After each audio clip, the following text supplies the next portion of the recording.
Hello, everybody. How long has that been stored? But not Warns? Oh, that's unfair. I wanted to hear the fucking organ. Anyway, $10, JR, Thurlow, Ren, Rasta, Chipmunk, Cassie, Seraphin, Shezar, Enkthar, X, Granada, Saladino, Fishboy, Raspinar. Fishboy, thank you so much for the tier 1. 13 months. That's a little over a year. I appreciate that. Thank you very much. And Warren, thank you for the tier 3, 33 months. That's a lot of threes all over the place. Thank you. That is a long and girthy sub. I appreciate it. Warren, Fishboy, you both will be remembered. What's up, Tylers? How are you doing today? Yeah, how's everyone doing? I'm still struggling with the new activity feed on Stream Elements. It's really bad. I hope they fix it. The only thing, like, they could fix most of my issues with it if only the red markers would work. Like, it used to be when you get a new notification, it is highlighted until you mark it as red. And so you know, like, what the new ones are when you look at your feed. It's not the case anymore. You can activate the red marker, but it doesn't highlight, meaning it's completely useless. It shows up already red. I'm sure they'll fix that. Right? Yeah. That's how it works. Anyway. Let me start the game. Enkthar, good luck with your ride back home. The song of the day, thank you XQC for your suggestion. It's actually a song that, an album that I love a lot. It was an easy pick for me. Been listening to that album for decades. I'm pretty sure I played it as a song of the day several times in the past. So great choice. Alright, let's see. What's up, Schnorr? What's up, Fearodon? How are you guys doing today?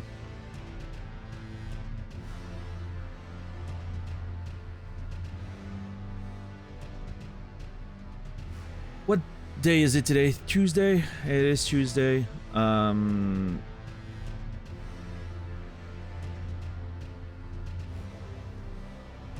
haven't been able to properly sleep today for some reason. I don't know. It was weird. I was tired. You know. I didn't sleep, like...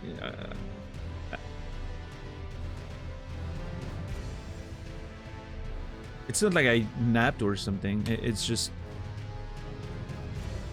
I don't know why I couldn't sleep. But it was very annoying. So... I don't know. I'm running on like 4 hours of sleep, probably, something like that. But it's gonna be okay. I'm excited to explore Elden Ring, especially after what happened yesterday at the end. So. Not yet, Chipmunk. No, I'll get to it eventually.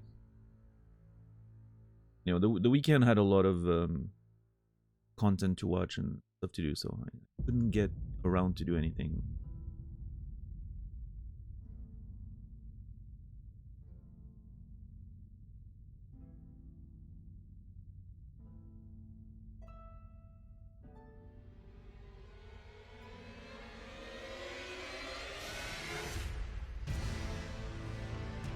Actual job would be full remote.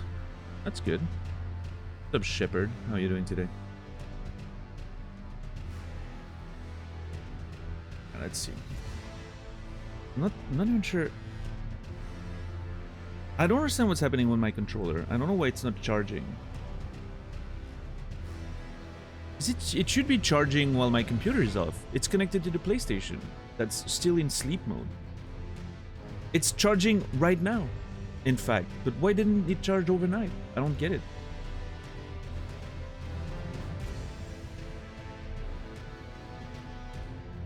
Something is not working the way it should be.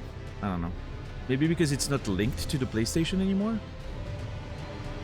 That would be weird.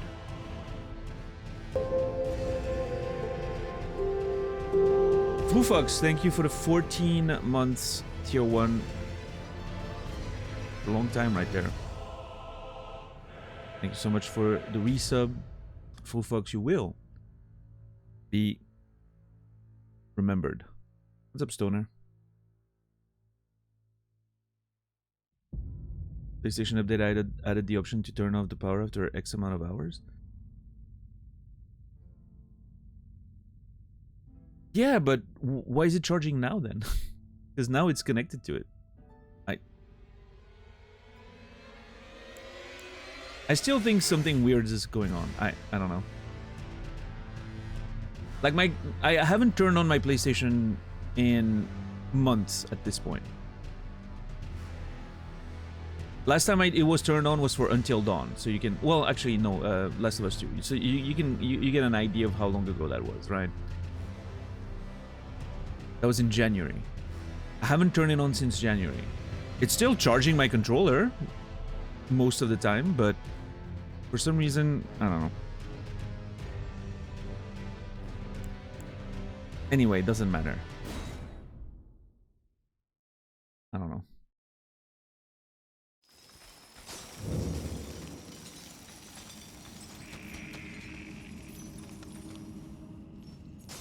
What's up, Stoner, by the way? How are you doing today? My PS5 remote hates me, almost permanently dead no matter how much I charge. Yeah. Okay. So we're in this place now. And apparently we're stuck here. Even if we die, we don't move away from here. Also, I had stuff I wanted to talk about today, but I don't know why I just went straight into the game. Has anyone looked at that Oblivion remaster that just came out? I need to know if I'm the only one who has the opinion that I have. I'm gonna wait to see what you guys say about it in chat, because I want to see if I'm crazy or not. It has nothing to do with the game itself, so to speak. I personally don't like Oblivion, but that's fine, right? I play the older Elder Scrolls titles, right? So obviously when Oblivion came out, it was just a betrayal of everything I liked about those games. But a lot of people, you know, the Xbox 360 was a very popular console, so a lot of people played Oblivion as their first Elder Scrolls game. There's a lot of nostalgia there. I understand why people like it. It makes sense. Nostalgia is a strong, you know, it drives a lot of stuff. So, what's up, Brainy? Money. That's the reason. What's up, White Wolf? It looks like a remake from the screenshots. I mean, that's the thing, though. I still think it. You know, I still think it runs on the exact same base system. It's just a graphical update, which is why it's a remaster and not a remake, right? Remake versus remaster has nothing to do with how it looks. It has to do with is the engine and the system under it still the same. If it's just graphical, it's a remaster. If they actually run it on a new engine, like Demon's Souls, it's a remake, even if the gameplay is the same. That's at least my definition, and I think that's what the industry, you know, uses as a baseline. It's a Pitkiss. I thought it was Unreal Engine. Maybe it is. I don't know. Maybe it's a remake, but they call it a remaster because I don't know. I don't know. What's up, Brightboot? What's up, Deadwell? Yeah. So okay. So it's running in UE5. Okay. Well, then I guess it should be a remake and not a remaster. I don't know. Whatever.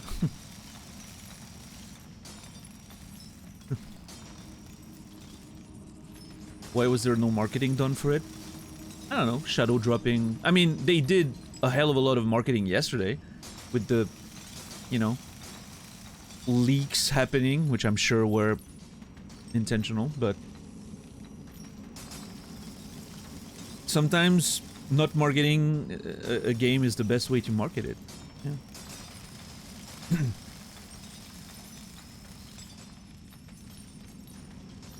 But yeah, so I was watching a Lyric play it earlier today. I couldn't...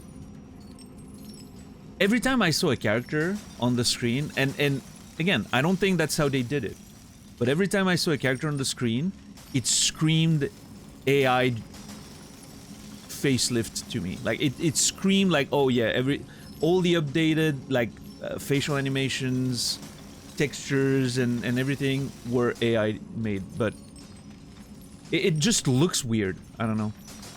I'm sure that's not how they did it, but that's what it looks like to me. Which,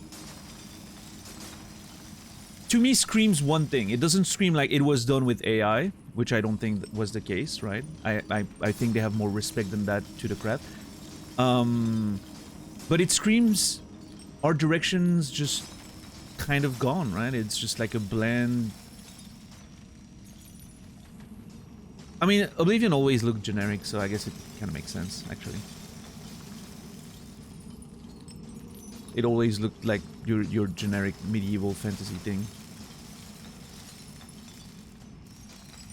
Which is why I didn't... when it came out, I wasn't such a big fan of it. After Morrowind and how incredible Morrowind looked, you know, like... just the artistry of it. It was weird to have a game that just looked like a bunch of dudes in armor. I don't know. Listen, for those of you who enjoy Oblivion, I'm sure it's gonna be a ride. It has to be interesting to be able to revisit that game with modern graphics and engine. So I'm happy for those of you who actually enjoy Oblivion. But yeah, watching Lyric play it, it was very obvious why I didn't vibe with that game back in the day.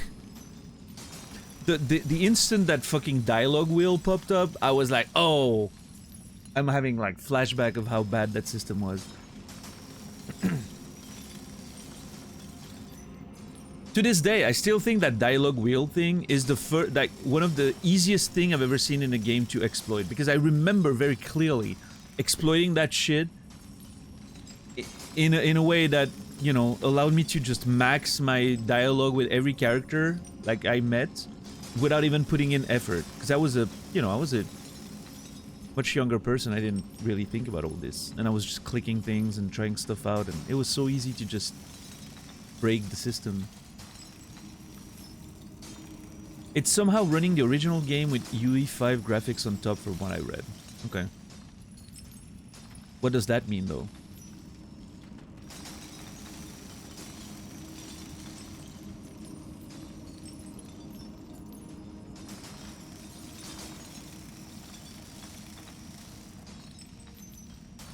Is it not... Either it's running on UE5 or it's not, right? Which means even if everything else is the same, like if they kept the same numbers and system for like the mechanics and all that, it's still a new engine.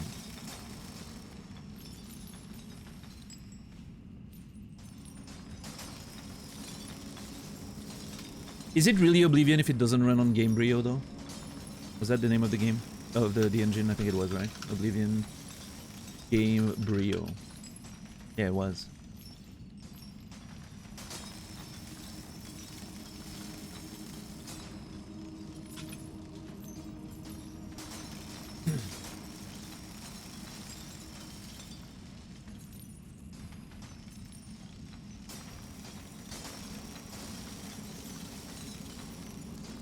I think the industry should clarify how they use the terms remaster and remake, because I think there's confusion, and I'm in this case I'm also confused. I like there's a BBC article saying Oblivion remaster semicolon Elder Scrolls 4 remake revealed and launched. See, everyone's confused. Nobody knows exactly what it is. I mean, they're calling it a remastered, so I'm gonna go with their decision there. Adjustment to the gameplay. Okay, nobody's really specific about what's going on. Apparently they've adjusted the leveling system. Okay. Make it more like Skyrim. Oh.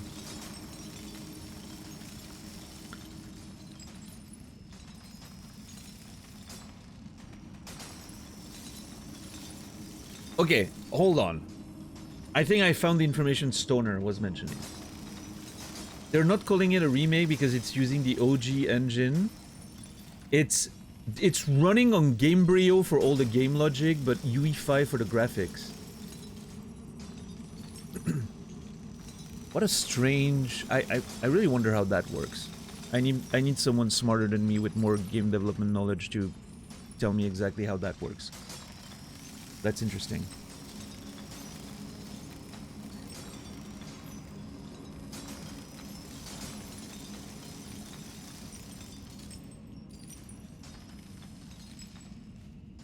Why Oblivion? Such a weird one to remaster. Easier, I'm assuming. Also more attuned. Okay, there's a few things here, White Wolf. First of all, Oblivion sold a lot more than Morrowind did. Because it was on 360 and that generation of consoles, which was extremely popular. It's just a more popular game, no matter how much worse it is than its predecessor, right? It's just a way more popular game, so it's gonna sell a lot more.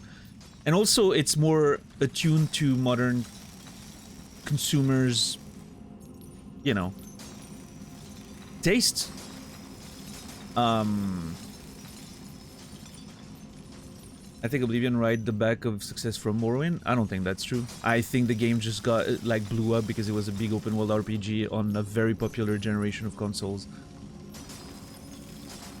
Obviously, Bethesda already had a reputation because Morrowind was pretty popular, but like, I don't... Frankly, you know, from what I remember back in the day, like, Morrowind was not really in the conversation except for, like, really hardcore gamers that were specifically saying, well, Morrowind was better. But I don't think most people cared about that at the time. Most people, like, the vast majority of Oblivion, you know, were new players.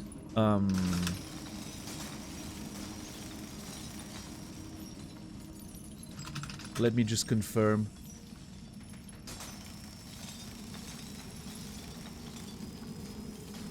Yeah, Oblivion sold in its first year more copies than Morrowind sold ever. And that game sold for a while.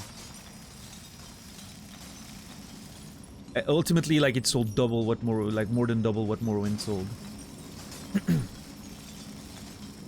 Yeah, I mean, Oblivion was on a very popular generation of console. That's just it. And that's why it's so popular, and especially I feel like in the US, it's extremely popular in the US, Oblivion, because it was on 360. It was the big 360 game.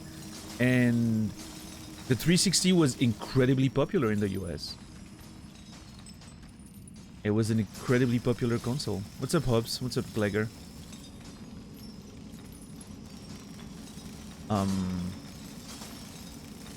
But yeah, I mean, again, like, why Oblivion? Again, more popular game, for one, that's probably the main factor. And again, I think it is more attuned to modern RPG players' tastes. Because it created most of those tastes. Oblivion was the beginning of quest markers everywhere. You know, those little HUD markers that would lead you to your quest with the distance and like a lot of the things we know and accept as part of like the modern gaming stuff started with Oblivion. That's when it started. Also the start of microtransactions, yes. Oblivion was the you know, the moment the dam broke and modern open world games became a thing alongside others, right? It was not just Oblivion. It was an era of gaming around the same couple years. Oblivion came out, Assassin's Creed came out. You know, the San Andreas, like the modern GTAs came out. Like, I mean, there was a, you know, but as far as RPGs go, yeah, Oblivion was the sort of the one that set the stage for what modern RPGs would work like. Structurally speaking. Morrowind, and that's the thing, I think a big part of Morrowind was it had this very sort of old school quest system still. You would meet a character that would give you a quest and they would tell you to, you know, go north, and then once you find a river you go west, and if you're lucky you find the place you're looking for. Right? That's how it worked. And if you were to remake that game or remaster that game, you would probably need to change that, because a lot of modern gamers do not want that kind of you know, structure to their game. They would click through the dialogue and be like, where do I need to go? I don't have a marker on my map. And I'm not, you know, I'm not blaming them. I'm not saying it's you know, I'm not saying they're wrong, but because that's how video games have been for so long now.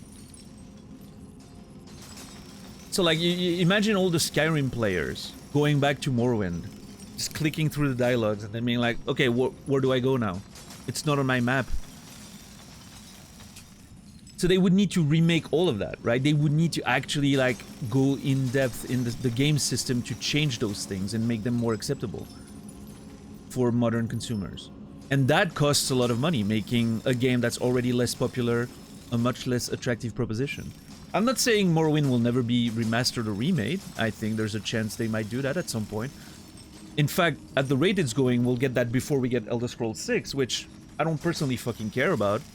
I don't, you know, I'm probably not gonna play it. But I'm just saying, like, there's a good chance we're gonna get a remake of Morrowind before Elder Scrolls 6 at this rate. But yeah, all this to say, it's a much harder proposition, White Wolf. What they want is a safe bet, financially speaking. And I think Oblivion is a good one in that regard. All the Skyrim enjoyers, you know, and there are many of them, right? Skyrim was the most popular game of the development studio, so they can all go back to Oblivion and just enjoy it exactly how they enjoyed Skyrim. It's very similar. Yeah, I mean, I listen, well, again, like, I want a disclaimer. I don't know if I'm right. I don't, you know, I don't possess any extra knowledge. You know, I don't have any more information than you do. I'm just... this is my best informed... you know... guess, I guess. This is my best informed the theory is of why Oblivion and not Morrowind.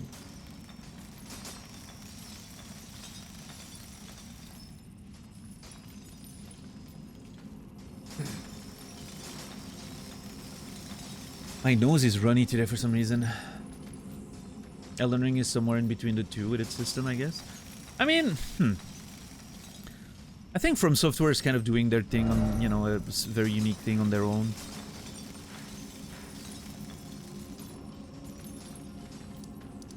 In fact, I would say, in many ways, I would say Elden Ring, and much like the other From Software games, is even more obscure than Morrowind was with its quest system. Morrowind, people would tell you that they're giving you a quest. It would be like, hey, you could do this for me. And then they would tell you go there and there, you know. They, of course, you had to find it yourself on the map. Like, it would just point you in the direction and tell you where to go with words, not markers. But at least it told you that you had something to do, right? Elden Ring and the From Software games, you meet a character and they're like, oh, Elden Ring. Thou hast left me alone. With a little laugh, and then you're like, oh, what, is that a quest, or what, do I need to do something about this? And then later you meet the character again in a random place, and, you know, it pushes the quest forward and you weren't even aware of it. So I don't know, it's even more different. There's something that's missing on my... oh, there it is. Okay, never mind. I had something on my keyboard that was missing and I didn't know where it was. Yeah, in Elden Ring and the From Software games, you don't even know you're on a quest until you are. I mean, at this point, you know, I've played those games. I played the trilogy twice. I played... you know, I've played those games. I played From Software enough that I sort of get when I'm in a quest. I understand the game's language in a way that allows me to know, okay, now that's probably a quest, right? And sometimes the game's a little more clear. Like, what was her name again? Irina.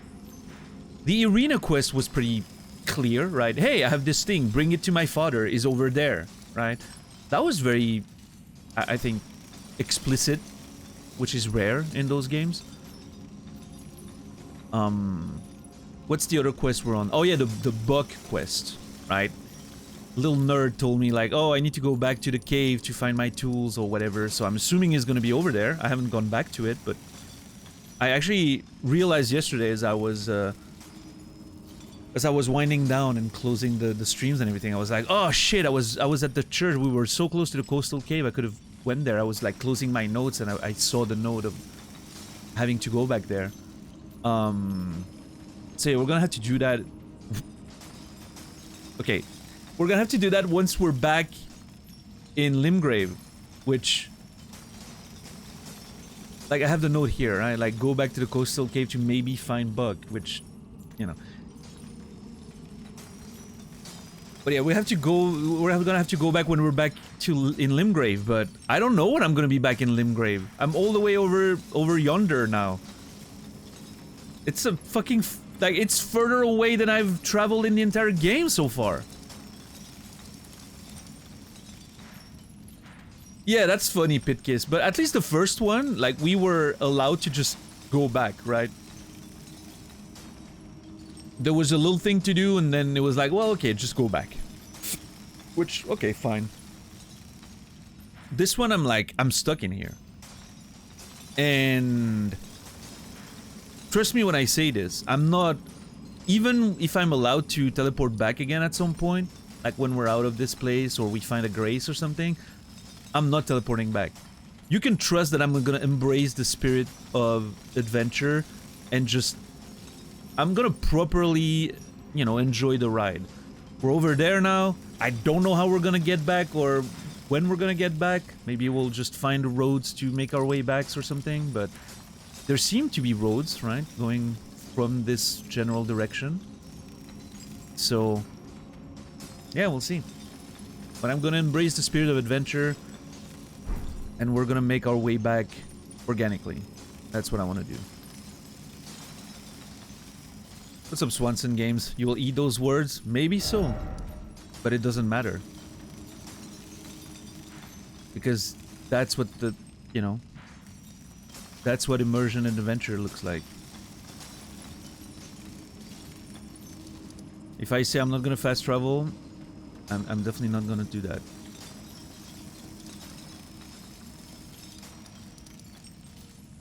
My self-imposed rule, and again, it's not like an arbitrary rule, but that's sort of what I thought I was gonna do, you know, with the game is, I'm not gonna fast travel unless it's between places I've already, like, linked together, if that makes sense, right? Like, if I link this and this together, I'm okay fast traveling there, because it's just like... Even yesterday, I was here, right? And I rode my horse back all the way back. I could have fast traveled. I've linked those places together, right? I know what's on the way. But I don't know, it felt more interesting to just ride. Also, with the night cycle system, you may find things you haven't seen the first time around, right? Depending on the time of the day and all that, so... Or, I don't know, with the way the game is laid out, there might be a cave you just missed the first time, or... So, I don't know. I kind of like just walking places and riding places. What's up, Marik? But yeah, I think that's sort of my mental rule is I can only fast travel between two places if I actually, like, physically link them by finding a path, right? I think that sort of makes sense. I like that. Well, unless I'm forced to, which was the case here, for instance, right? I had no choice there. So. But yeah, if I'm not forced, I'll just make my way back. Hmm? But yeah, again, not a hard, arbitrary rule, just like the no leveling vigor, right? I'm just trying to make the game a bit more interesting and immersive and challenging and all that, right?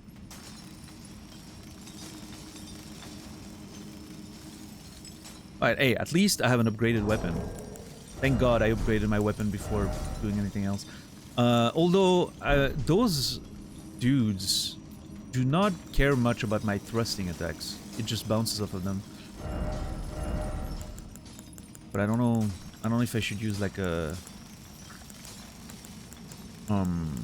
blunt weapon, like a strike weapon would work better. What's my best strike weapon? It's between the Spite Club and the Morning Star. I think they're equivalent. Yeah. Hmm. Let's see.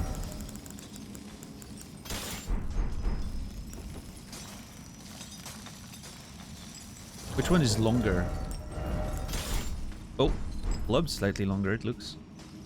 Huh. Okay, this goes to the edge of the chest. Yeah, it's considerably longer. This one has a kick though. I like kicks.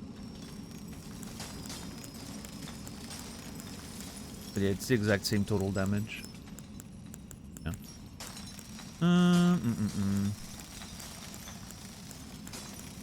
They also both cause blood loss. I'll go with the length. I think the range could be important. I'm gonna see if this works better against those assholes.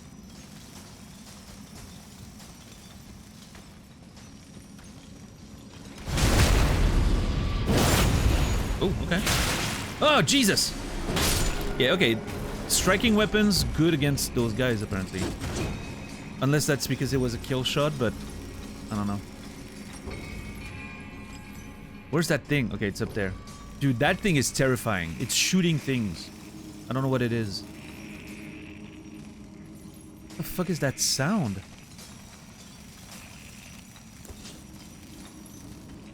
How do I get to it?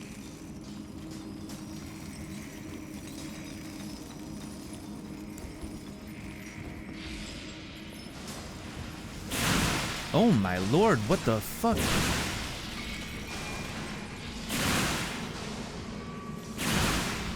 There's more than one. Okay, this sucks.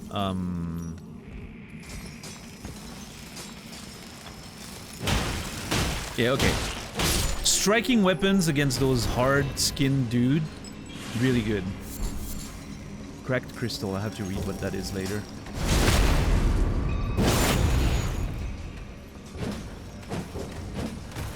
Okay, game. Thank you.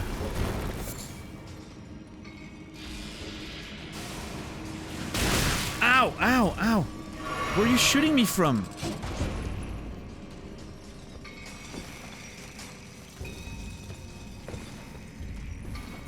I want to go back to my little... Is it trying to hit me through the... Okay, that's not great. It would be funny if I could poke him through it.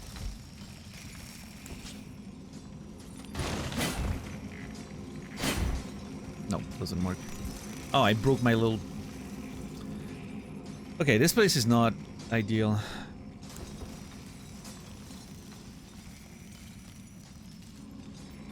But yeah, anyway, you know... Ultimately, my point with the Oblivion remake is... Part of it looked really good. I would like the outside environments looked well, you know, well remade and everything. Like it looked kind of beautiful. The characters' faces, I don't know, it still had the weird jank of the old, like the old school game with the way they look, like kind of uncanny and all that, but the fact that they look more high definition makes it even worse for some reason, right? At least, you know, the old ones look like a janky video game, so you kind of expect the weird animations and all that.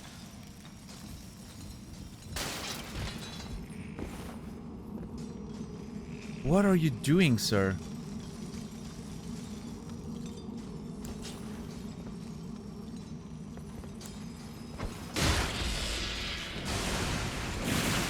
I would like him to fall down so I can just fight him.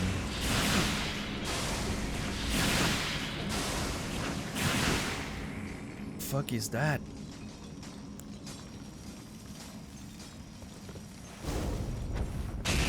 Oh! Okay, fire does well against him.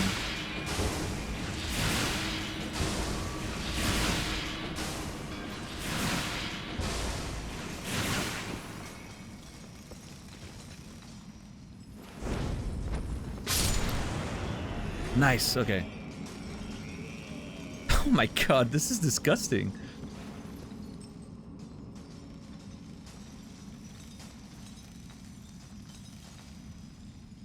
That is way too many hands.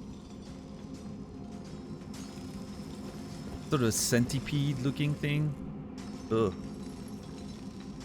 Not a fan.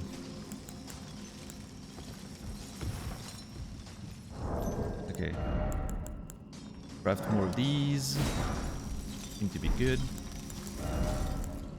Cracked crystal. A cracked, impure, degraded, altogether unremarkable crystal. Widely found in crystal tunnels. Okay. There's nothing really interesting about that.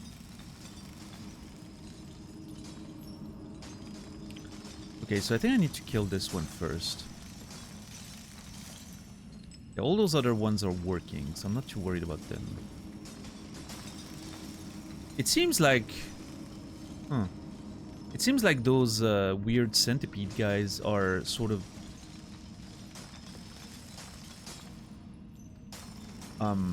What word am I looking for?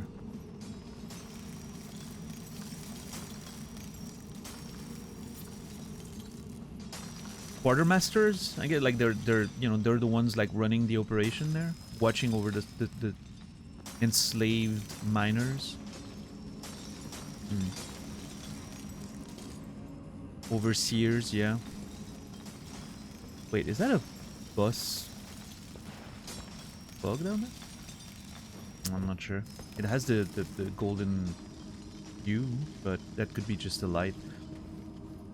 Okay, south is the exit according to the map, so I think maybe this leads out. I mean, at the same time, I'm in here, might as well explore, right? Okay, there's a shortcut ladder here. But how do I get up there? Okay, let me one thing at a time. Let me just kill that nerd.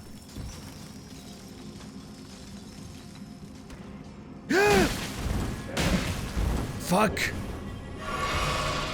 Okay, I need to.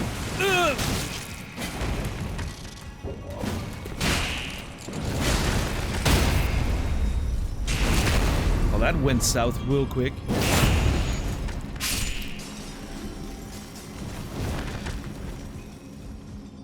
Whew. Okay. Is he still chasing me?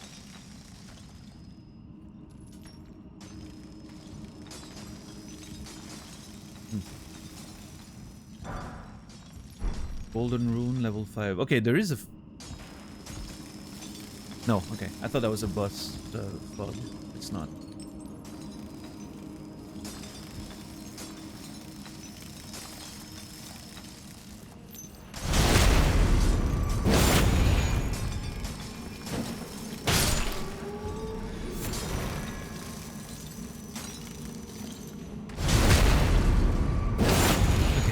Clean this place up and see where we can go from here.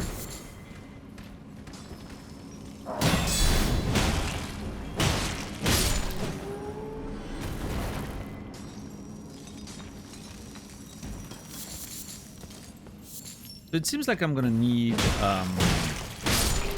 if I keep using like a spear or even a sword, I'm gonna have to have like a strike weapon that I keep maintained and leveled up for a certain type of enemies that sort of block my big attacks, right? Ooh, smithing stone level 5 in here. That tells me I'm definitely not supposed to be in this place yet. Much higher level crafting material. Mine near the foot of the Erdtree. These stones are said to have been used to bolster the strength of the royal forces.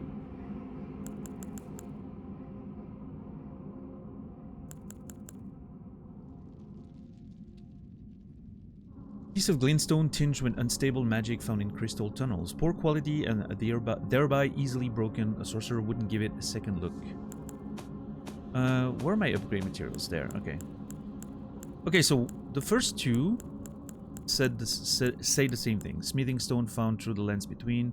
Mining galleries built to excavate can be found everywhere. This one says something more. Oh yeah, I was gonna say, like, it has a bit of gold tinge to it. Well, I mean, so do those, but... Anyway.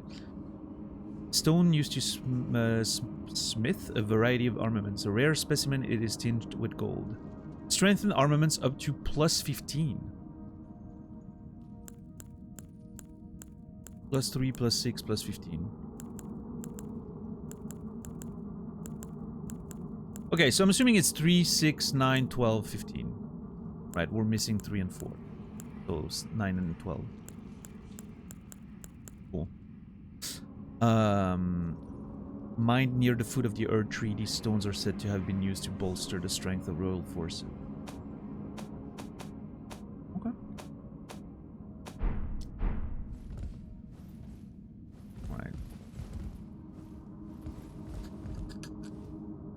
Where to now? I guess, I mean, there's a path down there.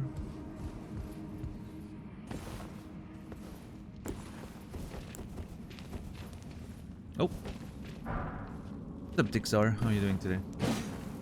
Soldier with a +15 weapon sounds scary. I agree. We'll deal with that when we get there.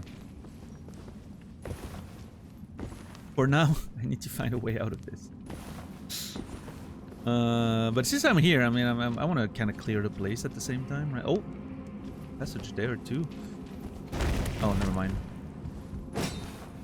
Shit. I should do some work, but I'm here instead. Eh, work will be there later, right? You should, if you need to work, you need to work. Oh, okay, I can make it. I think I, oh, well, actually, hold on. Yeah.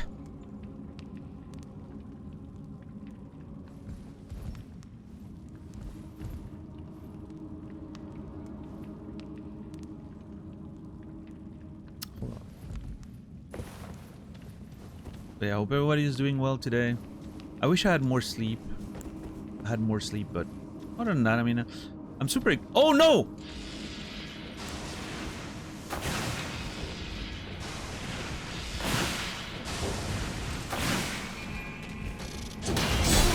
I didn't see that fucking nerd. Oh, my lord. That could have... I'm surprised I didn't get shot by this thing while I was there. Oh.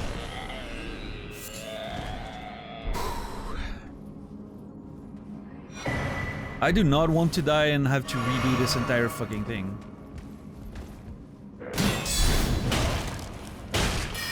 Clearing this place so far has been hell. Shield's doing work. It is. Okay, I got some new items to look at. Let's see. I do enjoy the idea of, oh, you want crafting materials? Find a mine. You know, you'll find plenty in there. I think that's kind of a cool thing. It's a cool way of sort of, you know where to go look for your materials if you need them, right? Just find a mine. That's when you find where you find your crafting materials mostly. Makes a lot of sense. I like that.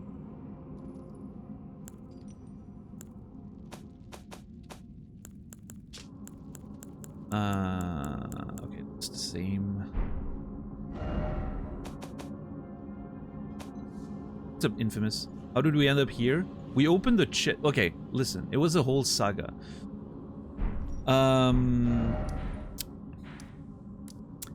I was exploring a little bit around here, and there was this dragon that just showed up out of nowhere. And I really didn't want to fight the dragon. So I was like, there's some caves in those ruins that I haven't checked. I went down to check one of the caves, and there was a chest. I opened it, and I got teleported over there. That's why we're here. That's infamous. And now we have to find a way back, because I'm not going to teleport back. Again, unless I'm forced to fast travel somewhere, like with this teleport we found. I only teleport, like, I only allow myself to fast travel between places that I've already physically linked together by, making the journey. So, we're here. We're gonna have to find a way back. I'm not sure how that's gonna work, but it's an adventure for sure.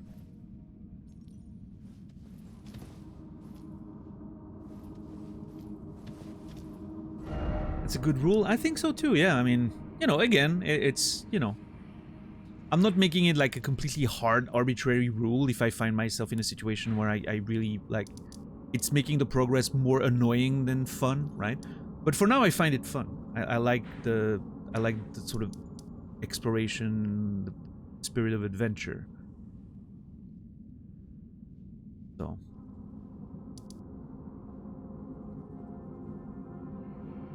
For now, I'm sticking with it. Some Odyssey ahead of us? Yeah, I don't know. We're pretty far away. Is that the symbol? I think that's the symbol I noticed that... Yeah, like here too.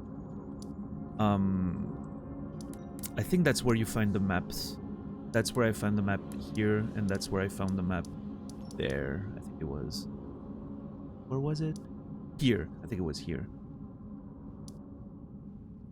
So I think that's gonna be, if I make it out of here, well, when I make it out of here, because obviously I will eventually, right?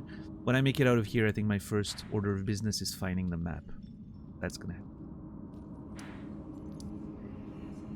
What's up, Darstein? How are you doing? The addition of crafting to the game? I like it. I actually quite like the crafting. I think it just...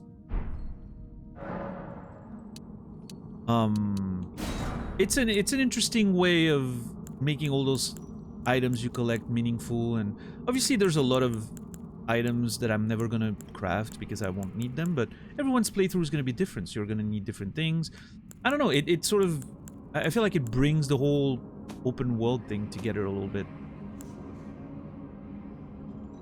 I do enjoy the idea of like using the tools you find and, you know, crafting items, and they help you on the way, and yeah, no, I like it. I mean, it's mostly just like buffs and damaging items and stuff like that, so far at least.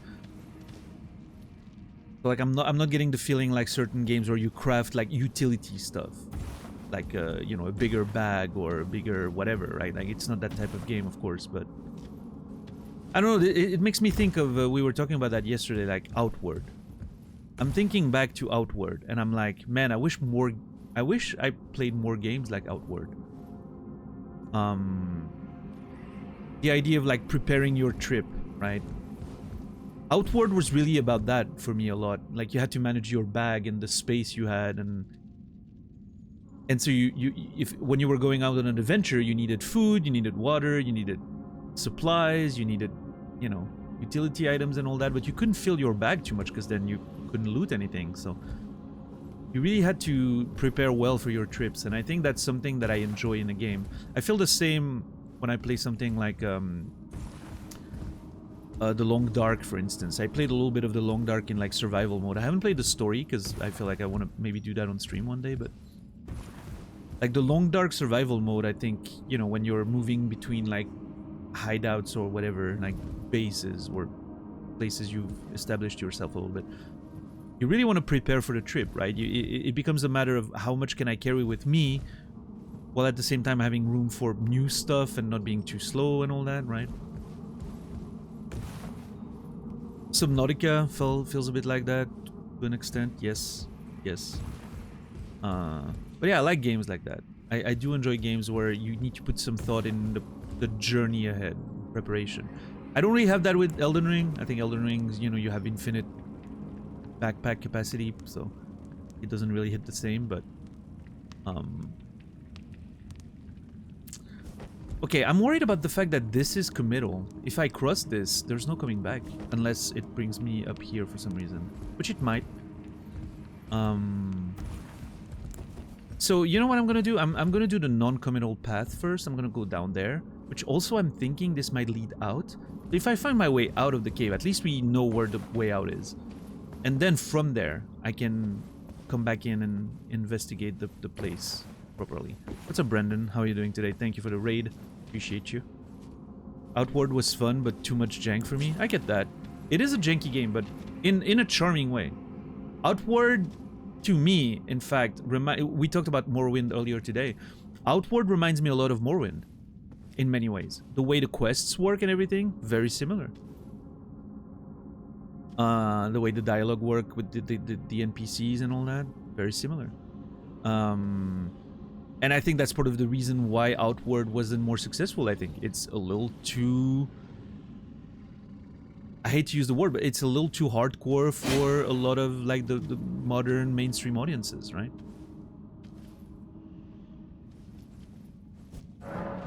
Summoning pool. I think that's just for multiplayer, right? But yeah. The Marik. How goes it? It goes okay, Brendan. Oh fuck! There's a Grace there. Hell yeah. How are you doing? How were the games today?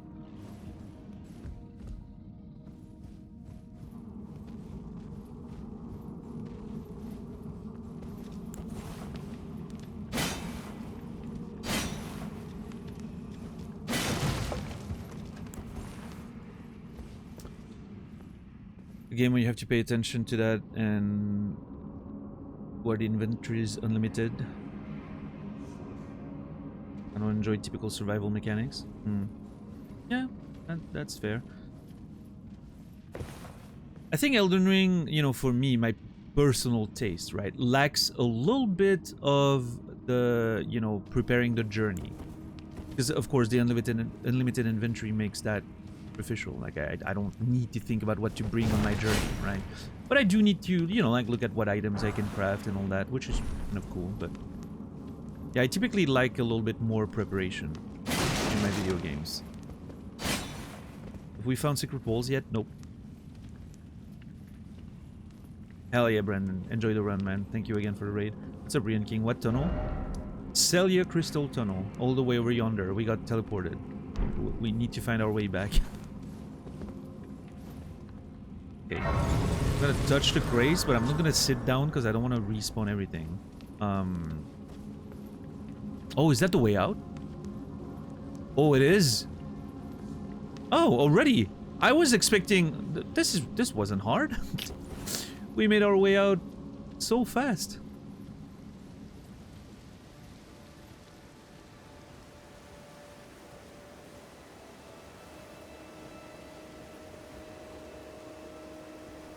Oh boy. This place looks nice, yeah.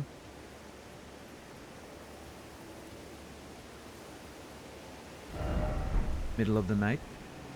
Well, end of the night, actually. Oh, we got the petals from the Erdtree or whatever.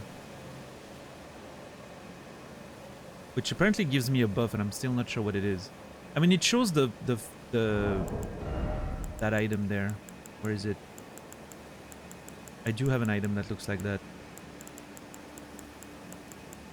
Shit. This one. Boost rune acquisition for a time. It's the same fucking icon, so maybe that's what it does?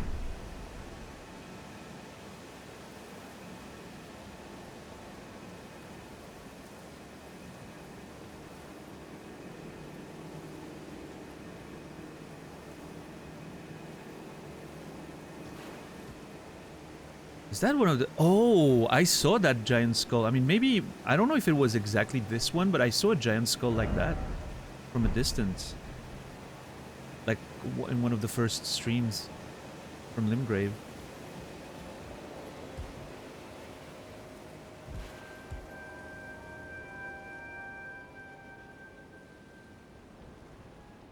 Oh boy.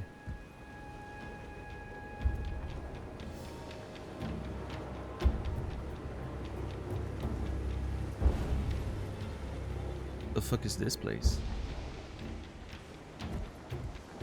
Oh god, what is that? Oh, that's a creature. Oh, it looks like a giant tick. Oh! It's one of those invisible things there. Oh my god, there's so many things! I'm overwhelmed.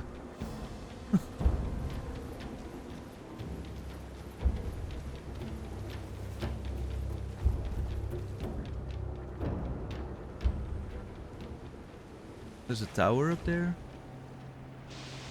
No.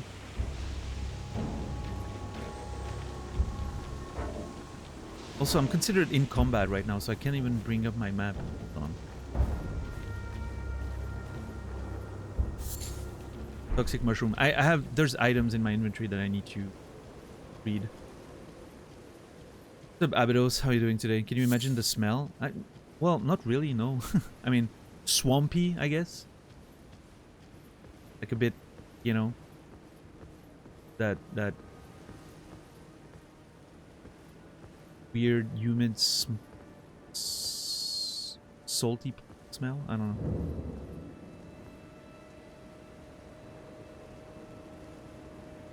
Celia, Town of Sorcery.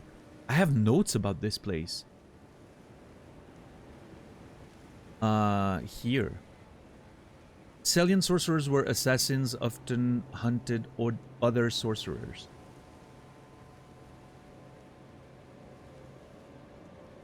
Yeah, we had a few mention of this. I mean, actually, hold on. Let me bring... I feel like I've seen the name more than once in my items. Okay, I didn't take more notes than that, but... What's up, Kimmy? What's up, Wax? What did I miss? We got teleported to the chest.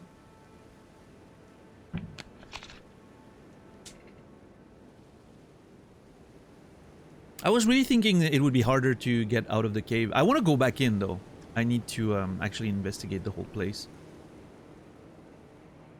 Since we're here, but...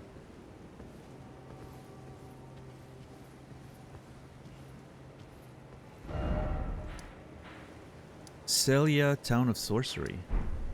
Huh. Oh shit. Is that a fog wall? Oh, this is like when the tower we can get in. We have like a puzzle to solve, I guess. Like we had like the one tower in the Weeping Peninsula we couldn't get in. We had to kill the turtles or whatever. Like the ghost turtles. Get in. That's the same seal, I think. Interesting. Oh, there's one more there. Yep, there's more seals. Okay, this place... Okay, hold on. I'm not starting to... I'm not gonna start exploring this place now. One thing at a time. We need to go back in the cave and clear it first.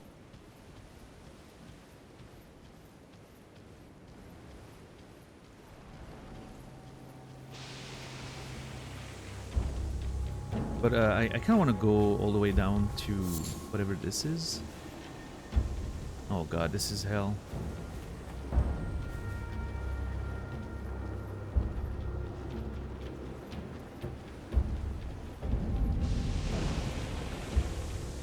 The Swamp of Aeonia.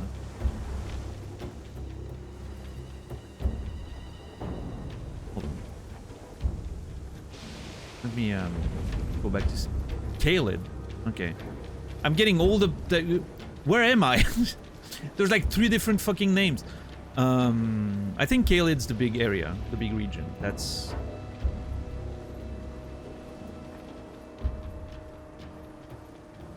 Kaled's the big region.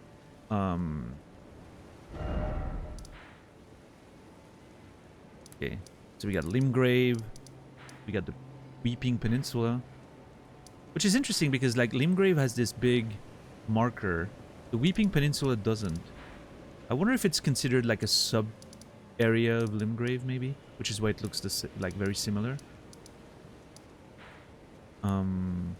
But yeah, the map fragments doesn't say like Limgrave Weeping Peninsula, right? It just says Weeping Peninsula. This says Limgrave West, which means this says this is going to be Limgrave East, right?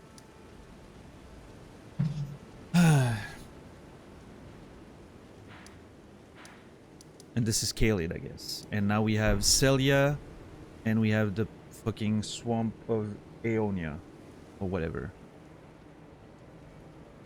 However that's pronounced.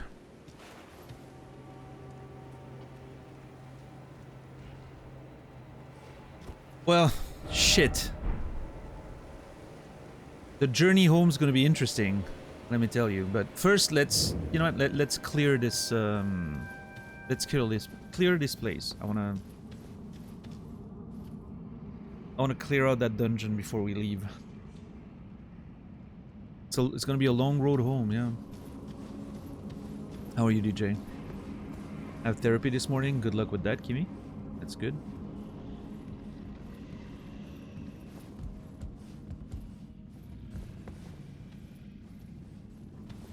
I have a feeling it won't be a straight way home. Yeah, I don't know. Hey, we had a week-long Weeping Peninsula arc. It was great. Lots of adventures. Are we gonna have a week-long return home arc? I don't know. I'm excited for it. I like the adventure. I hope you guys are excited too.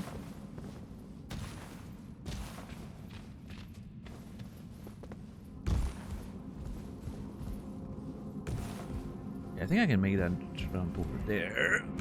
Oh, let's go. Nice.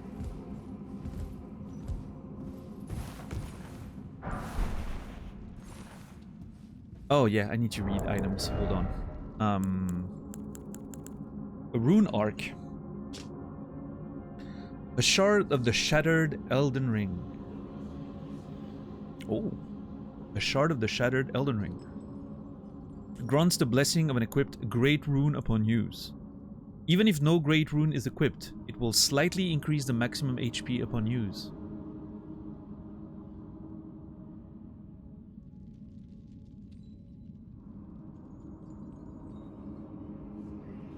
The lower arc of the Elden Ring is held to be the basin in which its blessings pool. Perhaps this shard originates from that very arc. Okay.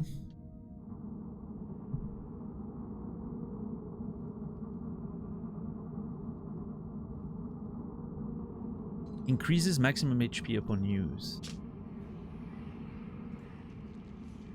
It's a consumable and you can store a whole bunch of them. I don't know exactly how that works, but I'm gonna wait until great runes become a thing before I use it. I'm not gonna just... I don't know. I don't know if the... Like, it slightly increased maximum HP upon use. I don't know if that's a permanent thing, but we'll see. When the great runes become a thing, I'll figure it out. Solidified grease made from a mixture of rotten materials. Coats armament inflicting scarlet rot. Okay, so it's a different type of attack effect element. A mushroom covered in toxic mold that grows in rotten lands. A skilled hand can repurpose its toxic mold into an effective ward against scarlet rot. Okay, hold on. We're fighting rot with mold?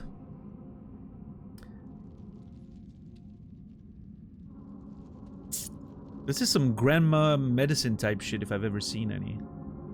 Penicillin, maybe? Yeah, penicillin comes from mold, right? Yeah. That's like actually a thing. What's up, Nasrallah? What are you doing? Elden penicillin, yeah. We do so IRL. Alright, fair enough.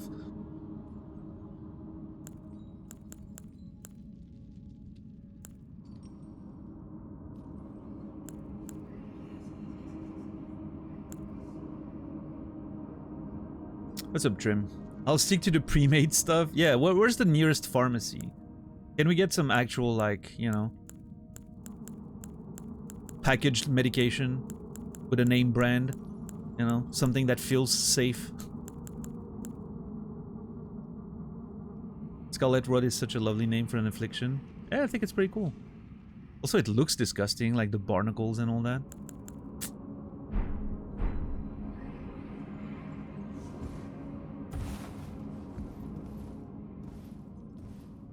Yeah, I was really thinking this cave would be harder to get out of. I mean, we still haven't explored it fully, right? But I was expecting just getting out of it to be much more challenging.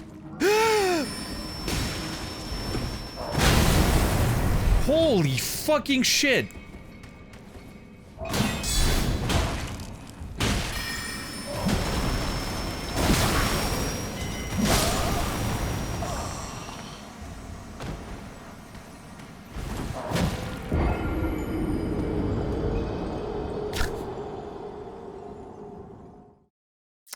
No, my point still stands.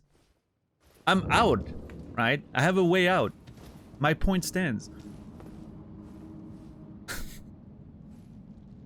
I didn't say anything about exploring the cave. I said I expected it to be more challenging to get out of the cave.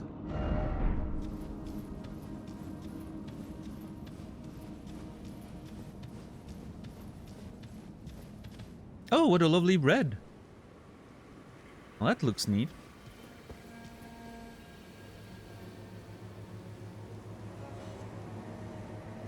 Okay, somehow this place looks worse during the day. Like, when I came out earlier, it was at night. It looked sort of peaceful, except, you know, it looks worse during the day. The red sky really sells the you know, the dankiness of this place. Dankiness? I don't know if that's a word. Also, the music is...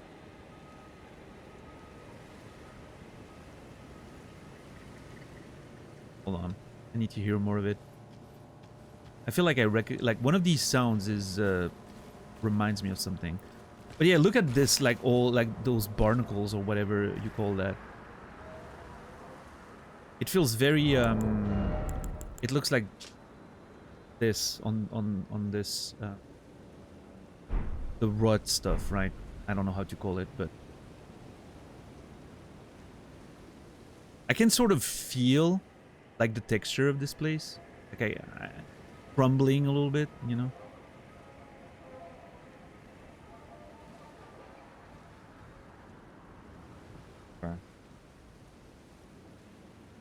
So I think we can. I'm still gonna go back in the cave, by the way. I'm not done with that. But I'm just thinking about our way home. Maybe we can just go through here, straight east, or west rather. Sorry.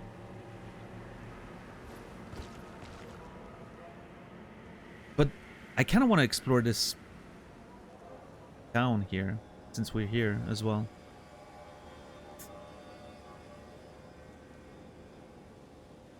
I don't know.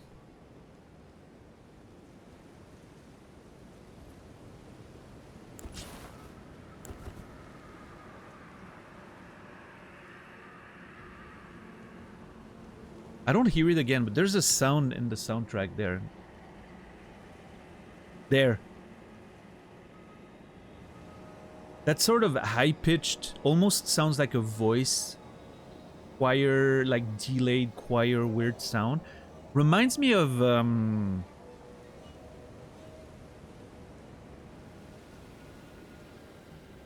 2001 Space Odyssey.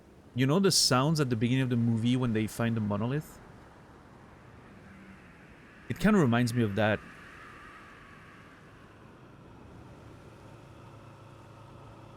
I haven't heard that soundtrack in decades, so maybe I'm wrong, but like that's the sort of vibe it reminds me of, which is very creepy and eerie. So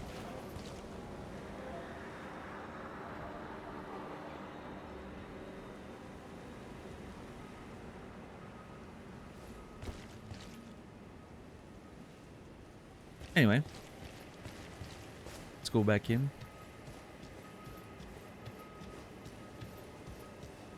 No, that's a classical song, right, DJ? I'm talking about like the, you know, movie soundtrack or whatever. I don't know, maybe that's how it's called. Let me find it. I'll find the one I'm talking about.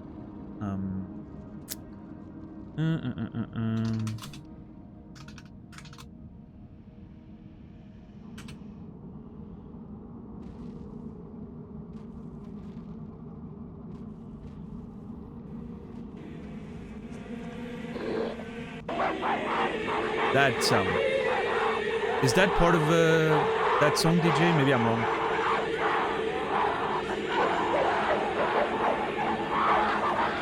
Yeah? You know, that sort of eerie vibe.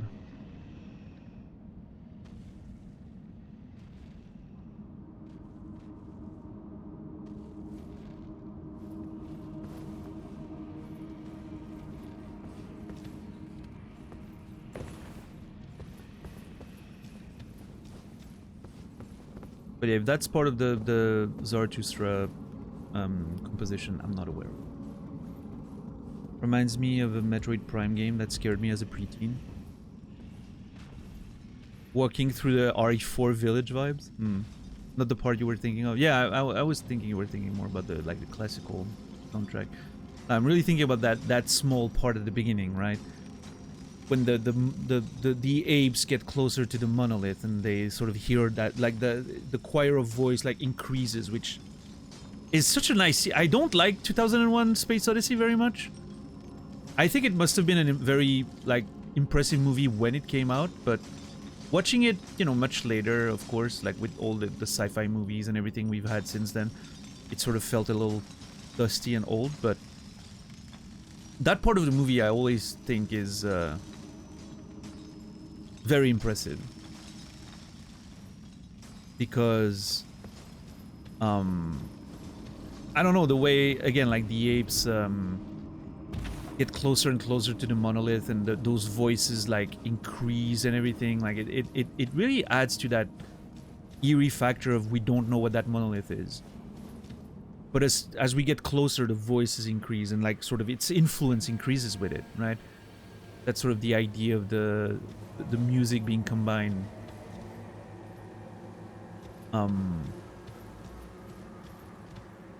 With sort of what's happening on screen. I can't teleport back. Is that the thing? Is the game just not letting me? Huh. Okay, now I'm in combat. Okay, so it's interesting that the game's just not letting me teleport back home, even if I wanted.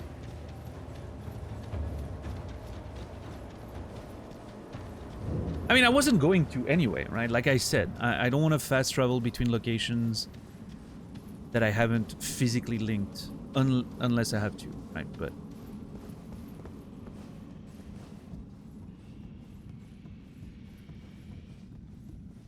it is still fascinating that the game is just sort of blocking you from doing it. I wonder if there's like a limit, like I need to get away enough, or I need to do something specific.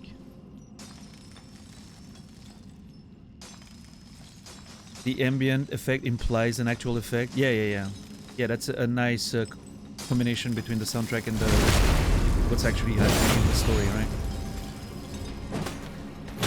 So yeah, as much as, again, I'm not a huge fan of 2001, I still think that part of the movie was extremely impressive.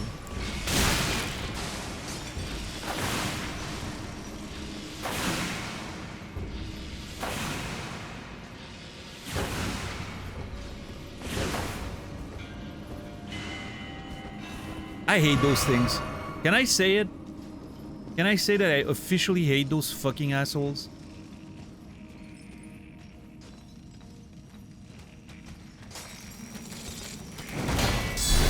What the fuck?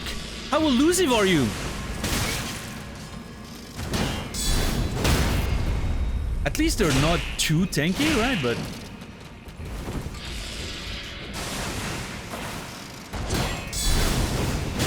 I'm dead.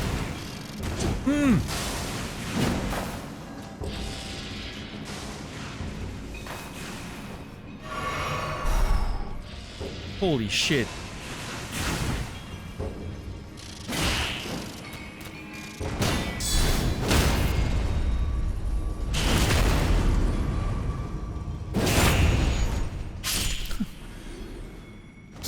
There's an argument to be made that I should not be here, and I should just make my way back home to Limgrave, and we'll come back here later.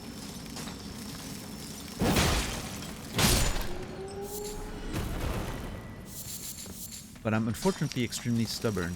No, sorry, I'm not stubborn. I'm persistent.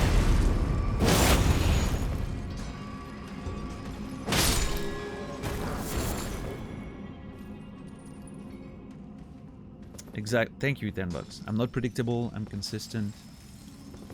I'm not stubborn. I'm persistent. I'm not slow. I'm measured.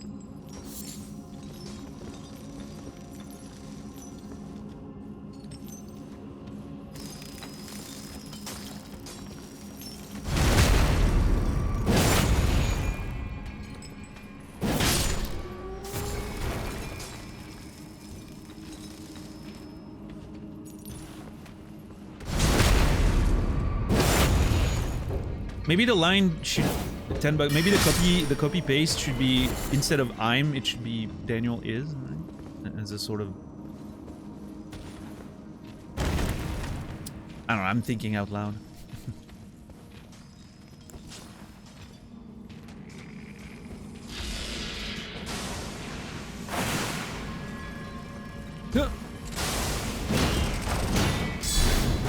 Ah, fuck!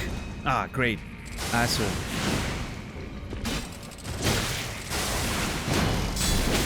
How is that fair? Oh my god.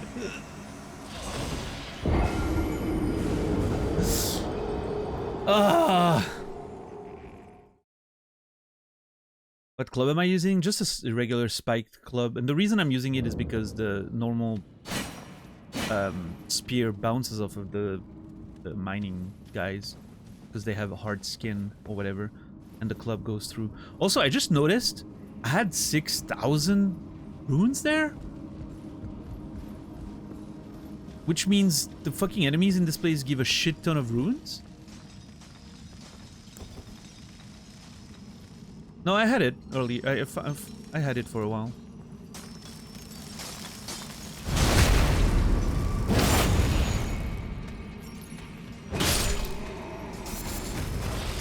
Okay, are those miners don't give too much? Are these the ones that give a lot?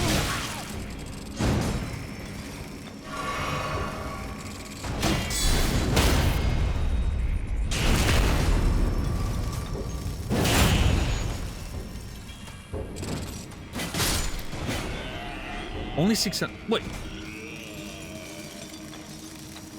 How did I have 6,000 runes then?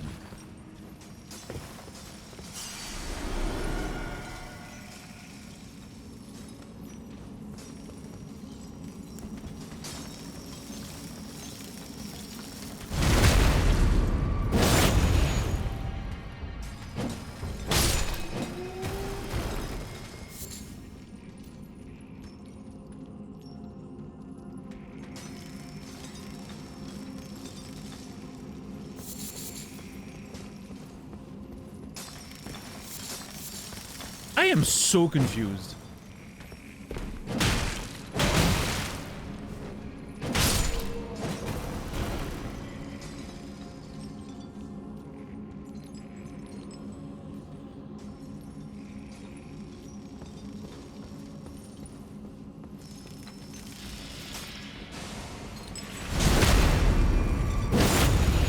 It's like, hold on.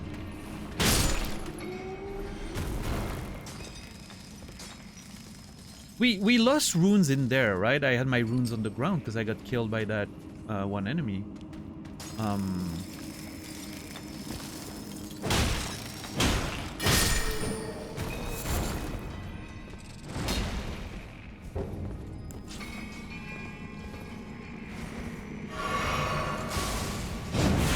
Okay, that's so unfair.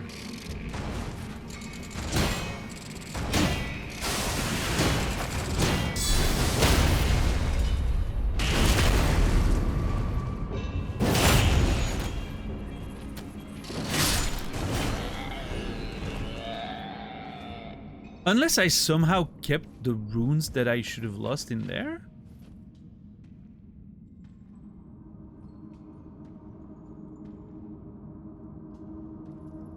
But I don't know how that makes sense, though.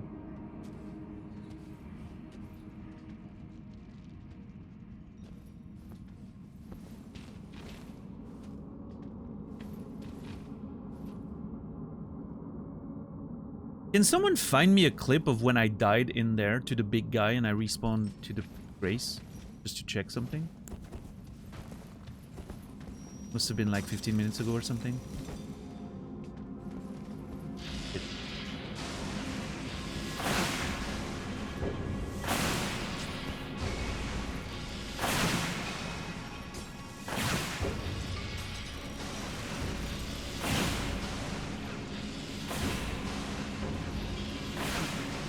I don't know how to deal with this. Because I think the miner up there is going to attack me if I approach. Yeah.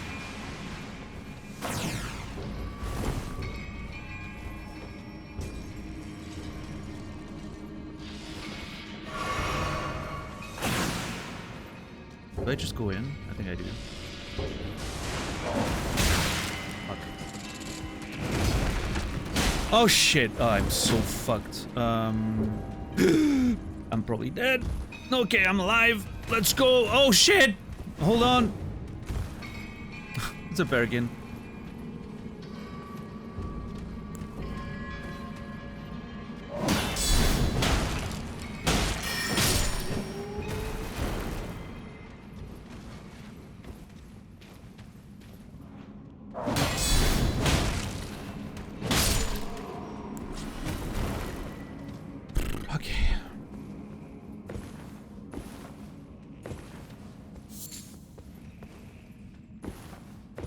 Taking on this cave is a terrible, terrible idea.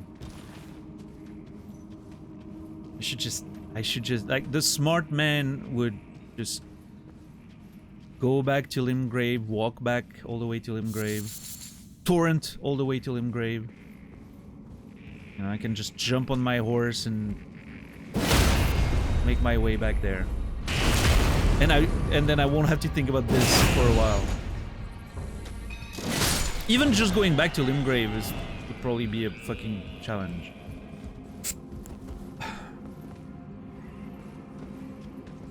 It's not too close.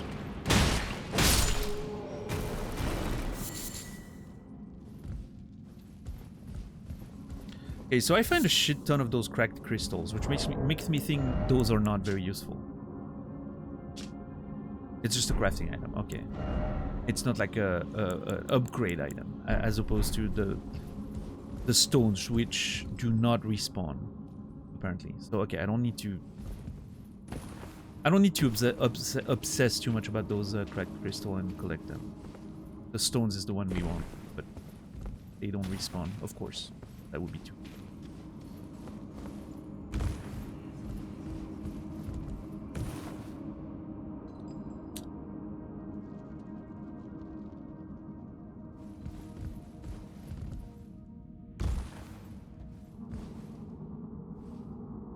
Thank you, 10 bucks.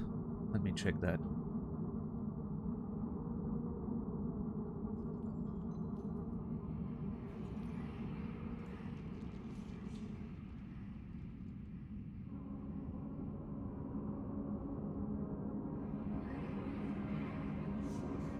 I can't see the souls when I respawn, but I had 6k, which is pretty much the amount I had when I respawned.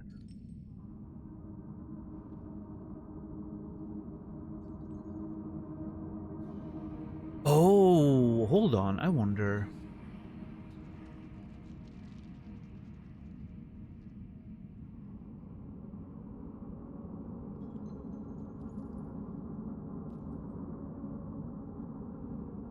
The bug gave you 3k and the miners 1.1.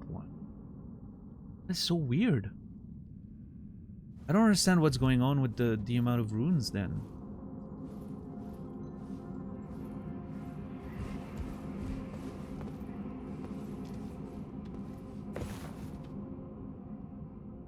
Oh, hold on. I think it just clicked. I remember when I attacked that bug, it had glowy yellow eyes. I think that we've seen that on a few enemies before, the yellow glowy eyes. I think the yellow glowy eyes means they give you more runes. Why? I don't know. I don't know what causes that. But I think that's a mechanic. I think that's a thing in the game. The yellow glowy eyes on some enemies give you more runes. I remember specifically noticing the bug had glowy eyes. Because I remember it, like... I remember noticing it because it reminded me of, like, Bloodborne. You know, in Bloodborne, when an enemy kills you and they have, like, blue eyes, meaning they hold your souls or whatever, that's what it kind of reminded me of. But I don't know how the system works in this one. It's clearly something different, but it definitely explains why they give you more souls. Holy shit, what the fuck was that?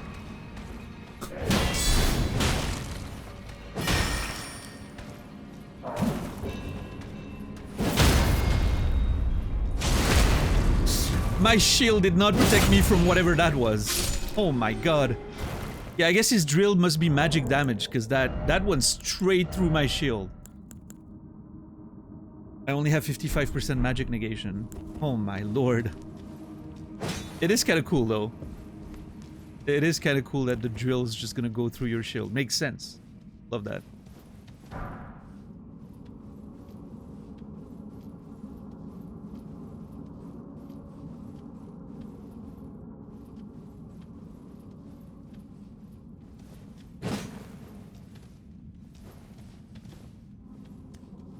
This place is really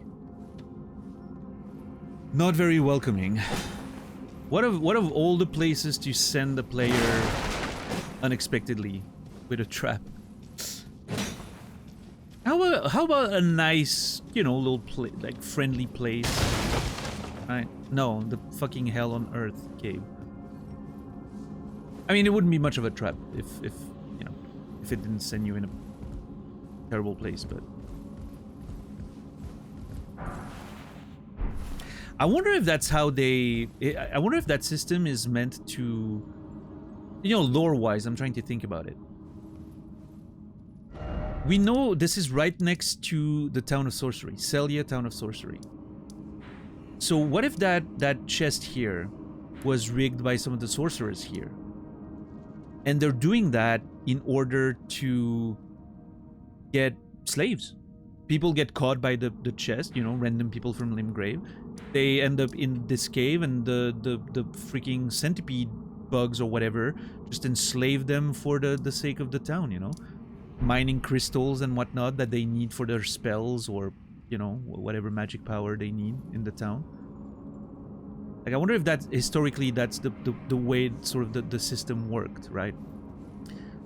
Trap poor innocent people and then enslave them to mine in your town, right? Now, what is up with those centipedes? Are those like sorcerers that ended up mutating because of magic or whatever? I wonder. Yeah, Crypt. Yeah, I mean, thankfully I'm not too low level. Like, I'm already like in my 30s, right? So this is kind of okay because I did quite a bit before. But I mean, thankfully the exit's not too far, right? You just jump down, run through that tunnel, and you're out. But I mean, when you don't know exactly where to go at lower levels with those things sniping you from the other side of the fucking room, yeah, it's probably hell.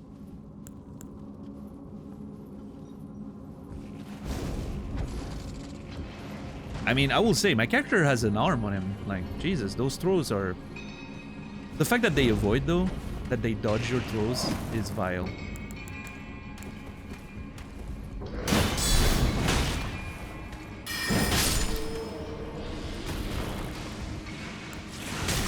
Okay, that is so unfair. Fucking James McAvoy in Wanted over there, bending bullets.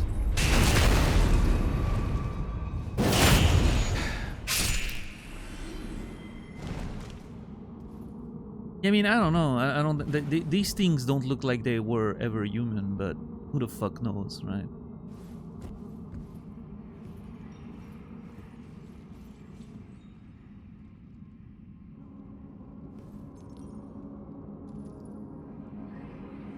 Sure, Philnor, yeah.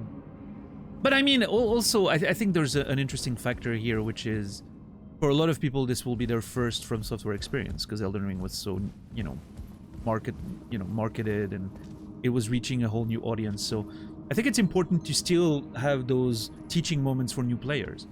People who've played Souls games before, you know, they have their own language with the game, and they're just gonna have a different relationship with the game. You see a big, undefeatable enemy early in the game, you're like, oh, hell yeah, I'm beating that thing with a stick. I don't care. Because I've played those games before. I know what I'm up against, right? For a new player, you're like, oh, yeah, maybe I should not fight this, and I'm going to go somewhere else. And then you engage with the game in a different way. And then you go back to the previous games, you know, like Demon Souls. And me, when I played Demon Souls for the first time, I see that Red Eyes Knight, and I'm like, oh, maybe I shouldn't fight this. But someone who played through all of Elden Ring finds this Red-Eyed Knight and is like, oh, I got this. I'm gonna beat that guy. You know, it's... You learn, and then you interact with the game in different ways, right? That's how you sort of evolve in those games. Okay, if that thing teleports me somewhere else, that would be so funny, though. That there's a chest in there that teleports you even further away. Okay, it's not. What's up, Pokebear? It's like a chain of teleports that gets you further and further away from your starting point. But there's also, you know, I think there's also something about maybe new players not too familiar with it. Finding you know, an enemy and like the tree sentinel and not realizing they don't, you know, they're not supposed to kill them now.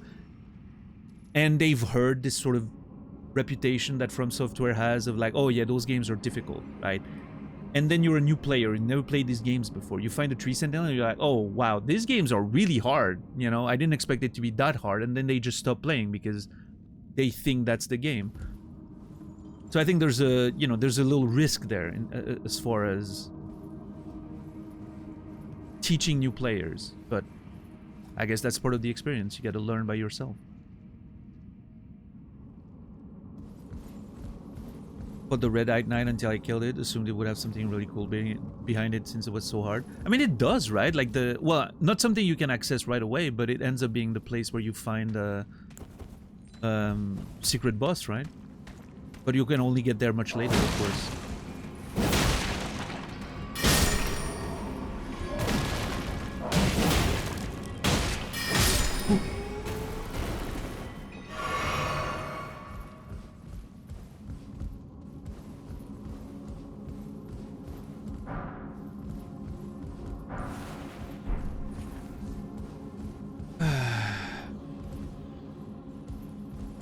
God, this place.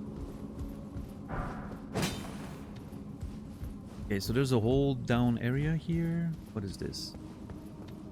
Ah. More caves.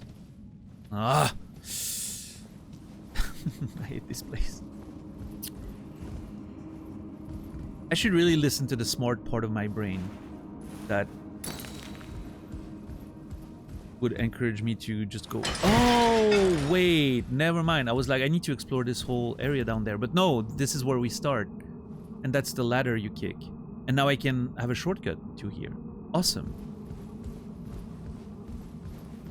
Look at that, some old school From Software level design with a shortcut. Beautiful. Love that. How are we feeling about the Oblivion remaster? Yeah, we talked about it a little bit at the beginning of the stream. I don't know, I watched a bit of Lyric playing it before I... Oh, I didn't realize I was fat rolling now. That explains a lot, actually. I'm wearing 2 weapons at once. That's why I was not doing so well.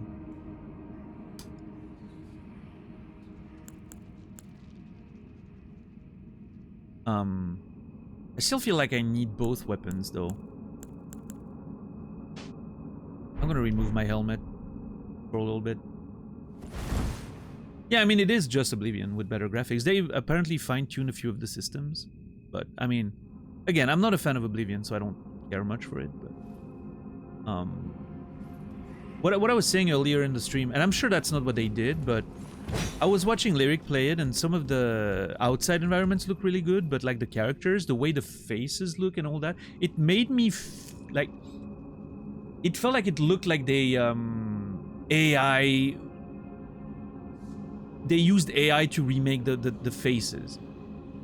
But I know that's not what actually happened. It's just that it looks so weird to have like the old animations with like higher definition graphics. When you look at the original game, the jank of the visuals fits the jank of the animations. But now it has that weird sort of like pretty decent graphics, but really weird animations.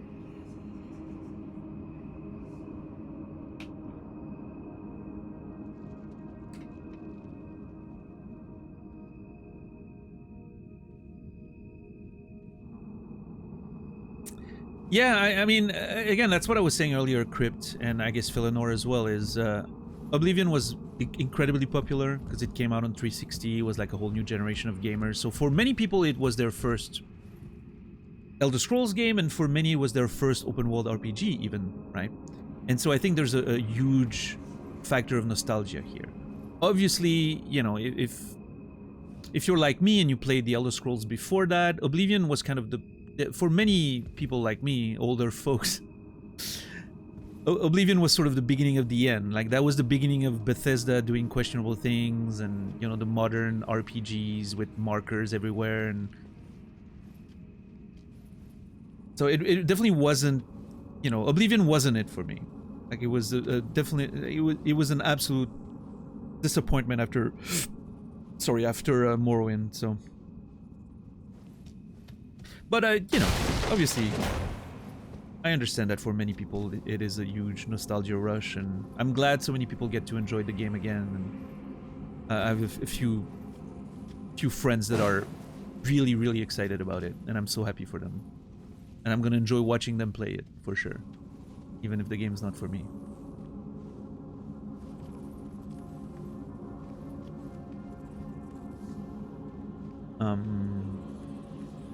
It's on Game Pass? Oh, Oblivion Remaster's on Game Pass. Oh, that's good. That's good. Good choice.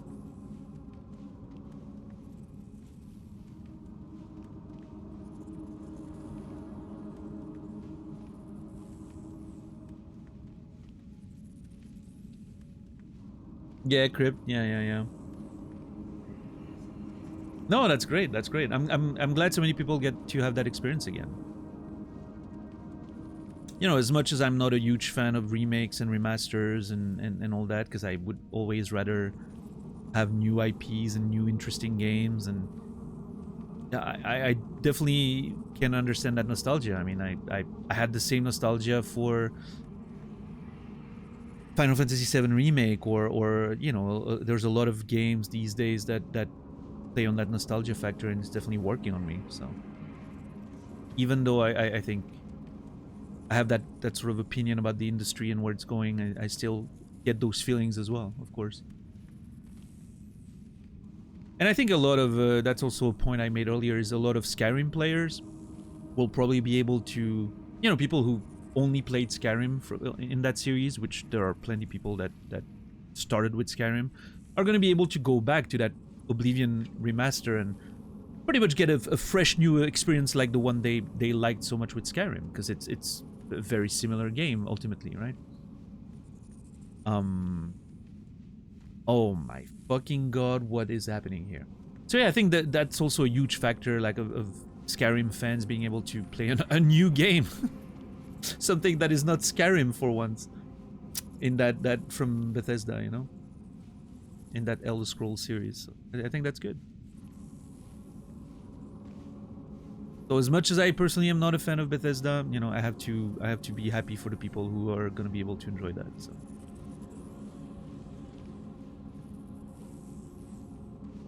not every game has to be made for me. That's okay. What's up, Facehugger? How are you doing today? Strange Pie, good to see you. I can't wait to play Blueprints. That's something I'm excited to play on stream. I think there is a chance, a non-zero chance. I'm not sure.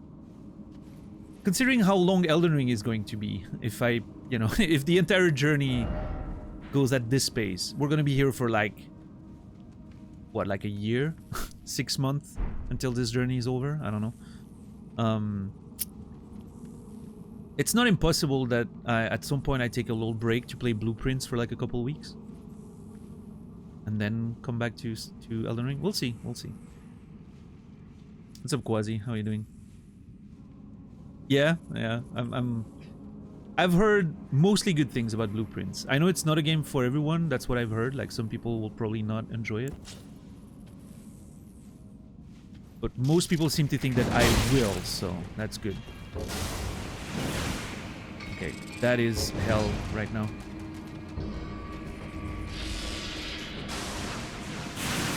Okay, that sucks.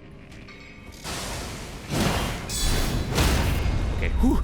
I really needed to find the right window to strike here. Please give me heals. Please give me heals. Please give me heals. Fuck you.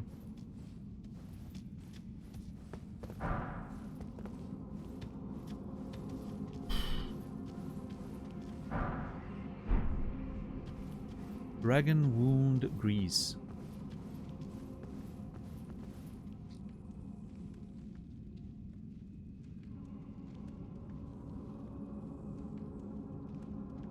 It's beating a dead horse at this point. Yeah, that's true, but I think it's still okay to, you know, I think it's still okay to protest against some of the industry's tendencies, even if it's a dead horse at this point. But I don't know, that's just me. Where's your helmet? I had to remove it because I have 2 weapons equipped right now.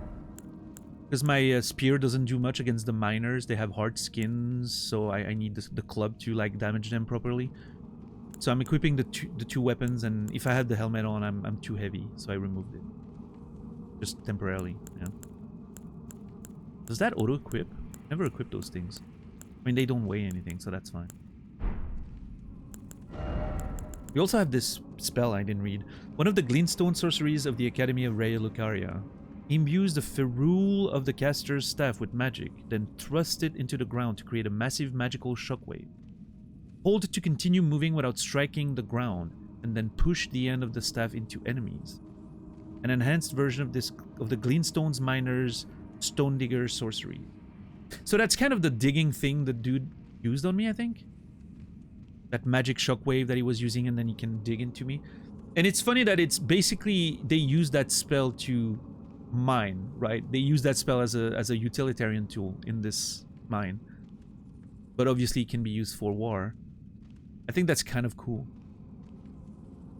I like this idea of spells not just being, you know, for fights, but actually having like a proper utilitarian function. That's kind of cool.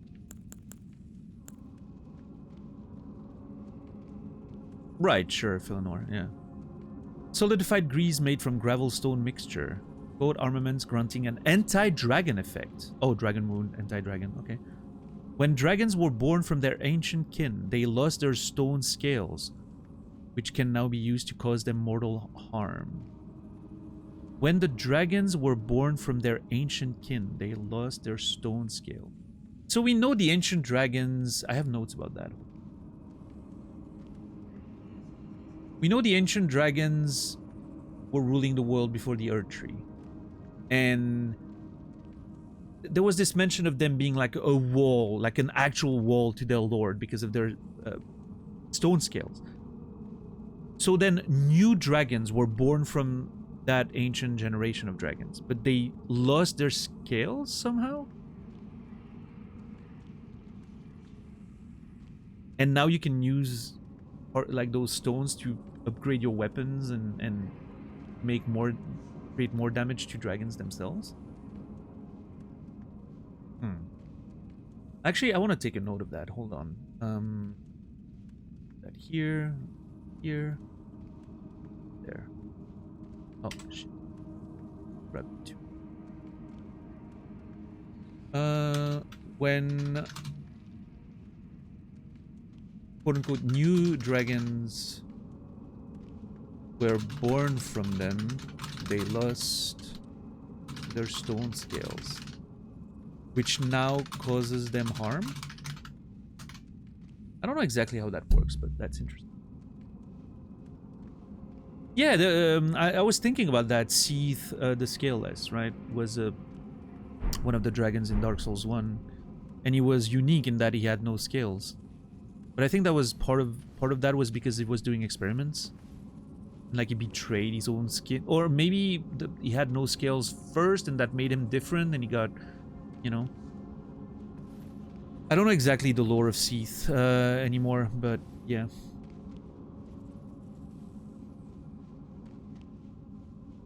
One being Tamriel game. It already exists. It's called Daggerfall.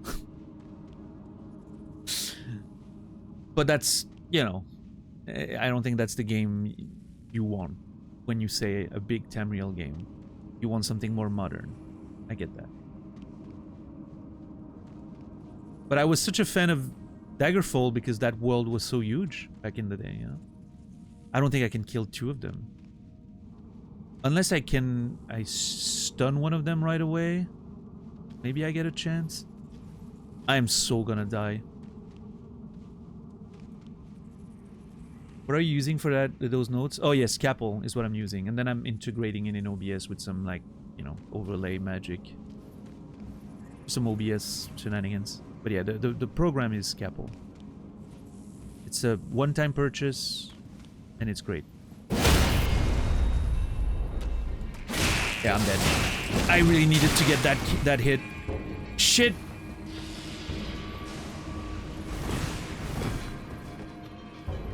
I really needed to get that critical hit.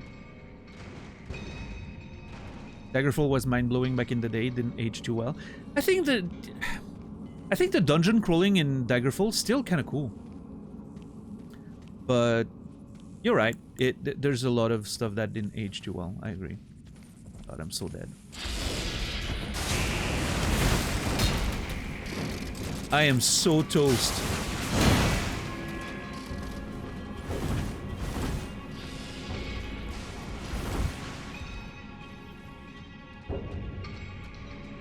I think the dungeon crawling in Daggerfall is still interesting. The way the dungeons are laid out and all of that. I think there's still some mechanics that are really fucking cool that I wish existed more in modern games. Like... the reach of this shit! Also, why didn't hit the... The enemy's weapons should hit the walls like ours. He shouldn't be able to hit me through the wall there. His weapon should bounce against the wall. And I should be safe. There, I said it. Anyway, like some of the stuff in Daggerfall, like being able to climb walls and like, you know, break into stores and like the whole day-night cycle, like some of the ways this works. And then in one province you're a criminal, but then you can just move to another and nobody knows you. And like there's a lot of stuff in Daggerfall that I think is really fucking cool. Now, obviously the open world being like mostly procedurally generated, you know, makes it pretty insignificant. Like exploring the open world in Daggerfall is not that interesting. Like you're not gonna find anything valuable outside of more random ass dungeons. But yeah, I think the dungeon crawling was really cool. I really enjoyed it. And I still think it sort of holds up for what it is, right? Which is obviously a much older game. But yeah, obviously the you know, the game engine and all that is sort of...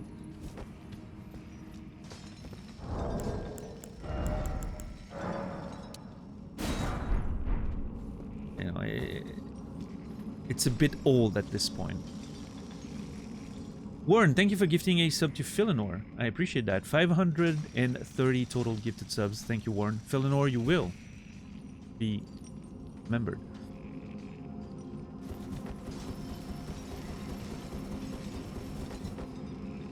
PG3 is the closest to what may look like a big, polished RPG product today. Yeah. That's a sad statement right there. Nah, I'm not gonna shit on Baldur's Gate 3 again. I spend enough time doing that.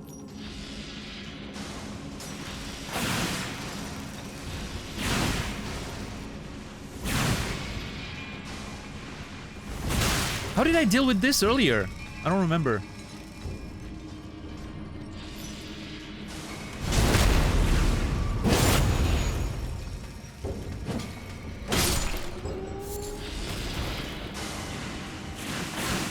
The fucking angles this shit hits you at is ridiculous.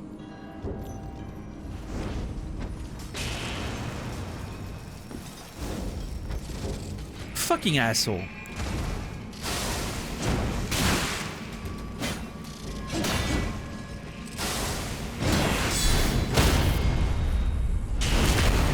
Yeah, I think that's a good example. I think I haven't played the Kingdom Come Deliverance games, but I've seen a little bit of it. And from what I hear and from what I could see, it really seems to be a nice successor to those like older, you know, more like old school RPGs in the way they approach game design, right?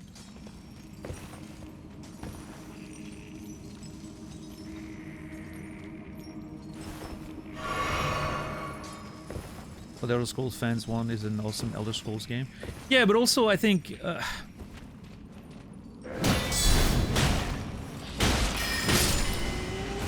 I don't know if Baldur's Gate 3 really hits that spot for a lot of like people who want... I think Baldur's Gate 3 is an extremely modern game. It has a lot of old school traits to it with the amount of reading there is and the way it like does the choices and all that.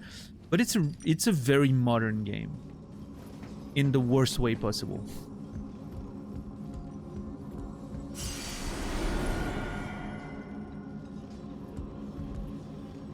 I don't know.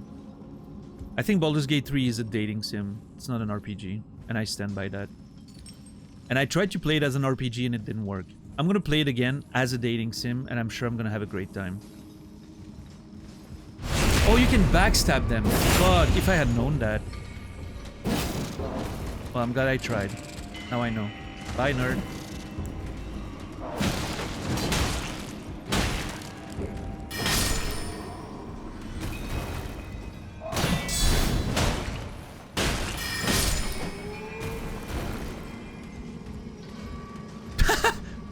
Oh, I thought that guy was like, yeah, no, what? I'm not fighting him.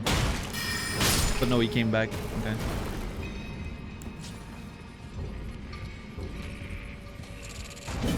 Yeah, Cassie, I mean, that's kind of easy. Like, you can, like, what is it called? Like, easy mode or story mode or whatever. Isn't there a mode like that? Which basically, I mean, you still have to fight, but it's so easy that it basically removes the fighting. See? How is my weapon hitting the walls there, but not his? Can we talk about that?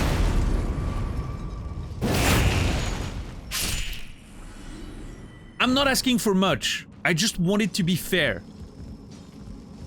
If my weapon hits the wall, his weapon should hit the wall.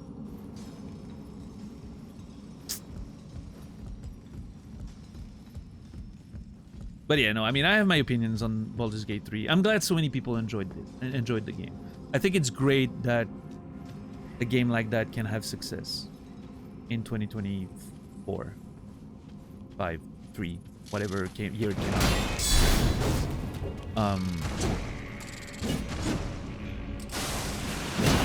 More of that, less of another Assassin's Creed or Skyrim release. Dishonor mode would be funny. No, I agree.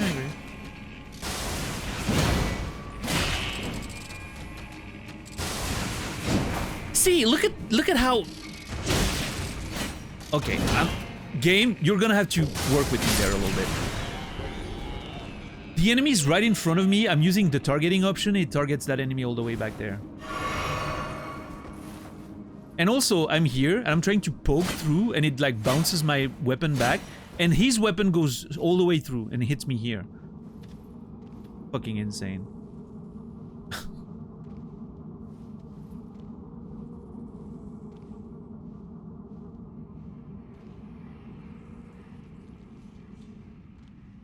I wonder if I can stun him and then backstab him. Or if I should just... I have a lot of souls right now. It's a bullvine. I really kind of want to not lose them. Okay, I have to try. Okay, that works. That's awesome. He's not dead. Oh my god. How is he not dead?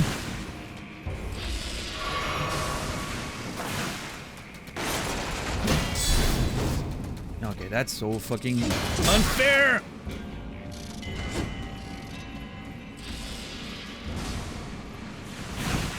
Oh my god! I'm out there dodging bullets like fucking Neo, dude. That nerd! This was a WWE moment right there. Dude dodges the chair shot and his friend behind him gets, you know...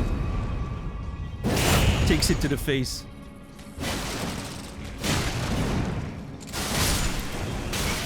Ugh. That dodge, oh, that was kind of a luck. Honestly, I don't know. I'd like to say that I was listening to the sound and I was sort of like feeling the timing, but I think I was just lucky, honestly.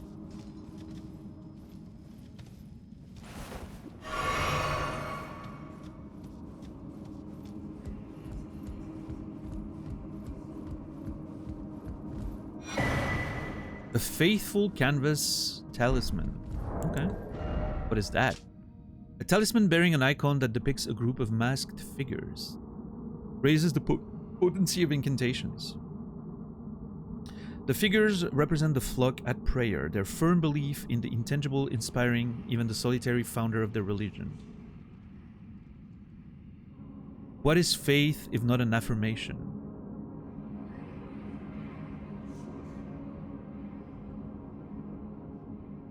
I really like that picture. With all those people like praying and, you know, that sort of like bringing to the point that represents their god or whatever, right? Their firm belief in the intangible inspiring even the solitary founder of their religion. Their belief in the intangible inspiring even the solitary founder of their religion. The intangible. That inspires the solitary founder of their religion. I wonder what religion we're talking about here. The solitary founder of the religion.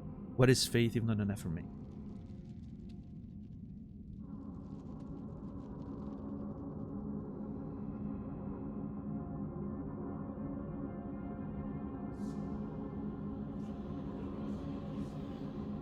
What a cool little...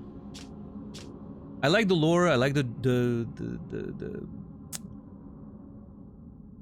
drawing. I think it's neat. Neat little talisman right there. Very cool.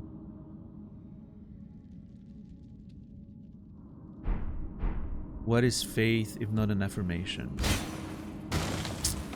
That's true. Okay, guys, this is it. That has to be a secret wall, right? Why else would this exist?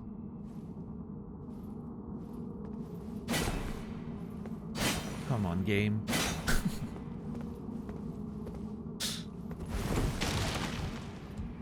Nope. What's up, Nephilim? What's up, Colette? How are you guys doing? Are you still playing MTG? No. I uninstalled. Not long after they announced that there would now be 6 standard sets a year. I cannot afford that shit. And standard's the only format I enjoy playing, so... And also, I don't know. The fact that they're putting the, you know, universes beyond or whatever in standard just doesn't hit well for me. I don't want to be fighting in standard using Spider-Man wielding Cloud's Buster Sword.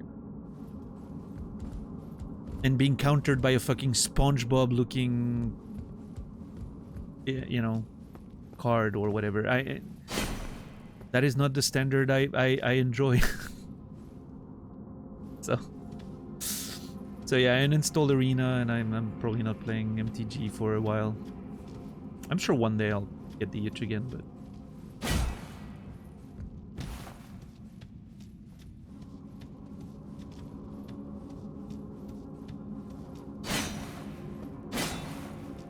You know, despite all the problems I had with standard in itself, like the, you know, the way, the design philosophy of the game becoming more and more rushy and all that, I was okay with it because, you know, I mean, it is what it is, you know. I don't mind it too much. It's part of the game, right? But at least it was still, you know, it sort of still held the spirit of Magic and what Magic was. But now it's just, yeah, just a bunch of random characters from different franchises, even in standard. I'm not interested. What the fuck is going on in here? Okay, is that a... This is a rare moment where we can see the boss before fighting it. The fuck is that? It can't be a dragon, right? It would be so funny if I escaped. I tried, like, this whole thing started because I didn't want to fight a dragon, and so I went in that fucking little underground basement and got teleported here. It would be so funny if I still have to fight a dragon. That would be so fucking funny. I don't think that's a drag. It's very scaly, that's for sure. Looks like a big lump of stone. It's a bristlebutt. The Mikir. Of course, Mikir. It always happens that way, right? Same with the Oblivion horse armor, right? You remember, I'm sure.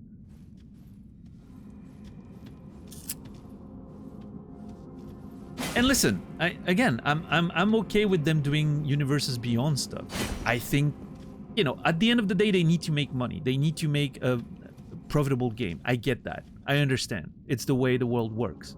I'm not a, you know, I'm not a fool thinking that they can just keep the spirit of original MTG alive and not make any money and just do it out of the kindness of their heart. That's not how it works. But as long as those sets were separate from standard, I was okay with it. The Lord of the Rings stuff and all that stuff, right? It's separate. It's okay. People want to play them in Commander or whatever, fine. I mean, you know.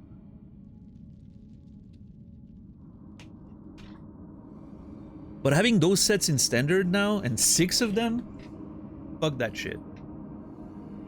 How many, like, with the new standard timeline, which is an extra year now, I think, right? And more sets being included. How many sets is it per block? Like per standard, you know, legal block? Like 18 or some shit? That's insane. Like if I was a pro player and I was, you know, if I was a pro player that's not like making a lot of money because I'm like streaming or whatever on top of it, but it was just like a normal pro player that is barely making ends meet, I would be absolutely livid of those changes. Because it's gonna cost you a lot more to just keep up, right? I mean, I guess you buy singles if you're a pro player, but you know, it's still a lot more cards that you're probably gonna have to add to your to your, you know, collection overall just to keep up with the metas and everything.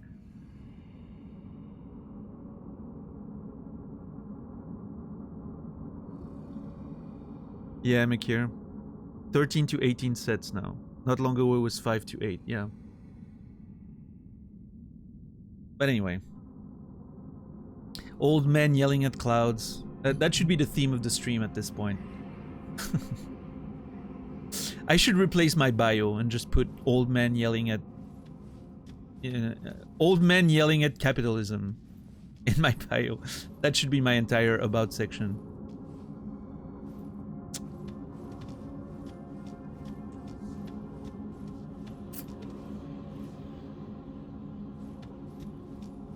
Right, I have no heals. I have 17,000 souls. There's a part of me that kind of wants to go back and spend them instead of just dying in here, but... Oh, is there a stake? Don't tell me there's no stake. Oh my god. I don't think there's a stake of Marika anywhere here. Oh, fuck. Out of all places, this is the one you want me to run back every time? God damn it. I guess I just have to one-shot the boss without healing, right? Easy.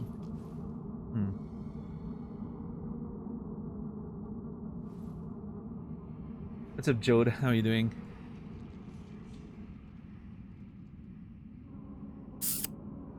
How many levels can I take with this? Only 2? Oh, that's fine. If I lose them, I lose them, right? Not a fan of Legacy? What does that mean? I'm not sure if the context wax can be a bit more explicit.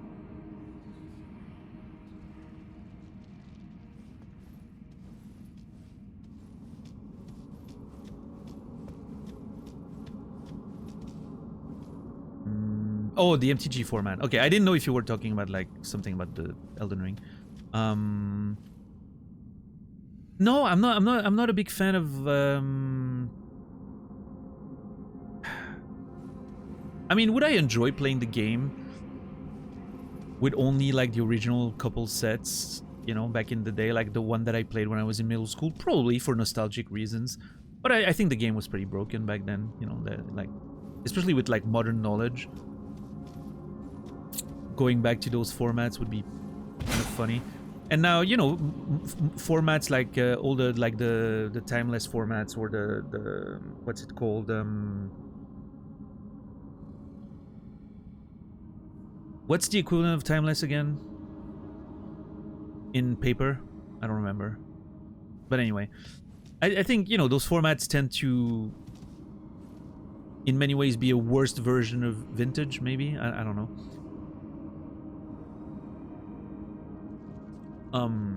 No, but like the format where you basically can play anything, right?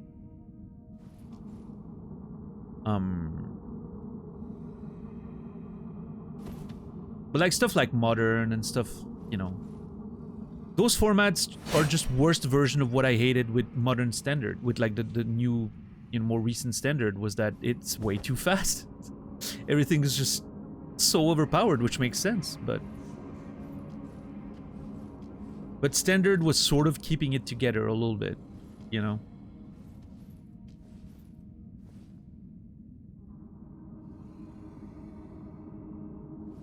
Vintage is everything goes, okay. Yeah. I don't know. I don't think they make the game for me anymore, and that's okay.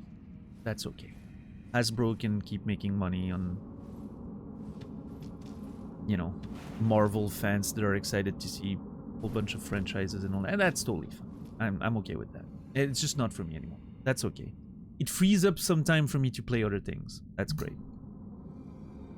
If I had like a local game store and like a local scene here that I could join and maybe play with people, like, you know, it would be different. I would still play the game.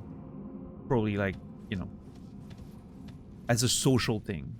But if I'm gonna play online only anyway, I want a game that actually feels satisfying, since it doesn't have the social aspect.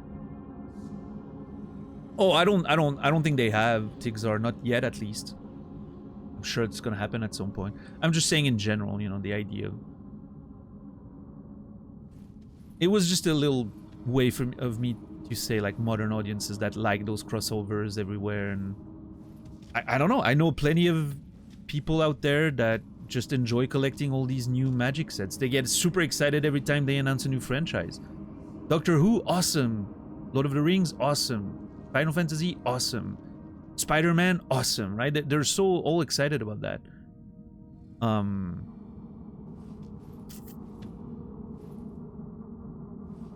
that's fair. That's their way of enjoying the game. I'm happy for them, right? It's just not mine.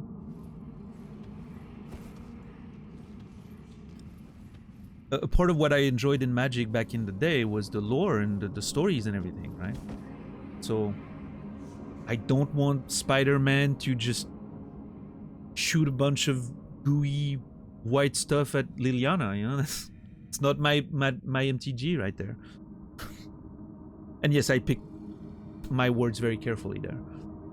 I know what I said.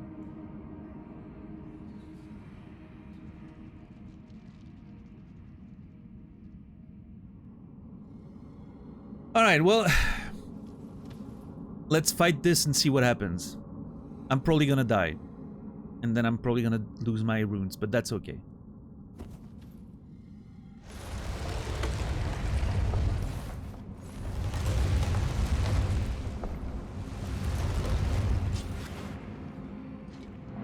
Oh no, I can't get out. Okay, Falling Star Beast. Oh shit, what the fuck?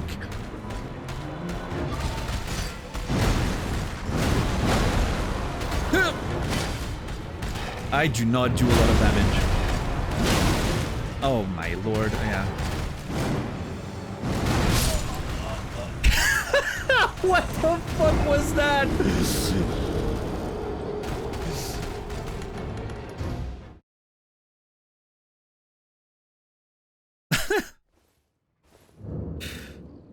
That thing just did a front flip on my face.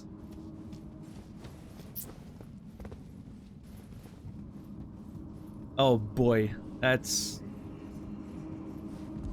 Well, ladies and gentlemen, I think we may be here a while. I don't know. I have a feeling.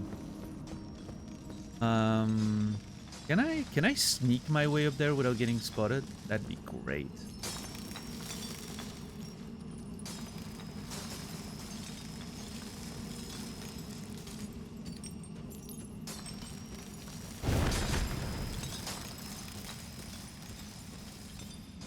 Yeah, I'm not doing a lot of damage to that thing, so.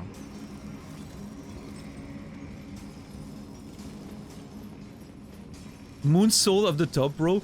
Yeah, I don't know, like for a second there, it felt like I was playing Tekken against, you know, one of those knowledge check characters that just spins everywhere, and you're like, what the fuck are they doing? I have no idea. I'm just gonna die. It's okay. That's what it felt like, fighting this. This thing is gonna spot me as soon as I pass, right? Yeah, okay. So we just run!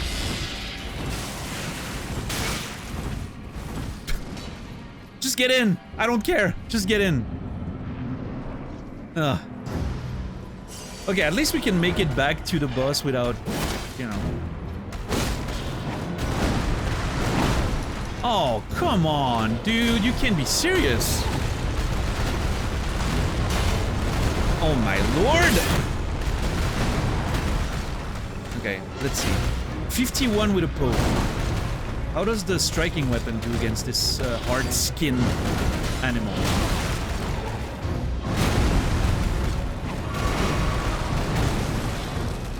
I don't understand what it's doing. Okay, it does less actually. Okay. So we stay with the spear. If it was equally upgraded, it would do more, but...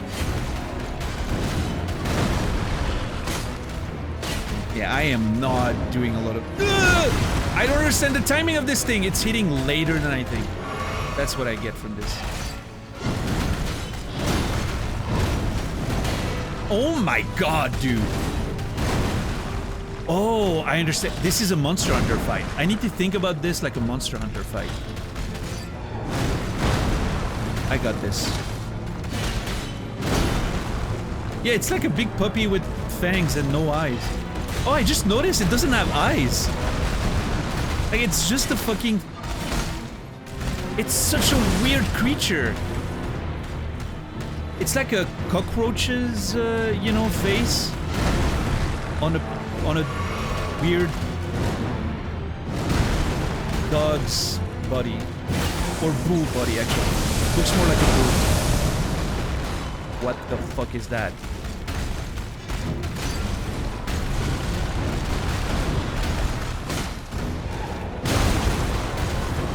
Okay. Can't stay behind. Noted.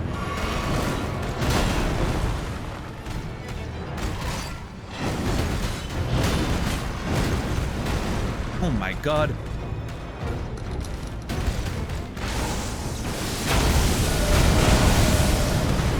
Okay, don't stay in anywhere near when it does that.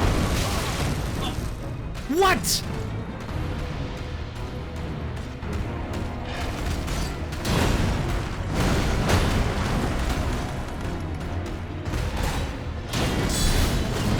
It threw rock into my face with its tail. I did 15% damage. Oh boy. How's everyone doing today? Are we good?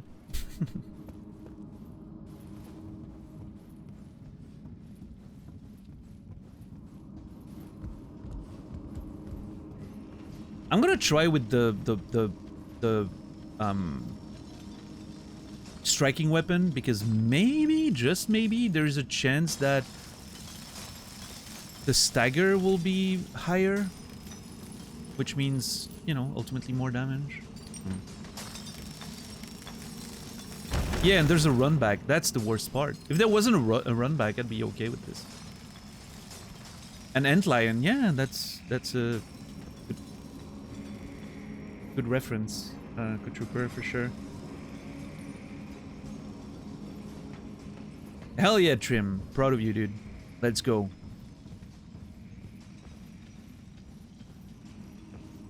Never stop. Keep doing it for as long as you can. One of those beetles. Yeah, not a cockroach. A beetle is what I was thinking.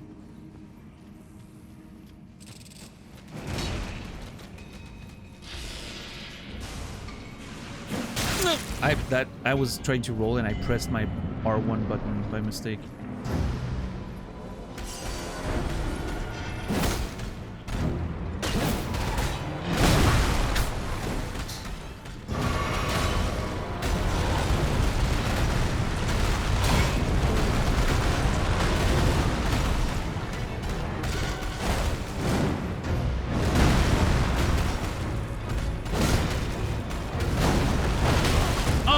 Off. That second tailspin? Oh.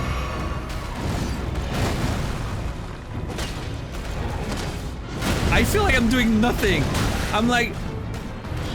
I feel like a child fighting with their dad. You know when your dad sort of like fights with you a little bit and you punch him and you're literally doing nothing.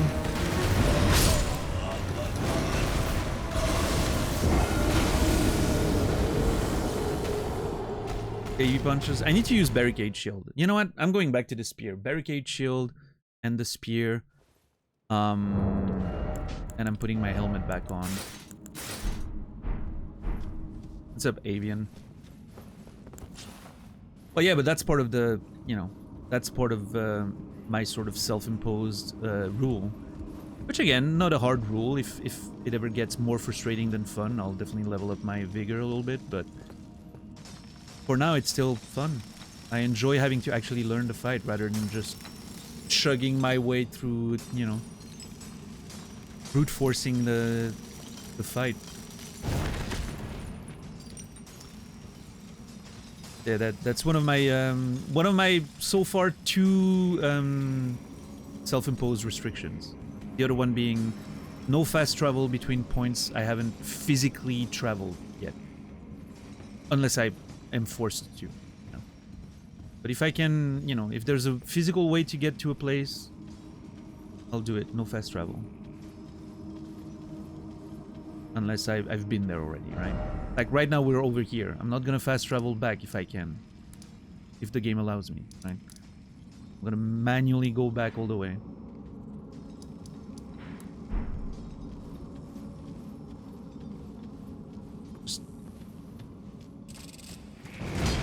And the purpose of those rules being making the game a little more immersive and more fun, right?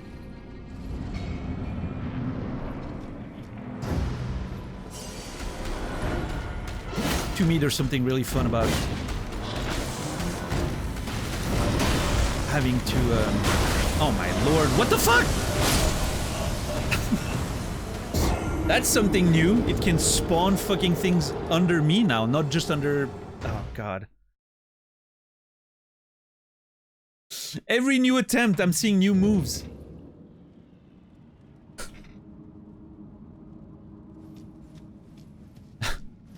Hey, so far we haven't lost the runes. At some point, I'm gonna have to lose the runes, I think. It's...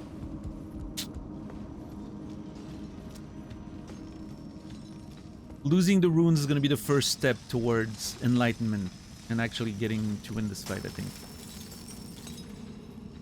Also, I hate that I'm sneaking every time. I wonder if I could actually run this without sneaking. Probably not. I would get spotted by the sleeping thing up there if I was just running, right?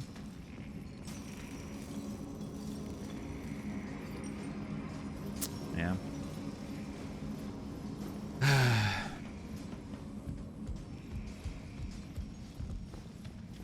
Makes you learn the lay of the land, something the S1 did well. I agree, yeah.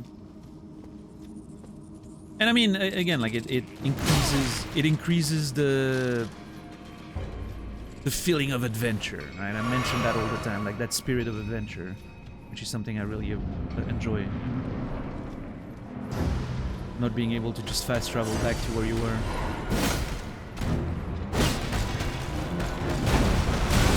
Oh my god. Okay, barricade shield. Let's see. Okay. Oh, okay. I don't know how I got hit, but...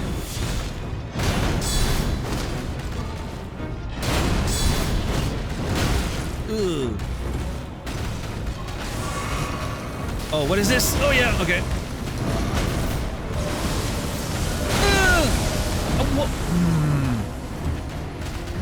I was running away. I don't know what to do.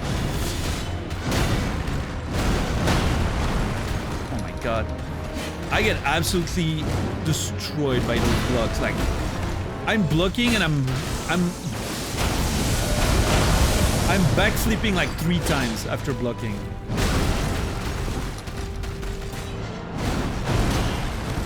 Oh my god. I do really like those blocking animations though. Like the fact that you actually get staggered and shit.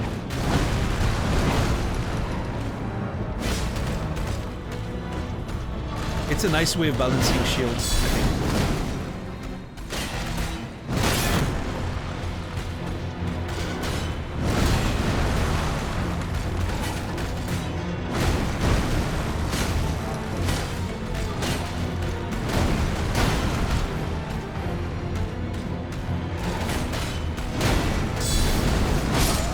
shit.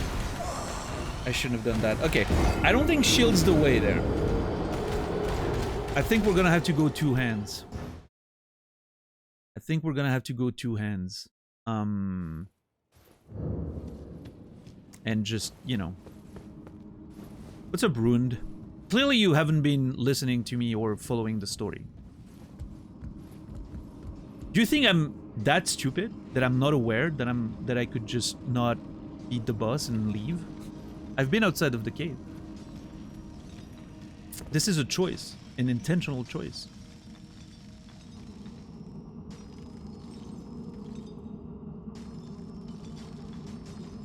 Also, yes, rules of the channel, you're not allowed to tell me what to do or backseat or give me game information.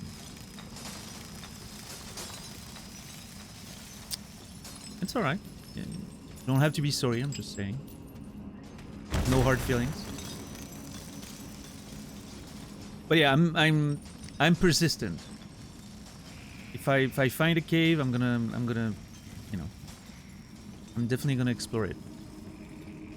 But yeah, you also missed the conversation we literally just had, which was me saying that I'm not gonna fast travel unless it's between 2 points that I've already physically linked. If I've traveled from here to here, I'm allowing myself to fast travel if I want to. That's fine.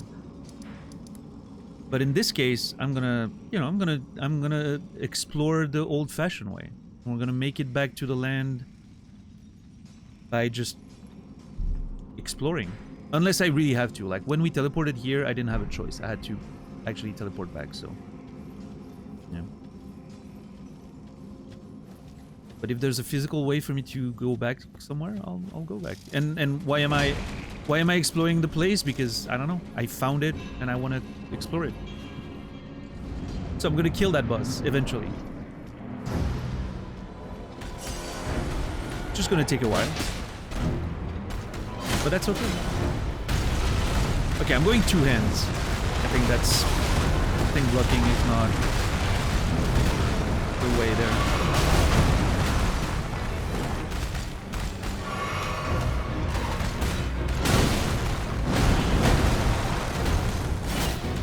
That's not that much more damage. I do what, like 10, 14 more damage, I think, two-handing. Although there may be more stagger. We'll see.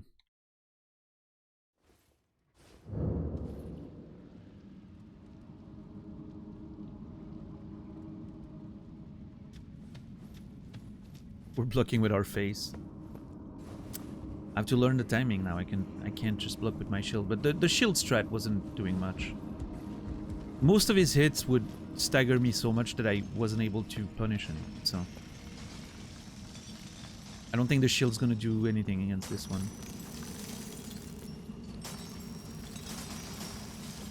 I'm gonna have to learn to dodge everything.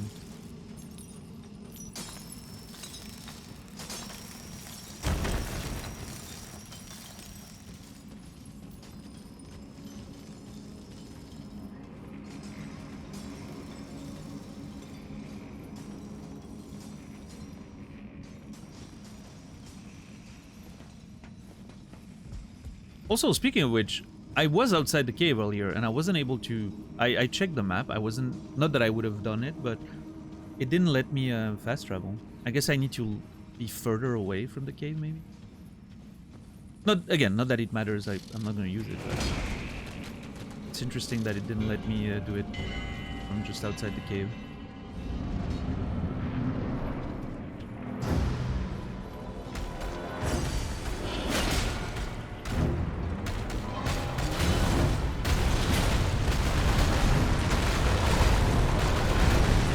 This is kind of like Vord in Dark Souls 3, those charges, same timing. Oh my god, I cannot believe I didn't get hit there. This is so fucking hard! Oh my god, I don't know what to do. Okay, just running away seems to work. Maybe I can actually just run. I don't even have to roll. Let's try. Yeah, okay, just running away works. Nice. Ugh! So close!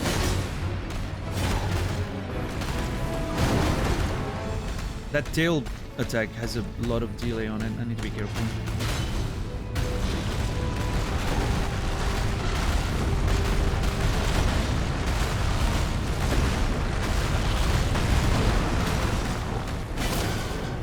Shit! I was trying to force this. Ah!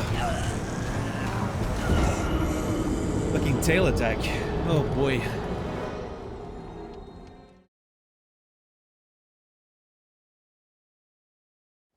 That tail attack is a mess.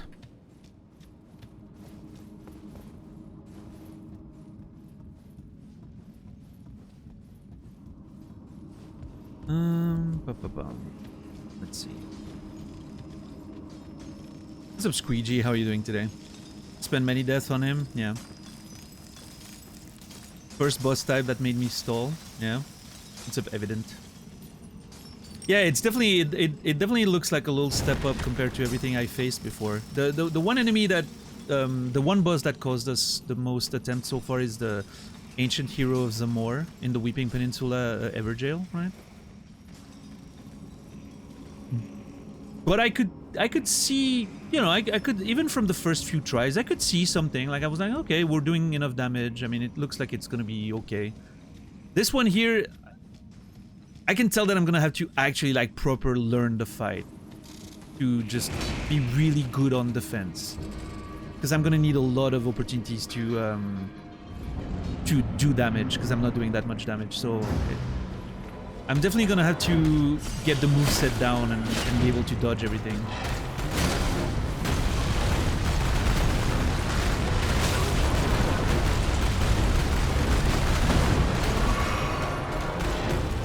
But it's good. Ah! That is such a shitty move.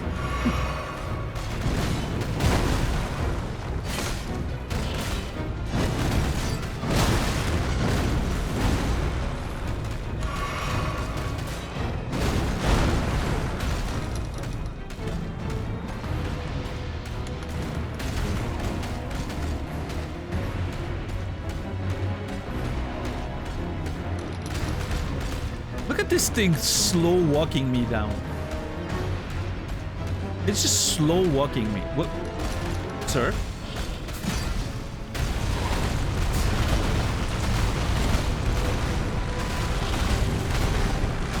Oh my god. Just chill for a sec. Oh my god.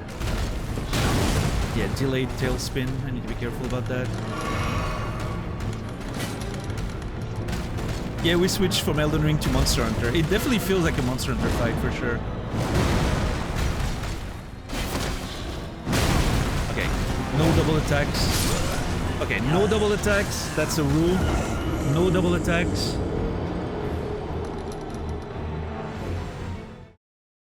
No double attacks. I think get any poke you can get rather than trying to charge. What's up, Zoro? How are you doing today?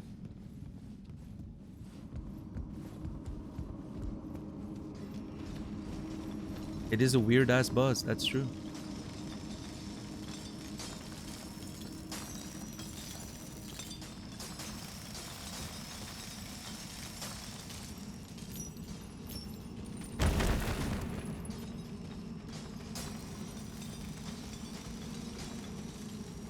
Looks like they should have been in a larger area, keeps treadmilling into the walls. Yeah, I mean, I guess the small area is part of the difficulty there. A wider area, you could just run, create space. Can't really do that here, but... Decent, how about yourself? I'm alright. Haven't slept enough, but...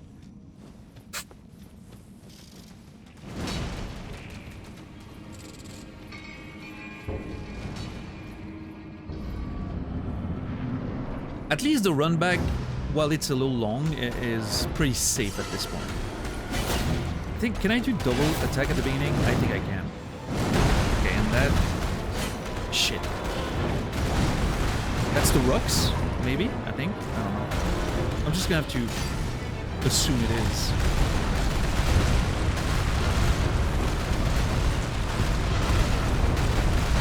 Okay, that's when you can attack. Okay, that's a double. Oh my god. Okay. So he does the legs things, and then he does a tail spin and then another tail spin. That's a whole thing. Jesus.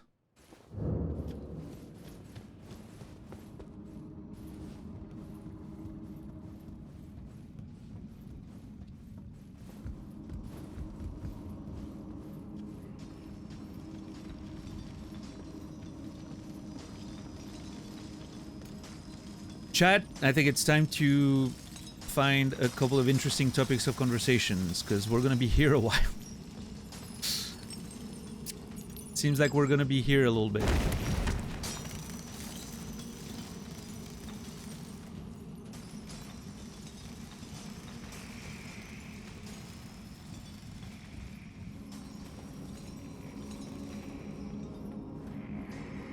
Have you played any Monster Hunter? Yeah, most of them, actually.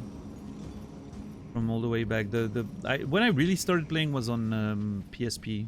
Freedom Unite was the first one I really, you know, dug into. Then I played most of them. I didn't play Rise. I skipped that one.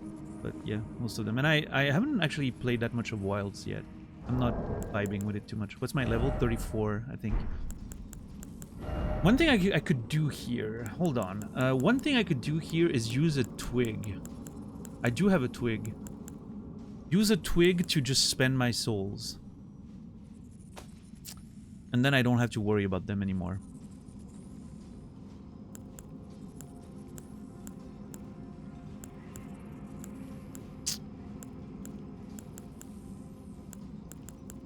That could be a thing that I do. But I only have one twig, right? I don't know. I mean, there's 3 of them at the merchant in the Weeping Peninsula if I ever need them later.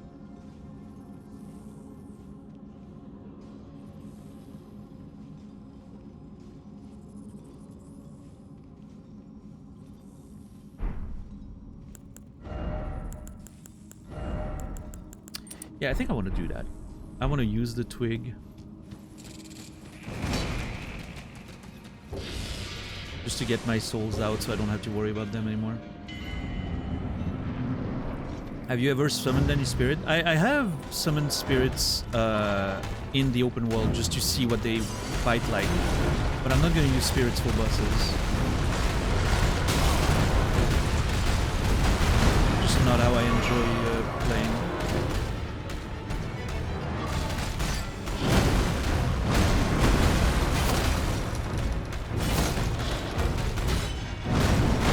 I'm still gonna give it a proper try.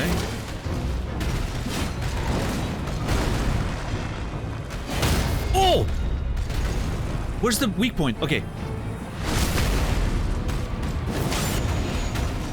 That is not that much damage. It's okay. It's a start.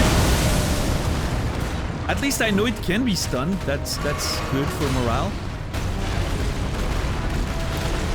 I only need to do that about 5 times and we're good. Wait. I think it hit an enemy outside the gate. That's fucking funny. It hit one of the enemy outside the pub wall. Okay, you need to run away, not towards him.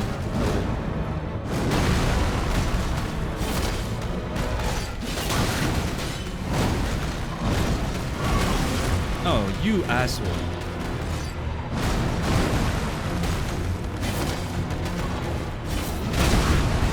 Oh, I'm not dead. Never mind. Hey, best attempt we've had so far.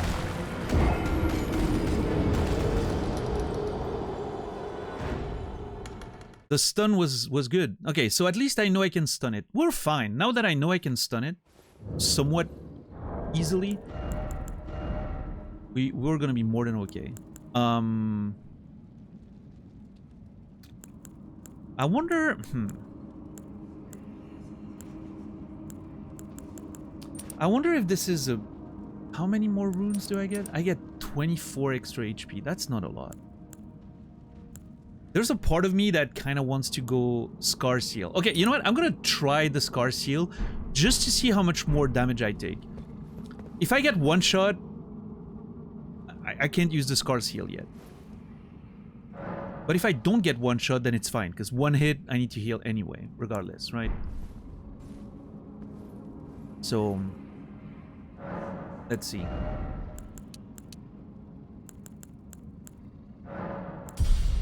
And then an extra 6k gets me another level. I'm sure I can find it.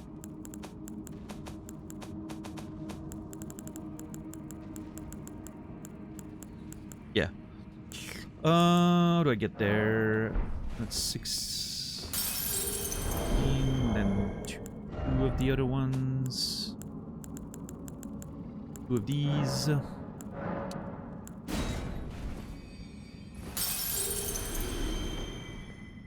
Four. I need another 2k. 5 of these. There you go. Just want to get my runes all used up so I don't have to worry about them. And we have a nice 22 across the board. Beautiful. Okay.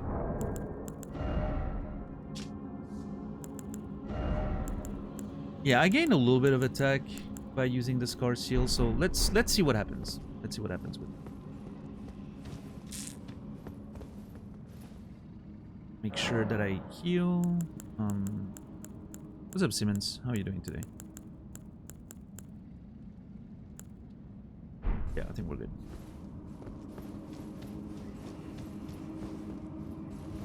Now that I don't have to worry about runes, I'm gonna try to just run all the way, see if I can make it without getting destroyed. That would save a lot of time if I don't have to sneak. Let's just see if running works.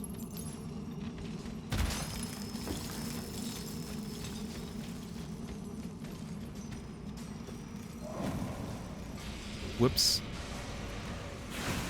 Yeah, that's what I thought. That's what I thought. Not ideal.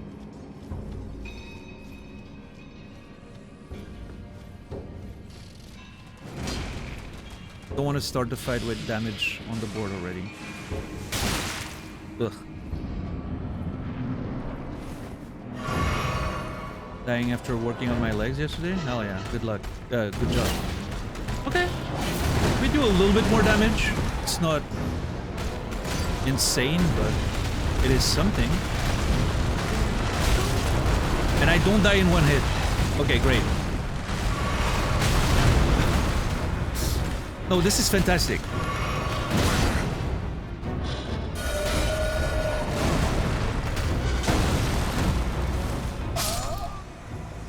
Okay, that was straight up rude. That was straight up rude. How it tossed me against the wall there? Straight up rude. Does that count as one hit? I don't know. Yeah. What's up, Faulty? I can survive a normal attack. Even if that kills me in one hit. I don't know. So it's fine. As long as I can survive a normal attack, I'm okay.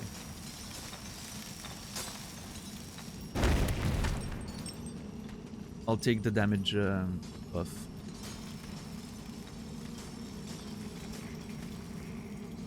In this case, I think.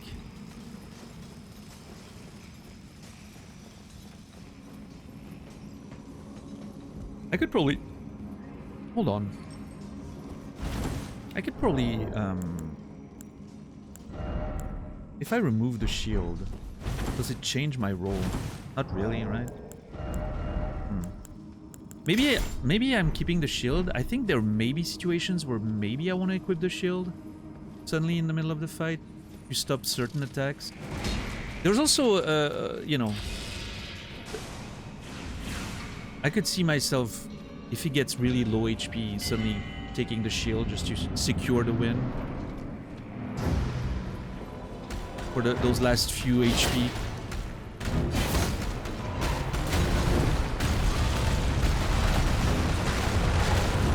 Oh, that's bullshit. Okay. I rolled, but he somewhat He dragged me all the way to the wall with the roll, and then fucking attack still hit me after I was done rolling. Bullshit.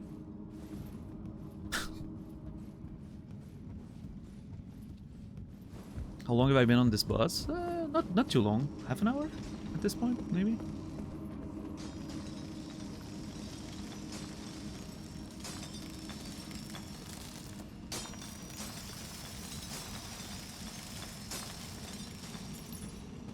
Yeah, I think 30 minutes, roughly.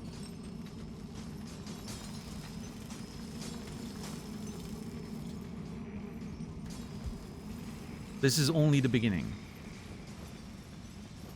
of what is sure to be a little bit of a journey. I don't know, I think it should be okay. I don't think this is gonna take that long.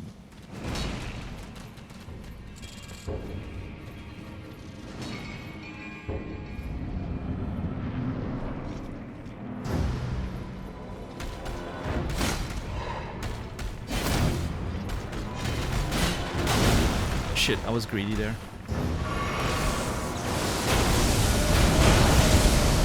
That's nice. Oh, how did that... Okay. That completely whiffed, even though I was against the enemy.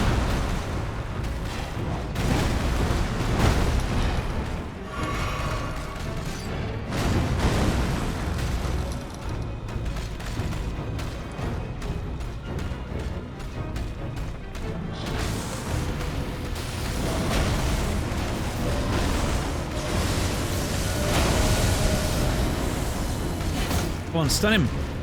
Shit. No double attacks.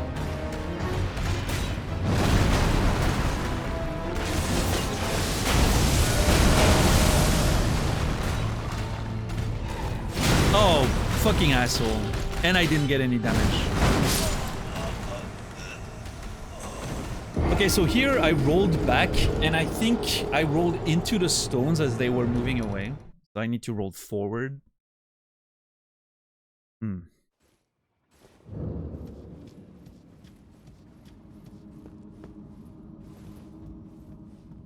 Need to make sure I roll full.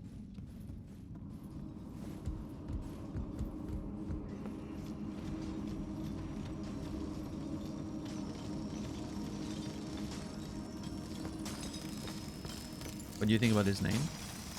Not too much so far. Falling Star Beast. A name.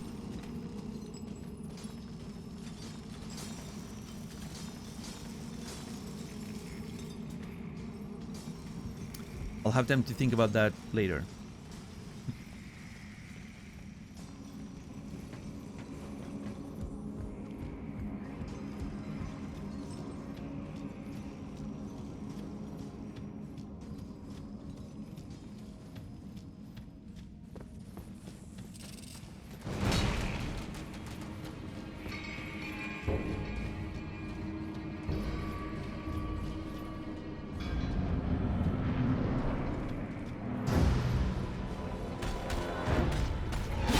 Okay, that's 2 hits. Guaranteed. Too early. I was very lucky there, because I was way too early on that roll. Okay, 4 hits is a stun. 4 heavy hits in close successions. I don't know if time is a factor. I don't know if, like, the poise, you know, raises if you don't hit him for a while. I'm not sure if that's a thing. But 4 hits seems to be enough to stun, so... I can't do that.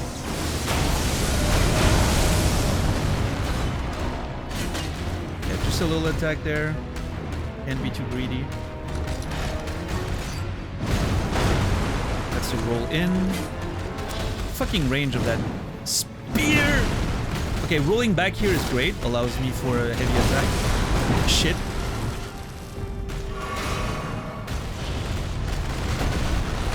Oh my god! What was that? It was so weird! Okay, and when he finishes this, I can poke once. Shit! I'm against the wall. Okay. I thought I was stuck against the wall there.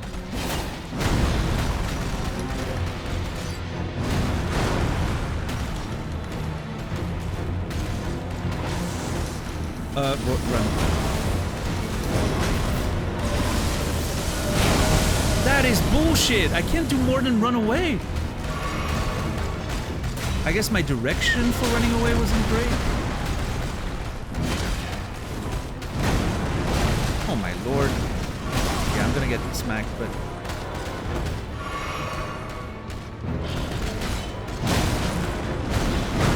Pretty sure I rolled.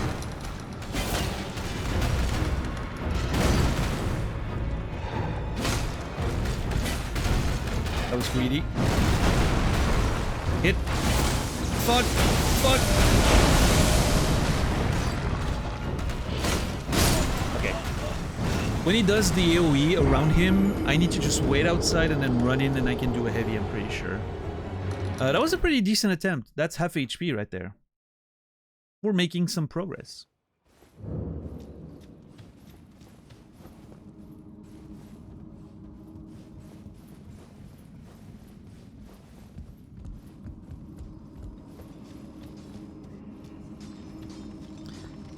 Now, obviously, one of my worries is if he has a second phase. If he suddenly has a new move set when we get him to lower than half HP, which a lot of bosses have displayed so far. That sort of change in the second phase. So, if that's the case here, well, we have a whole other fight to learn still. But yeah, I mean, I'm getting there. I'm starting to get a sense of the moves and how to dodge them. So I don't know. I think there's. I'm not gonna be too overconfident. I don't want to fall prey to my own hubris, but I think there's a chance he falls today. There's about 2 hours left in the stream. I think we have a shot at actually winning today. This is not impossible. Oh shit! I didn't know what he was doing.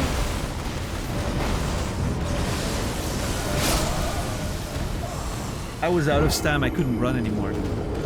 That was such a weird start to the fight. Immediately goes for the fucking...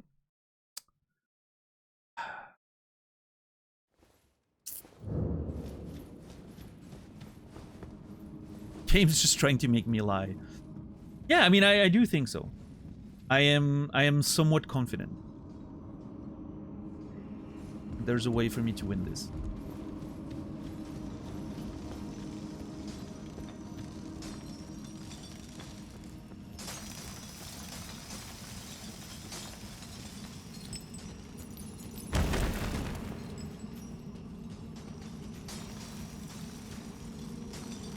Yeah, Jode. I don't know. I have a feeling the falling star thing is related to... I mean, we know about the gravity stuff, right? We've found gravity chunks before, which are related to fallen stars, meteorite strikes and all that, right? The star colors and all.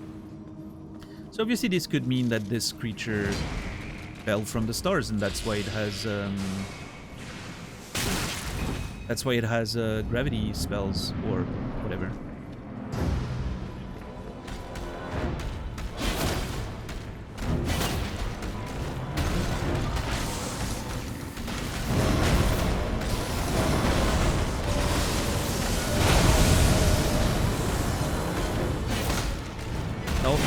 No. Okay, another loaded attack. God damn it. Yeah, okay, so I think that was 4, but this time I didn't get the stagger, so there has to be some sort of recovery on the stagger on the part of the enemy. I think it does recover some of the poise or stagger or whatever the bar is, the invisible bar is called. So you have to do the attacks, like the 4 charge attacks need to be close enough.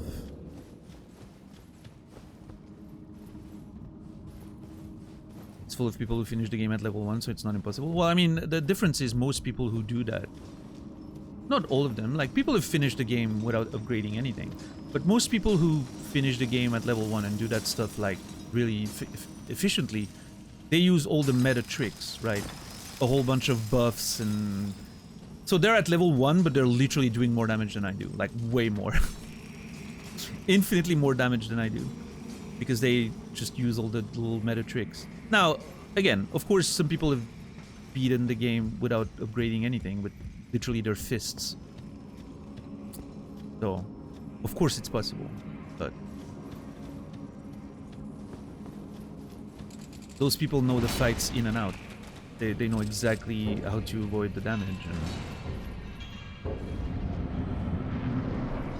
And I don't. So I need to learn all of that. It's gonna take a while. 2.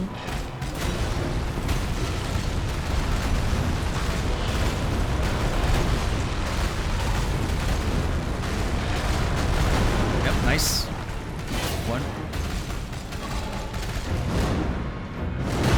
Nice. 4. Wasn't enough. Fuck. Okay. Damn, I really thought I would get the stun there. So there has to be more than just that. I think there's a factor here that I'm not seeing. I don't think it's just time.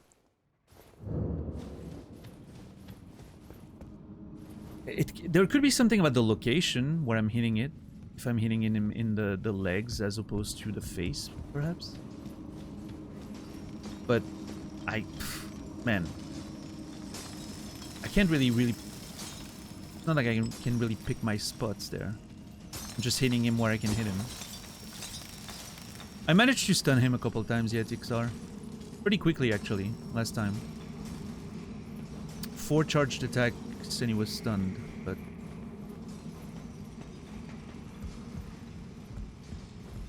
yeah, I got him to around 50% HP earlier.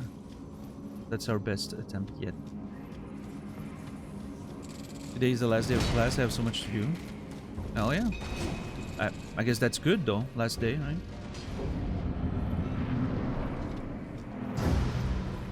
Alright. Get 2 quick charge attacks in. Another one.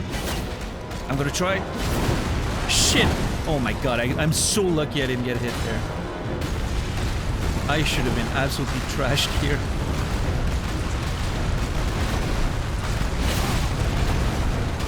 I got greedy.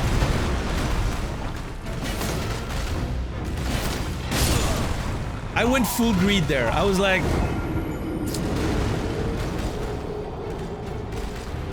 Might as well give it a try. If we can get a stun, fine. If not, this attempt was doomed from the start anyway. It's good. I also feel like I have to cram because a bunch of assignment stuff is still due. Good luck. I understand. Yeah.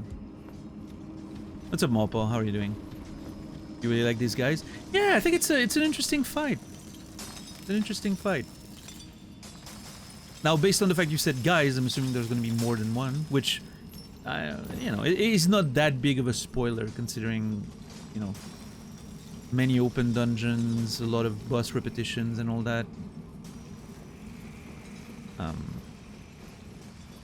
But yeah, it's an interesting fight. I like the, again, like it makes me feel like I'm fighting a Monster Hunter boss a little bit. Typo DS. Nice cover. I like it. Did you also typo the THESE? I appreciate the effort, Mopo. I respect it.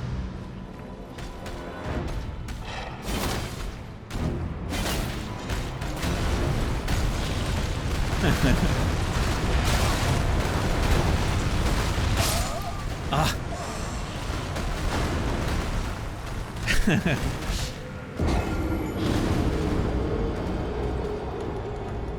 Appreciate you, Mopo. I hope you're doing well. Again, not that much of a spoiler. It is. I expect a lot of the smaller bosses to be, you know, happening many times because of the many open world dungeons and all that. So.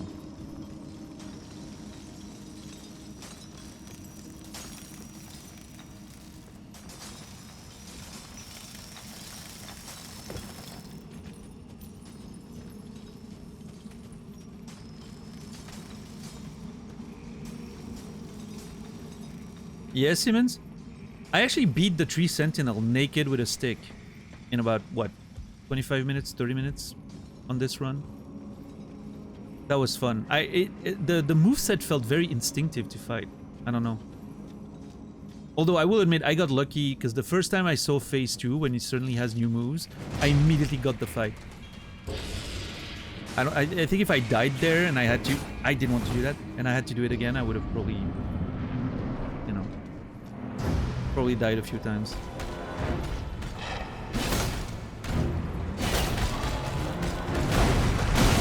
Oh, fuck off.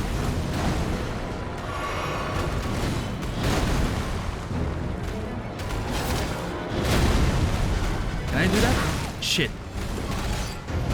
Yeah, the tree sentinel was probably a fluke window kill. Because I was totally panicking in that phase 2 and I still got it. So.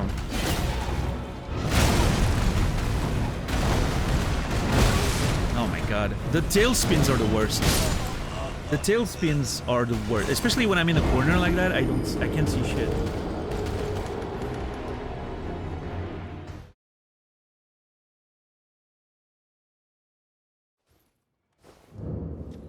About to see what Oblivion is about. Happy they put it on Game Pass. Have you played the original, Mopo?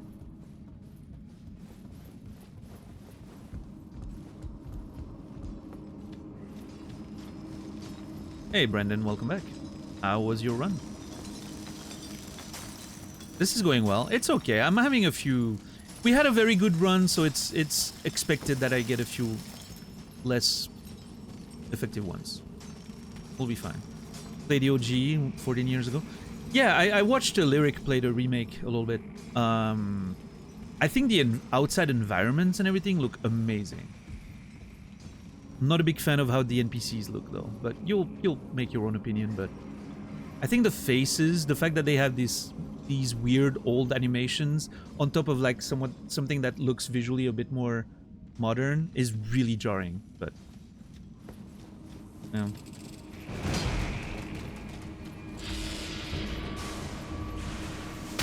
Ah, fuck off.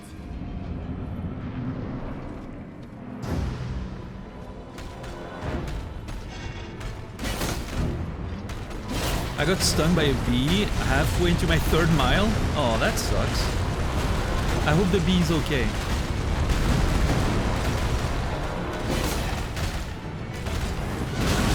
Right in the ankle? Do I still have time? I'm still gonna pull. Shit!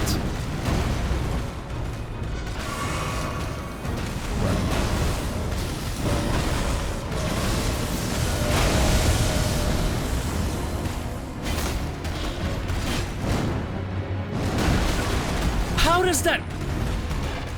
I'm dead. Oh!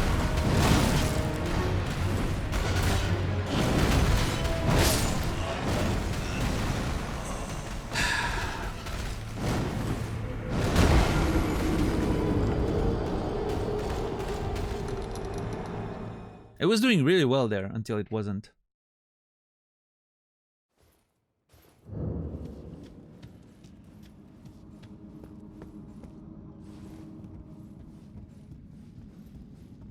If a bee stings, it's most likely dead. Well, now I'm sad. Poor bee. It didn't deserve to die to sting Brandon, of all people.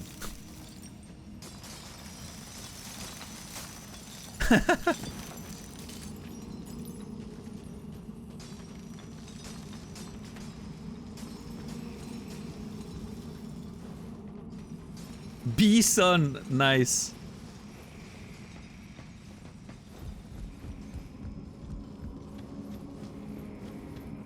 Can bees do like a warning sting? I don't know.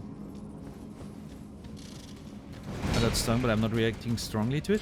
I mean, bee stings, if you're not allergic, are less painful than wasps and all that, so maybe it's just a normal little bee sting.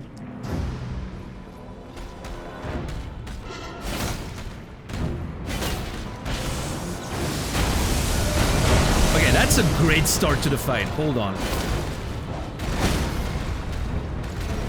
Did I stop? What? I hit its tail! I didn't even know I could do that!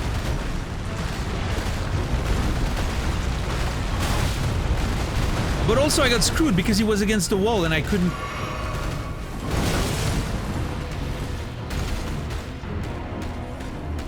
I couldn't get the critical because it was against the wall. Now I'm like, I'm wondering if I should intentionally try to hit the tail or something. Nah, it's too risky. Like, there's no way I'm getting tail hits on purpose. I don't think. Hold on. Let me, I'm gonna hit him in the butt. Fuck.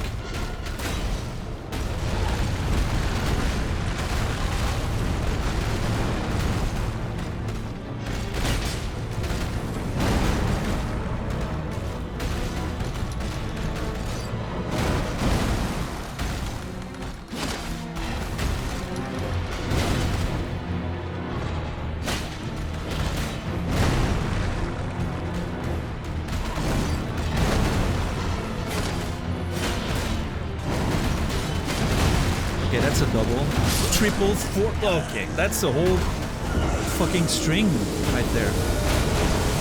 I got knowledge checked on this one. How's the volume for this fight, by the way? Are we still good?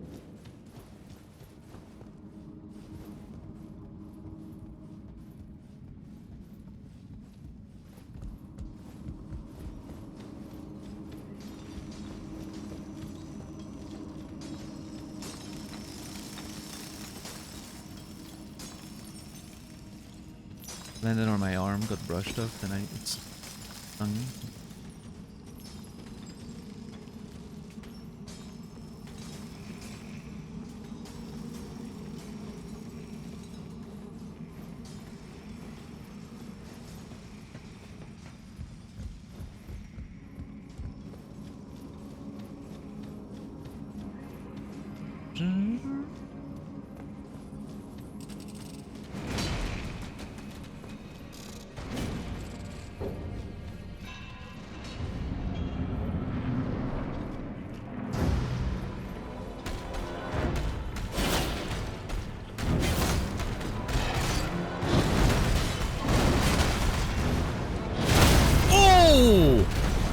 Worth the trade. Let's go.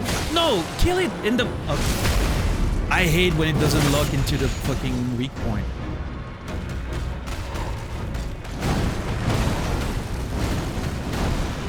Optimal punish, I know. No! And now it charged. Oh yeah. Fuck off! Oh my god, I hate that spin. It's so late. The actual fucking hit happens so late.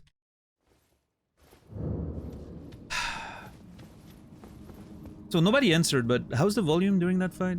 Can you guys still hear me, or what's going on?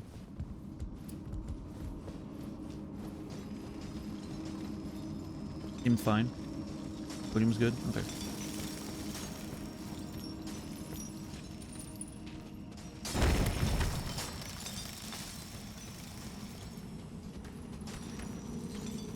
Yeah, I mean, as long as you can hear me when I talk during the fight, we're fine.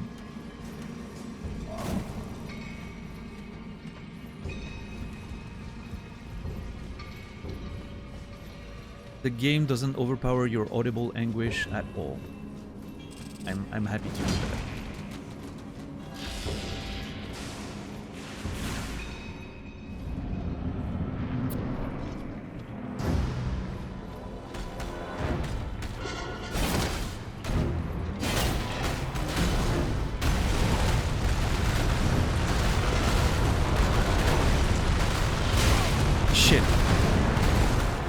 Tell when it's about to do the last attack of that charge thing, because it gets red or something.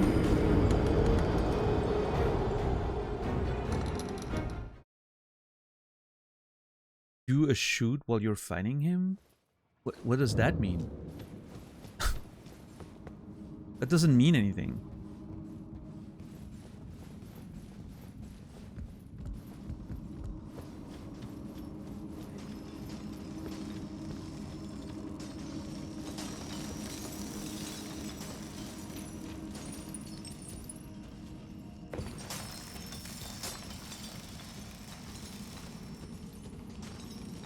You know what it means?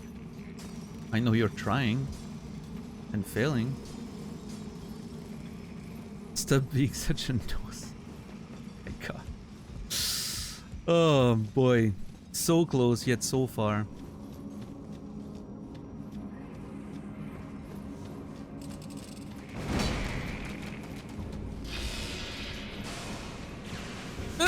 I wanted to... thought I could make it to the door, but no.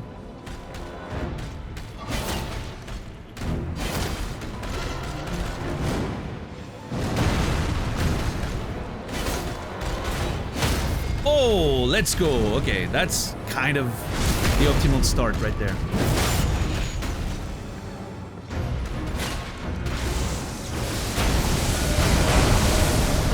Actual optimal start. No!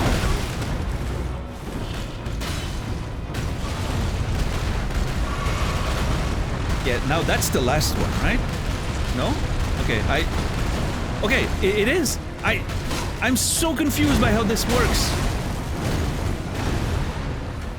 But I think I got a sense of when it actually stops the runs.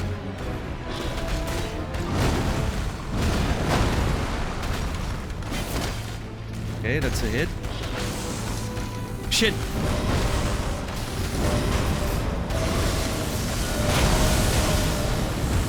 Oh, dude, the lingering hitbox there. I didn't expect it. Okay, now I know, at least.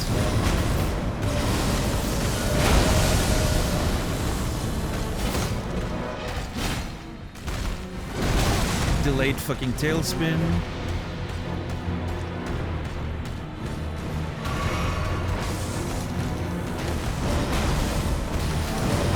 It really likes that attack right now.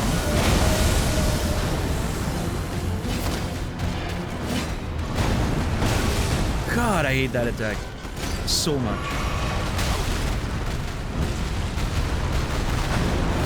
I can't see shit. I don't know what's happening.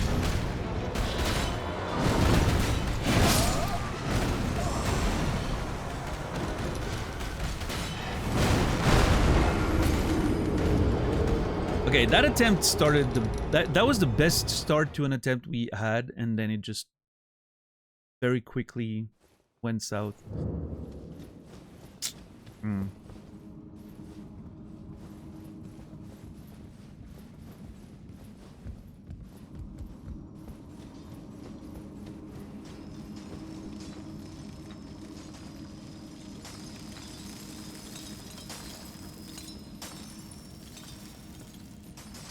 What was your best attempt so far? About 50%, I think.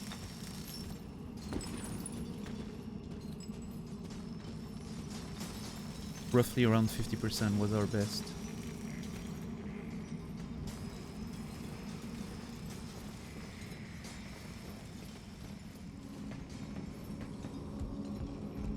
What's up, Shazam? How are you doing today? Welcome in.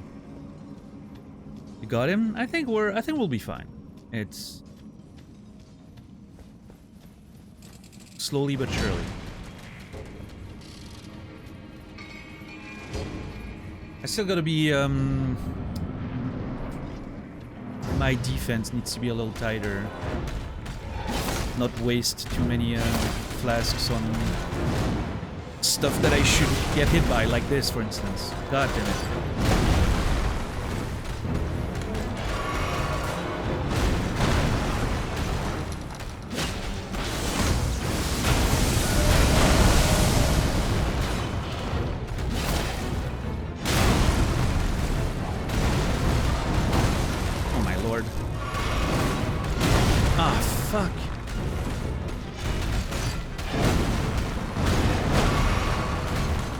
I didn't get hit there, but I'll take it.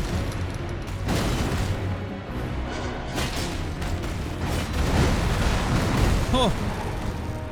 Okay. Oh!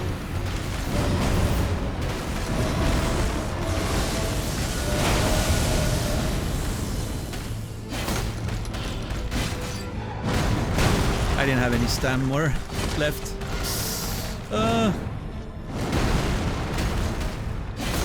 Shit. I was hoping for a stun.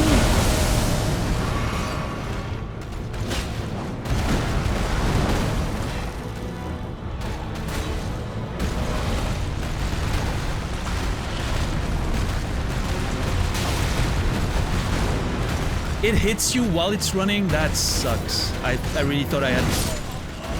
I thought I was so clever there. Because when he does the last charge of this whole combo of charges he does, you can see like some red sparks, right? That's something I've noticed. And so I was like, oh, well, if he's gonna keep running into the wall, I'm just gonna get 2 free shots while it's running. Nope, you get hit by the fucking hooves. Oh. You learn, you learn. Gain some knowledge, that's true. It wasn't for nothing. Wins and learns.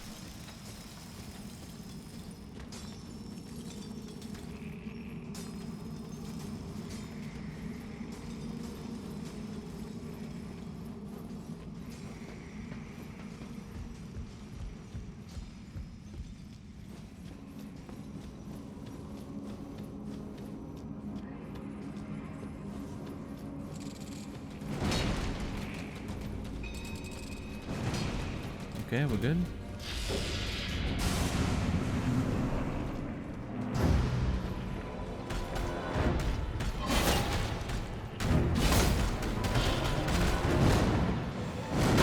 That's great. That's an instant stun, I think.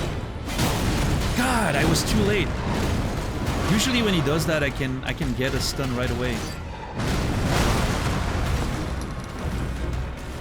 Shit. Sparks.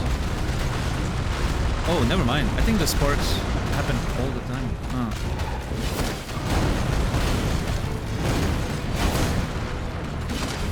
Oh my god, are you gonna get stunned? Oh my lord.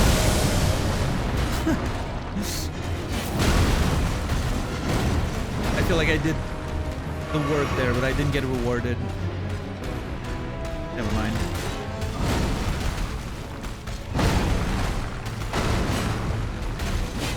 Okay, 2 complete misses. That's not great. Straight line. Get his ass. Shit.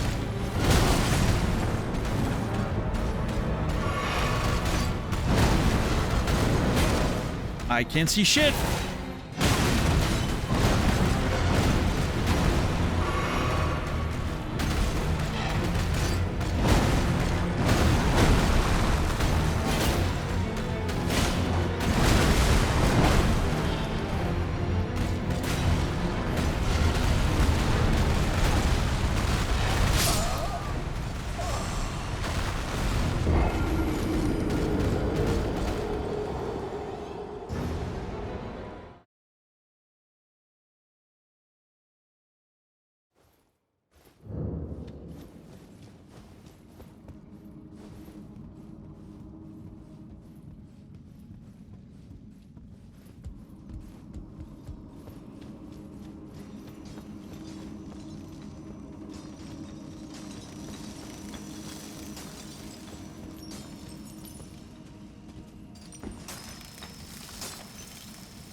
Have a talk to your camera guy again. Seems rusty. Fernando?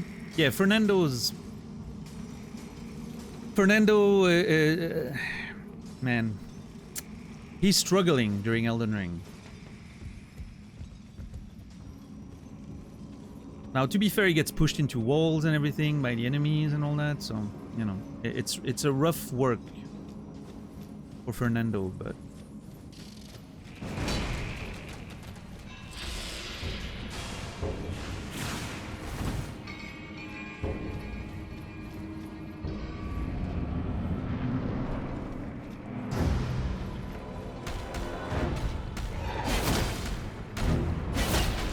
yeah, the camera in Elden Ring, not ideal, I will say.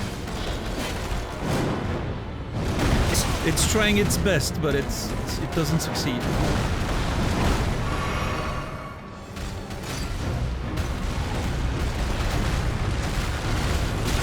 What the fuck was that? He's so weird sometimes. Like, it doesn't charge you, it goes away from you.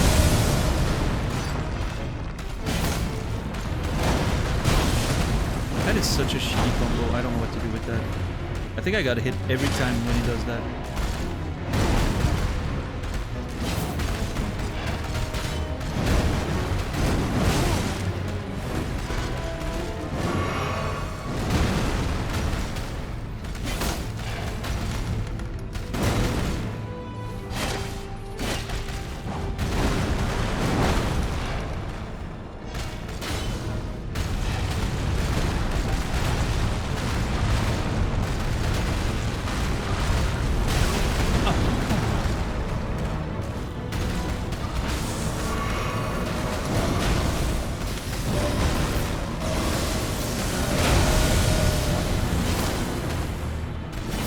Great. That's a good strat. Run towards the butt when he does the AoE stuff. Immediately get to the butt. Bam. Yeah.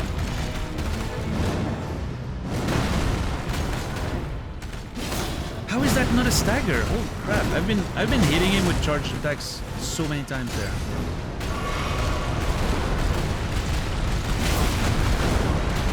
God, bullshit. I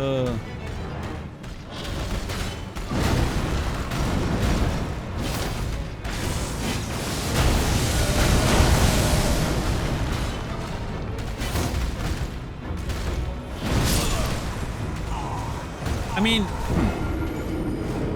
that was decent damage overall, but we didn't get a single stagger and a single stun. That's... What's up, Nibiru? How are you doing?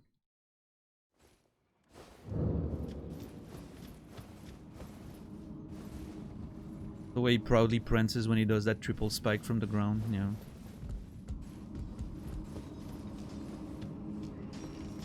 Yeah, it almost that pose he does, you know, reminds me of a weird reference. Simba in The Lion King, you know, when he does the "I Can't Wait to Be King" song, just walking around you like that, you know.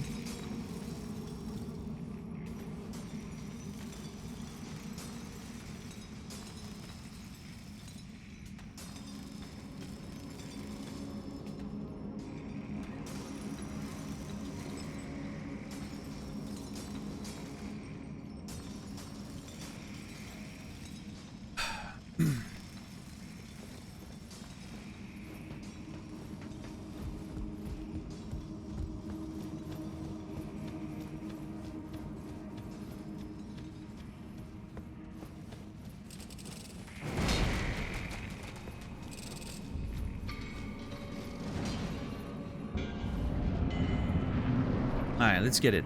Let's get a nice few stuns really early. 1, 2. Little poke, poke.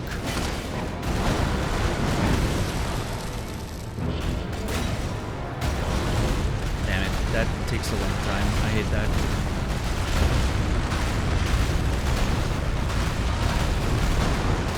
Okay, that's a full attack, I think. Yeah.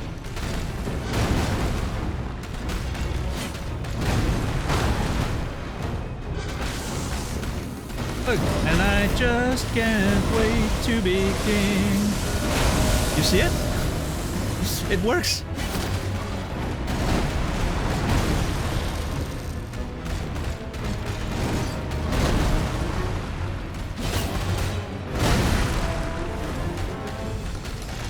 I was doing well on defense so far, but and now it's all... I was doing so well defensively.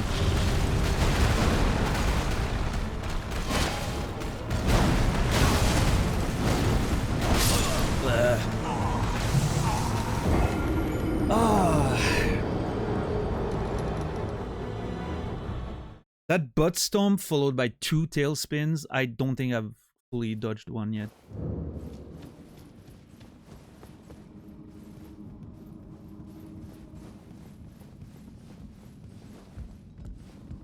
Perhaps you should keep singing? I don't know. I don't know if that's such a good idea. I would like to keep viewers and followers.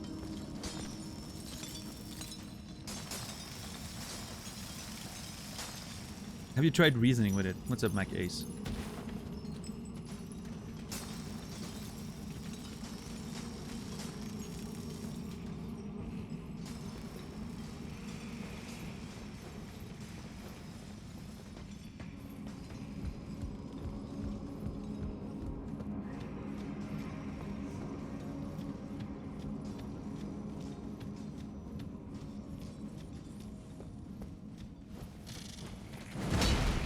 I hate that this thing almost hits me every time, by the way. Coming out of the freaking thing. Okay. To get there. 1, 2. Ah, shit! I need to get it loaded. Oh my god, and the second one with... You know what? I'm calling this one this one's a write-off. I got a running attack instead of a charged attack, and then the second charge attack completely whiffed. That's not the start we want.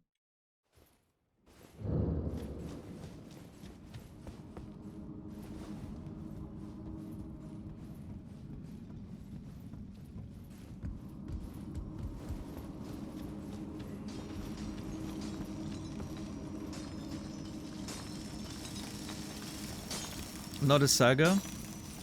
I don't know. I was feeling really good about it for a second there. I was like, you know what? I think I might get this today. Now I'm not so sure. Definitely tomorrow though. Worst case scenario, right? Like this is not gonna take more than 1.5 stream. There's no way. Not yet. I mean, okay. I want to see what happens when we get it under 50% before I make any, you know, confident statements about that, because... Oh, fuck off. I hate that fucking thing. If it gets new moves in phase 2, if it does have one, yeah. It's definitely gonna change the fact. How does that whiff? I'm literally in this... I couldn't be closer to him.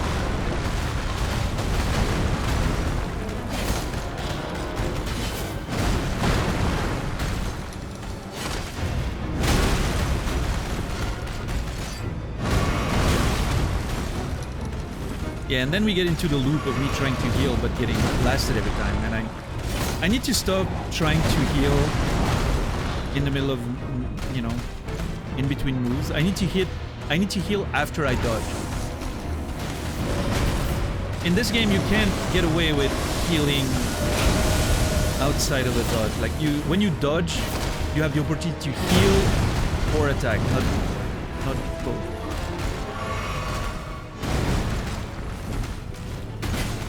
Yeah, that was a mistake. I could have done damage there.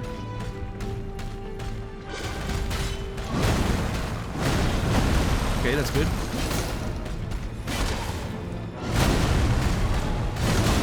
Shit! How am I getting hit there?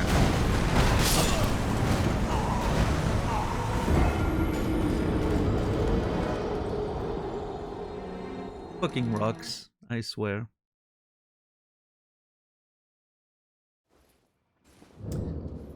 Shazam originated as a call-in service in 2002?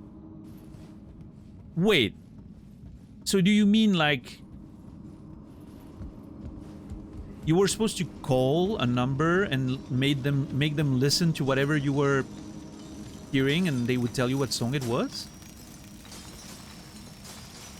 Or was it a different service altogether?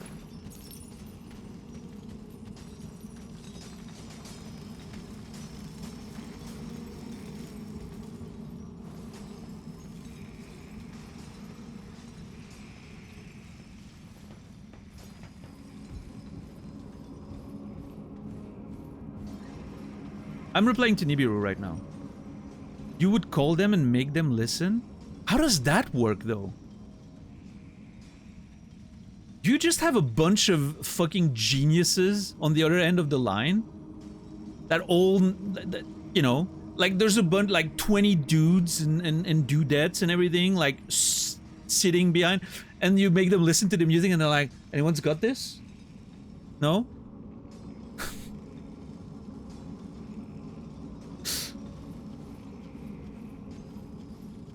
Like, I'm trying to understand, you know, how logistically that would work.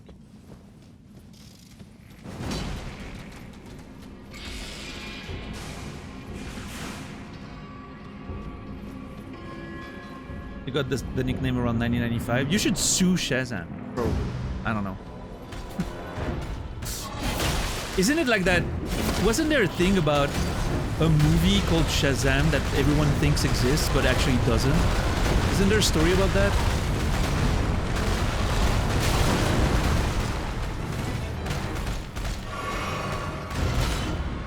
Like it's one of like the famous examples of the Mandela effect. I don't know.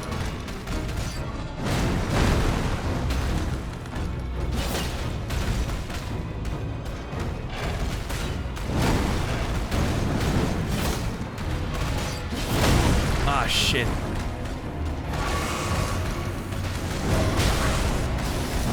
Oh, come on. Oh my god. If you get hit, that's it. You're taking the whole fucking thing. There's a movie called Shazam that has Shaq in it. I suspect he may have tried to pull it. Okay, that's the thing though. I think there's a discussion online that it actually may not exist. I've heard a few conflicting opinions about it. Some people say it exists. Some people have shown covers. Some people say the covers are, you know, Photoshop. I also remember a movie with Shaq called Shazam, but apparently it's not a thing. I don't know. I'm hearing conflicting, like, there was a whole video on YouTube about it. Yeah, it's Kazam, that's the thing, right? Everyone thinks about that there's one other movie called Shazam.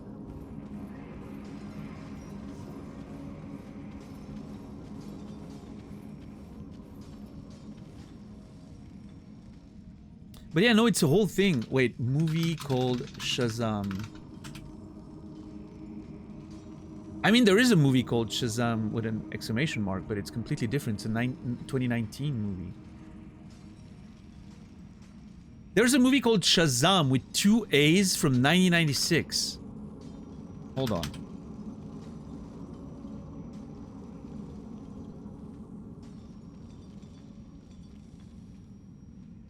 But then I can't find any reference about it. And everyone mentions that the movie doesn't exist, and it's Kazam, which is a completely different movie, apparently.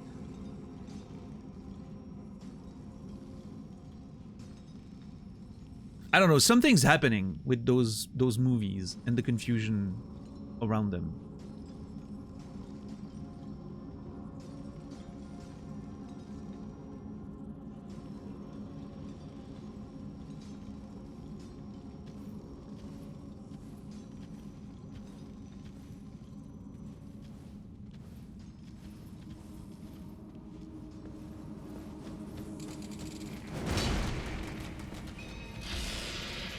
This is such a funny phenomenon, by the way, I think.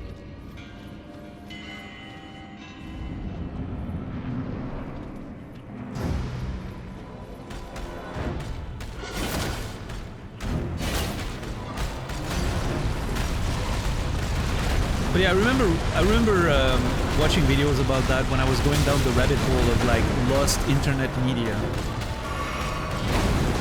Like last year, at some point, I went in a whole rabbit hole of lost internet media, and like somehow it was adjacent to that because people were thinking that this movie existed but got lost along the way somehow.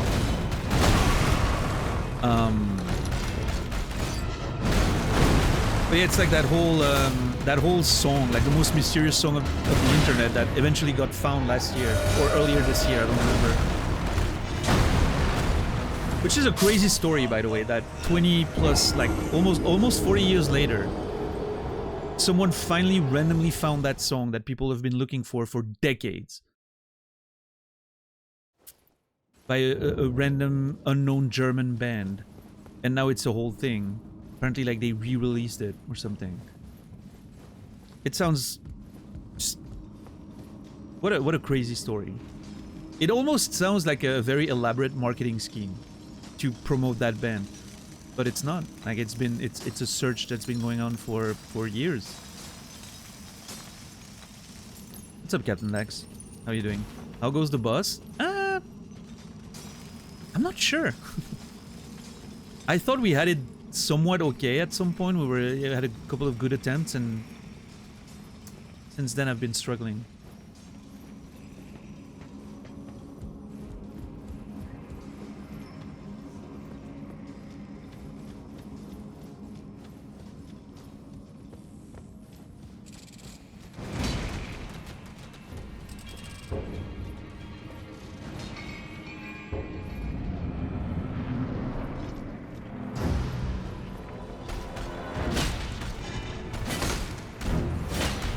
Okay, that's actually quite a bit of damage.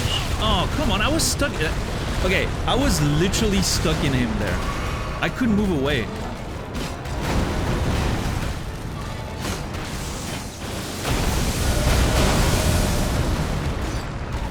I thought I was far enough.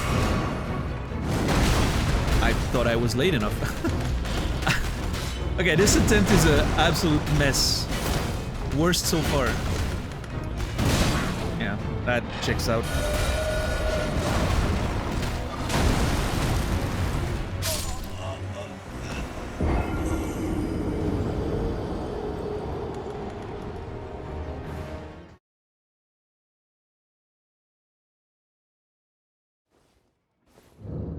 Did you work on the Berserk crossover? Wait, what's about the Berserk crossover? Is it something that's happening in like Diablo or something?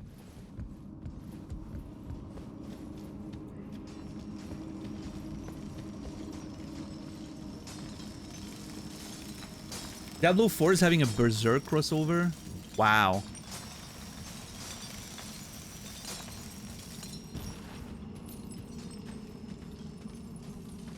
Diablo 4 giving off pick me vibes as far as video games go.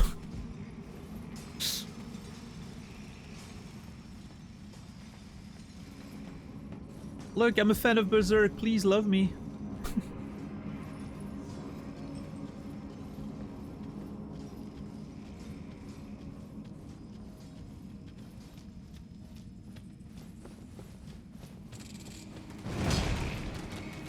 Yeah, I'm curious, Captain Dax, I'm curious what's your take on the Oblivion stuff. Because apparently the game logic still runs on Gamebryo, which is why they're calling it a remaster and not a remake. But all the graphical aspect of the game is running on Unreal 5, which I think is kind of wild.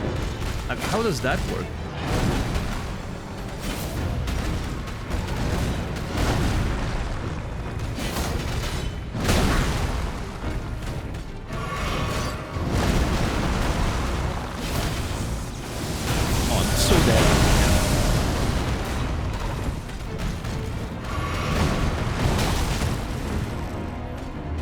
Oh man, that attempt is a mess. Holy shit. I got hit by everything. Okay, and then you run. Yeah, that's not great.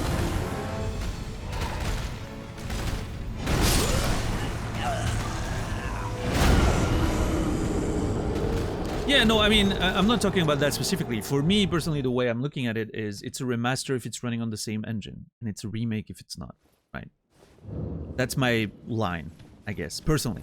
But again, like the idea of, according to what I read, but I don't know how true that is or how it works, but yeah, the game logic is still running on Gamebryo, but the graphics are running on UE5, which,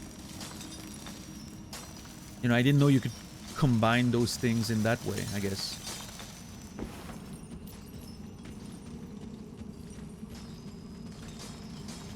But again, I haven't found like a reliable source for that. It's just information that I've garnered earlier in the stream when we were talking about it, so.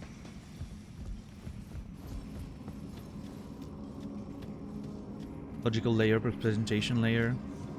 Right. It's a remaker. It's a remaster. No, it's remakester. It's a remakester. That's what it is.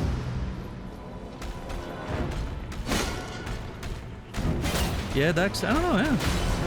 I wonder, maybe people are misunderstanding what's happening.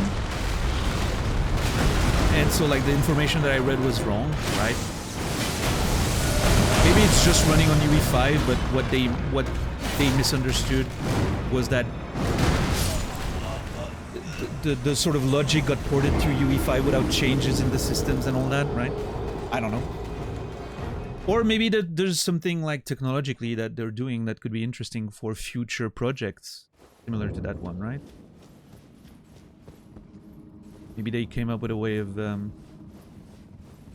making those things work together in a way that will inspire others to do the same.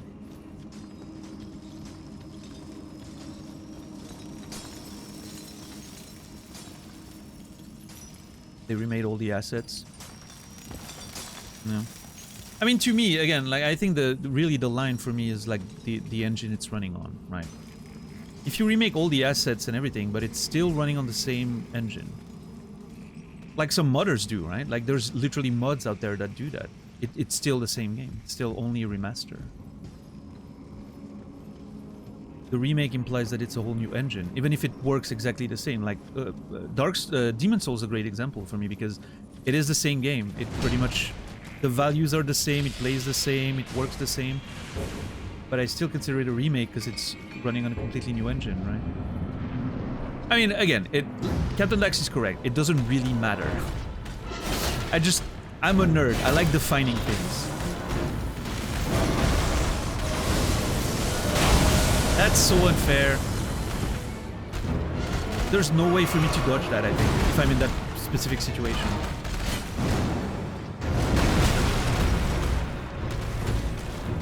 Unless maybe I roll the last part of it.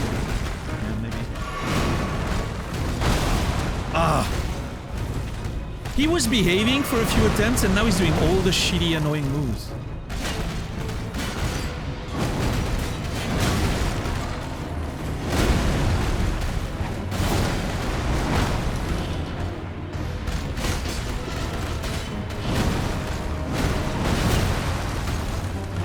And I'm out of stun. I had to blind dodge that, by the way, on timing alone. I'm pretty happy with this.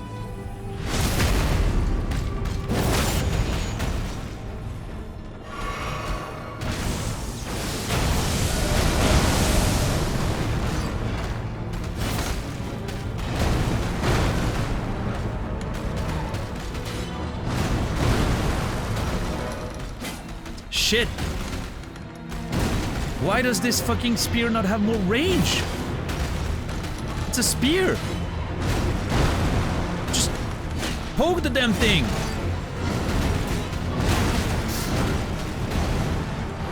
And I'm out of chugs. Okay, well.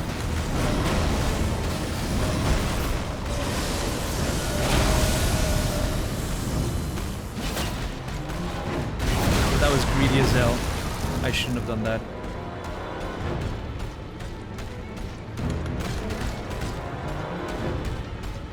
Look at him! So proud of himself.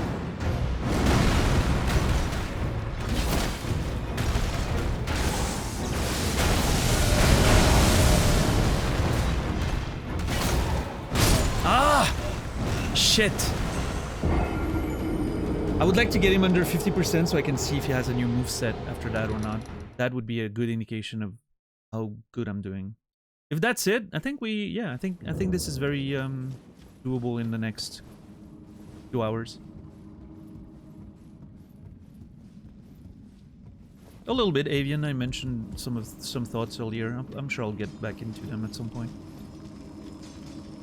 What's up, Nolgar? How are you doing?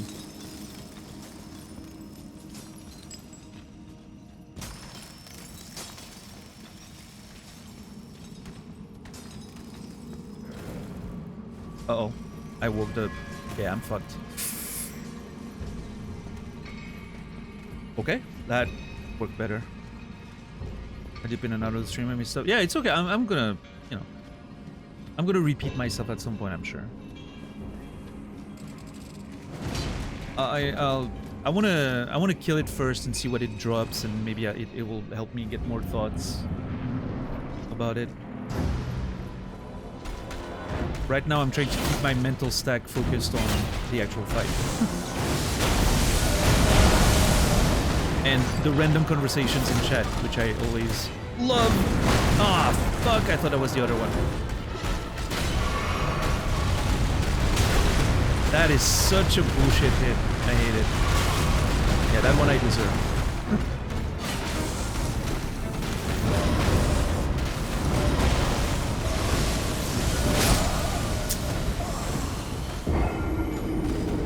I think I need to roll the end of that move, but... Because it's not... I can't reliably run away from it if I'm not in a straight line, I don't think. So depending on my position, if I can't run in a straight line, I need to roll the end of that move. But then, of course, I lose the opportunity to do as much damage as I could. I lose time.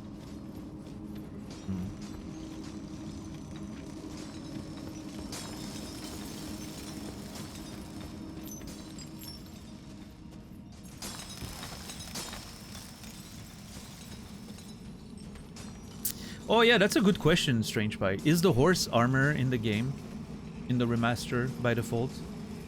Or are they selling it as a separate thing? That would be so funny. I'm sure they're not, right?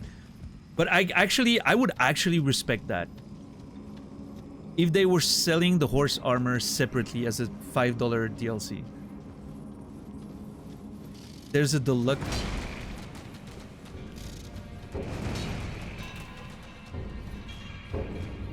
Okay, I'm gonna be a man of my words. If that's the case, I think that's actually hilarious.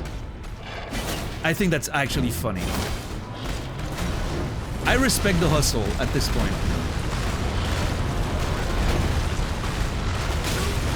The deluxe edition literally mentions the horse armor. I'm putting my controller down for this.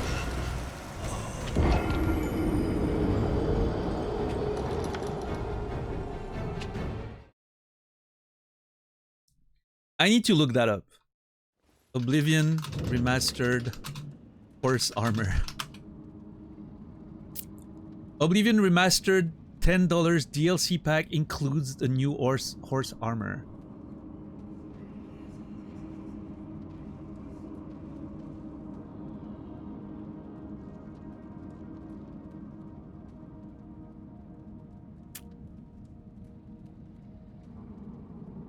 To clarify, people who don't know, all DLC, including the original horse armor, is included in the base version, but the deluxe version adds even more horse armor DLC, included only with the deluxe version of the game. Okay. In that case, I'm just, you know... In that case, I just think it's a fucking shitty Bethesda move, right? But expected. Expected. Don't get me wrong. Expected. I really think the really cool move here would have been to not put the original horse armor in it and only sell it as a $5 add-on in memory of the original DLC. You know, that would have been hilarious. Obviously despicable behavior, but I would have actually respected the move there. I thought there would be some humor there that makes it worth the you know, the absolute state of the gaming industry. That would have been really funny, I think. They had the opportunity to do something hilarious. Oh well.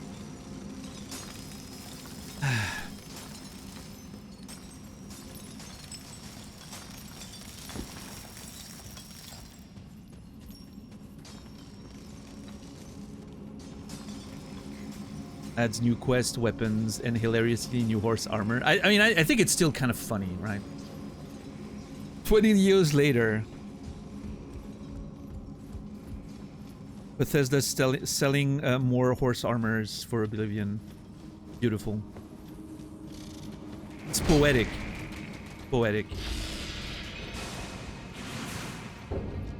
Yeah, that's the thing, Crypt, right? Cryptstick. I really would have found it hilarious if they just sold the original horse armor for like $5. Original price too, you know, $4.99 or whatever it was. And then pretend that it was just an homage to this, you know, pivotal moment in the gaming industry.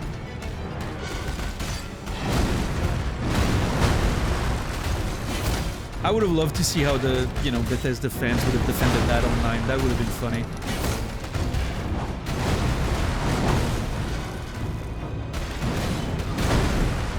Check out this hilarious joke that makes us a lot of money. Hey, I mean, there are plenty of devs are doing that these days, which, you know, fair to them, I guess. Like when the community comes up with this sort of meme and then they actually turn it into something in the game and make us pay for it. That has happened, I'm sure. I don't have like a specific example coming to mind, but I'm pretty sure it has happened.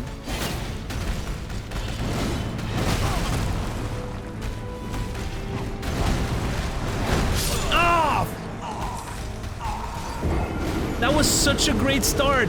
We were down to 60% and we had 5 flasks.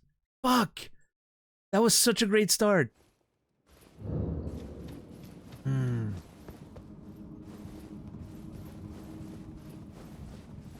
MTG Universes Beyond in a nutshell. Yeah, we actually talked about that earlier today.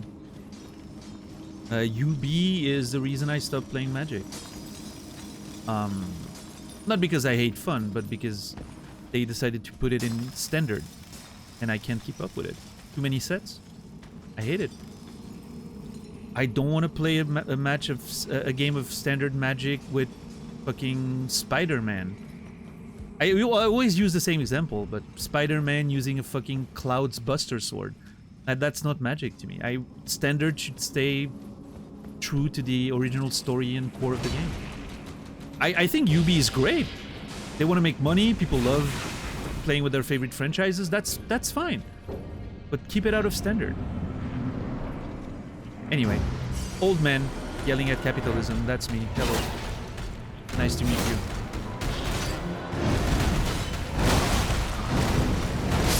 Oh, wow. Okay. Hey, that's fair. We had a great attempt. I needed a bad one to balance things out, I guess. I got the original deluxe edition that included a soundtrack. Is that soundtrack the same? I think the sound and the soundtrack is the same, but don't quote me on that. But I was watching Lyric play today, and it sounded like the original sound effects and everything. I don't know if they re-recorded the voices or anything, but I don't know.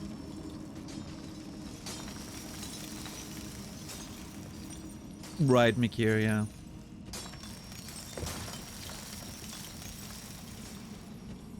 Yeah. I mean, and that's the same philosophy that Bethesda was trying to implement at some point, which I think they ended up doing it, right? I'm not sure, but with the mods, right? The first time Bethesda tried to implement their workshop or whatever, or was it Steam? I don't remember. There was a thing that got implemented at some point with like Skyrim mods actually being, you know, you had to pay for them. And so, yeah, the creator could make a little bit of money, but, you know, a big cut would go into Bethesda's pockets. And I think, like, the backlash for that decision was so intense at the time that I think they went away with it. And now it's a thing again. Because I remember we talked about that when I was playing Fallout 4, because I didn't have access to that because I went for the GOG version. Like, I didn't have access to the workshop or whatever on Steam. But maybe that's different. Yeah. Okay, so yeah, it's a Steam workshop, and the first thing that was a thing was the Bethesda trying to pay for make paid mods. Which again is such a strange thing, because on one hand I'm like, well, yeah, I mean, if modders can be paid for their work, I think that's great. It actually sounds fair. Modders are a big reason why the Bethesda games are so popular. They're literally making those games much better than they are otherwise. In fact, there's literally people out there, I've heard them myself, buying Bethesda games, even though they know the game's full of fucking trash and bugs, like Starfield, for instance, with the addendum that, oh, well, I'm buying it because I know modders will make it a great game. And so, you know, on one hand, I'm like, well, I kind of think the modders should get paid. That makes sense, right? But then Bethesda shouldn't be taking, you know, a significant cut of it. Maybe 5%, you know, right? I'm like, okay, you put the service up, right? You have to maintain your service for downloading mods. I get it. 5% of the sales sounds fine. But I don't think that was the original cut for the mods and whatnot. I don't remember what the numbers were, but I doubt it was that good for the modders.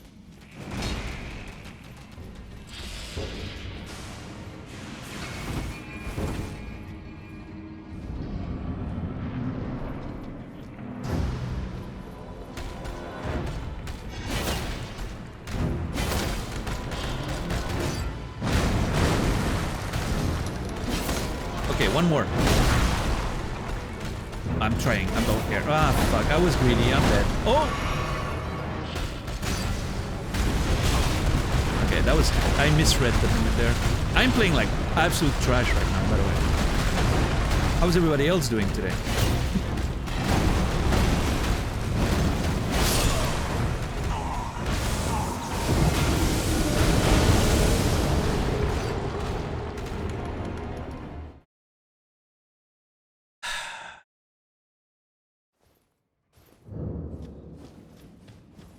2 more days till Clair Obscur. I can't wait. I am so excited to play that game.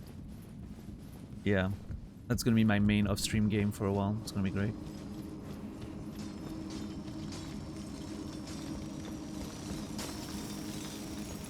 Hell yeah, Strange Pie. Sounds good. I'm...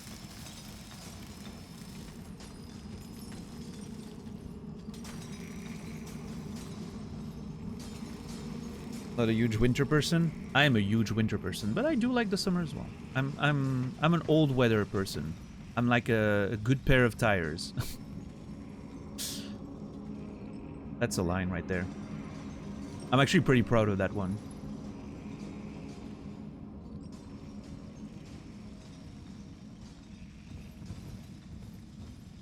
Yeah, I don't know.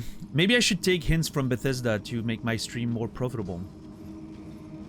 Like, I don't know. Guys, I'm really gonna beat this boss as soon as I get 50 gifted subs. I promise I'm gonna lock in. You know, that should be a thing that people do. I'm only beating this boss if I get a certain number of subs. I'm sure people do that, right? There has to be at least one stream on the platform that does that. I've seen similar things. Like...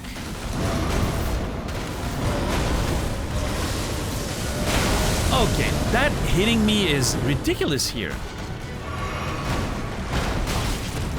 I deserve it for my attempts at setting out. Oh yeah, okay. Instantly punished by the game. Makes sense.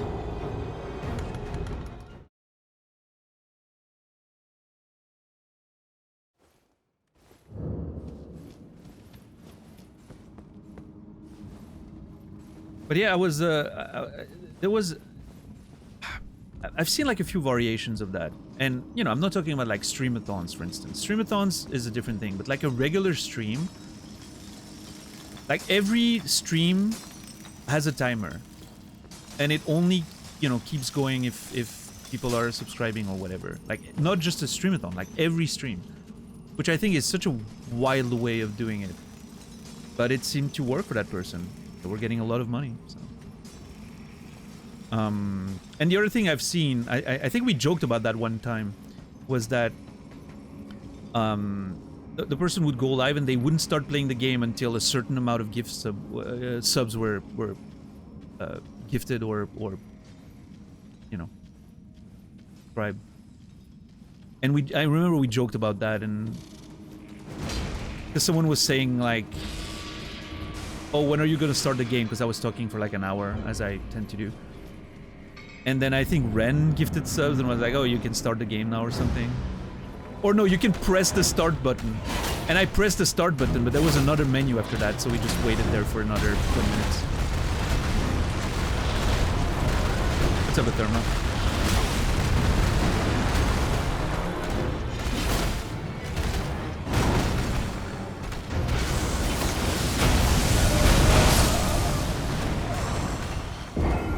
I was trying to see if I could sneak an attack while he's charging and then run away, but no.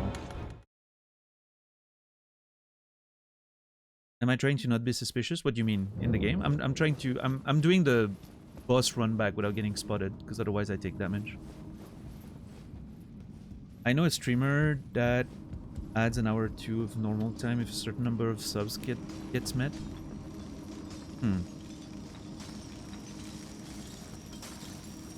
Yeah, I don't know. I don't know how I feel about that outside of a streamathon scenario. I mean, I get it.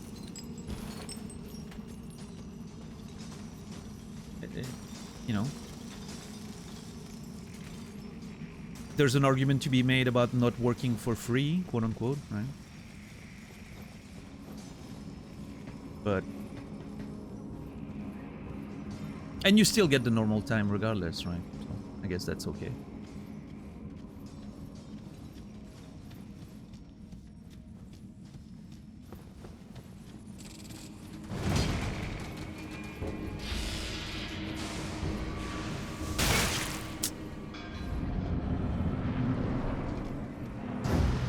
Oh yeah, of course, Cryptic. I'm just, you know... I'm not judging anyone for their practices. It's...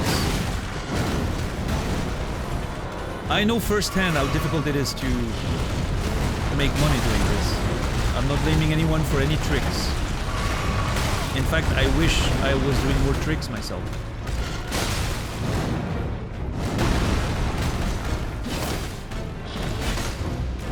But I don't know. I can't bring myself to it.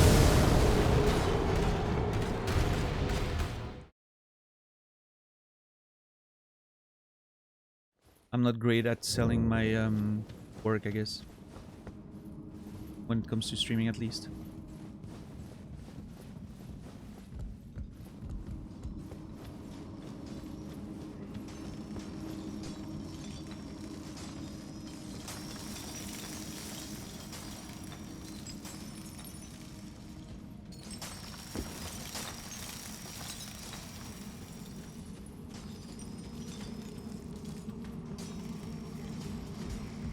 Come on, get up. At least you stream regularly? I guess so.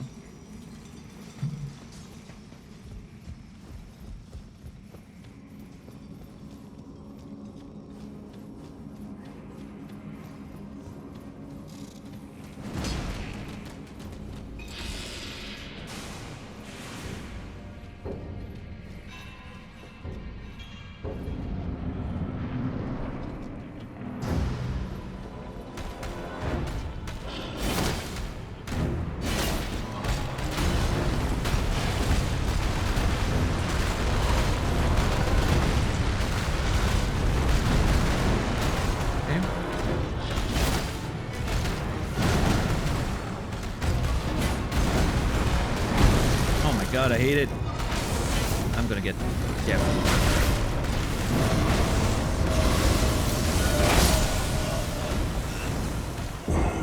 I do not understand what to do when he does that, and I don't... If I'm not running already, I don't see what I can do. If I see it coming and I start running, I'm fine. If I start rolling, I'm gonna dodge the first couple ones, but when he does the big one, I'm in the middle of it. Maybe there's a timing where I need to start running, or maybe I can dodge. If I roll at the very last second, I actually dodge the explosion, but... Not really a therma. I have a... You know, I made a few speculations earlier about how they got here and how it's potentially related to the chest we used to get here. And the fact that there's a sorcerer's town nearby, and maybe they're enslaving people to mine for them and all that. The people who fall in the trap of the chest, right? That could be a way. But yeah, I don't know. I mean, I haven't really looked into it too much in terms of... We haven't found many items so far. Maybe I need to kill more of them.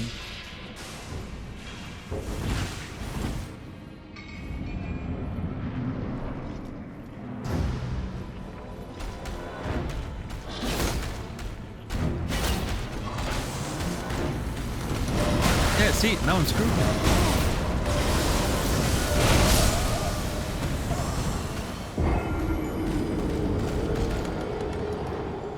If I don't notice that he's doing that and I start running, I don't know how to dodge it.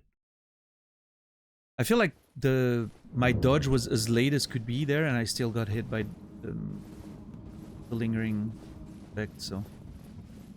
Maybe it was too early, but...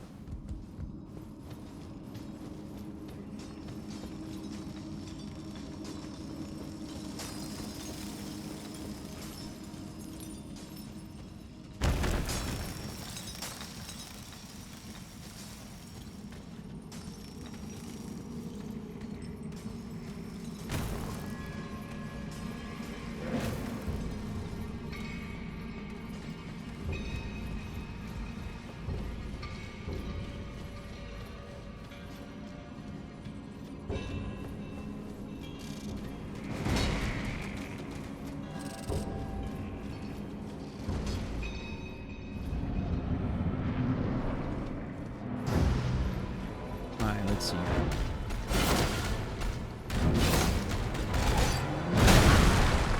God, I hate this move. It's such a simple move and I can't seem to dodge it ever.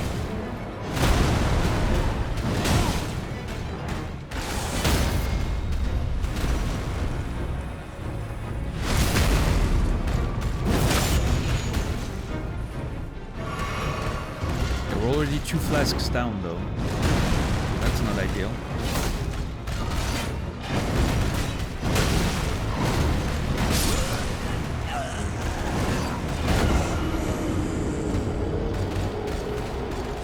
That's a triple attack, then he rolls back, and then he does a tail spin. Tail swipe.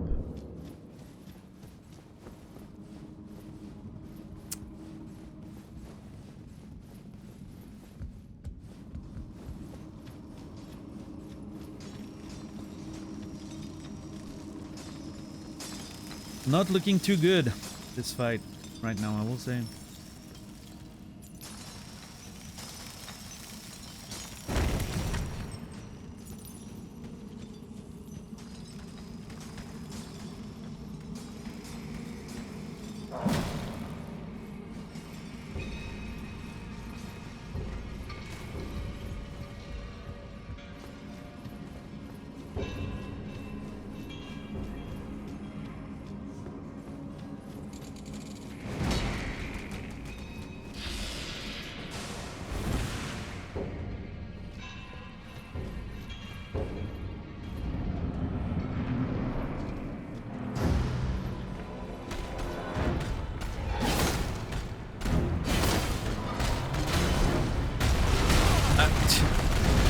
I would love if I could see what's happening. This one's on me.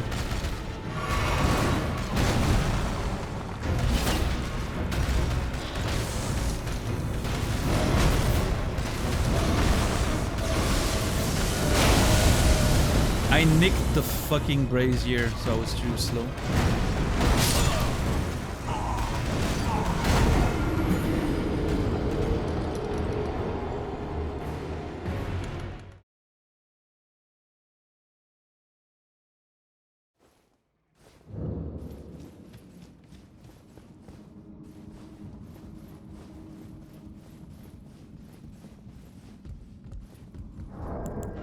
Let's see.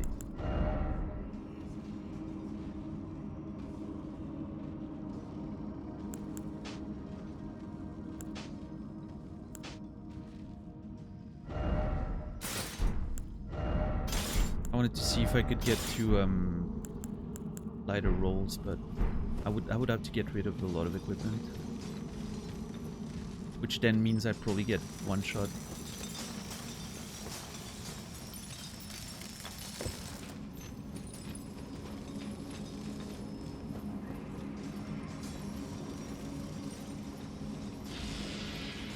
Is that gonna hit me? Yeah.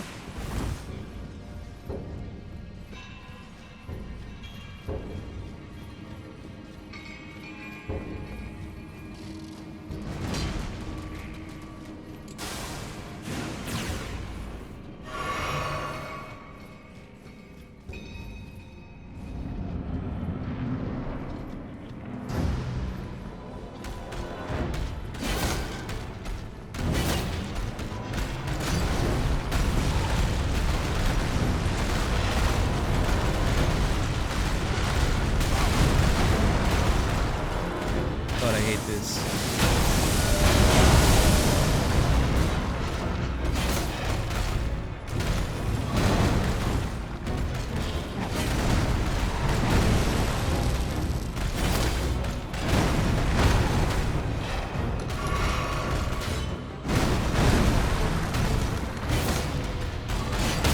Oh, let's go.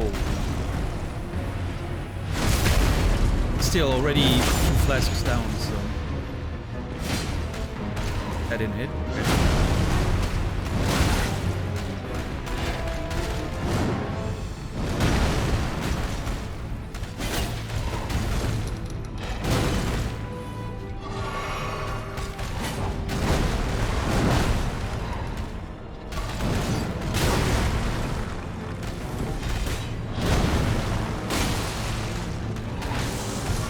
Shit.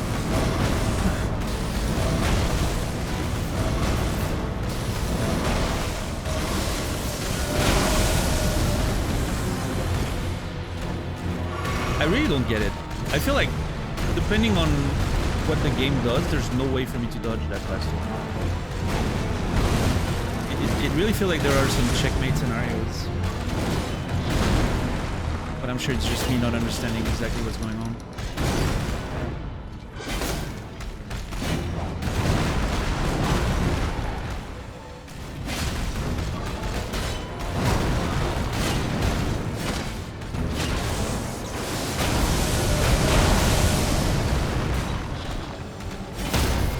Ah, shit! Well.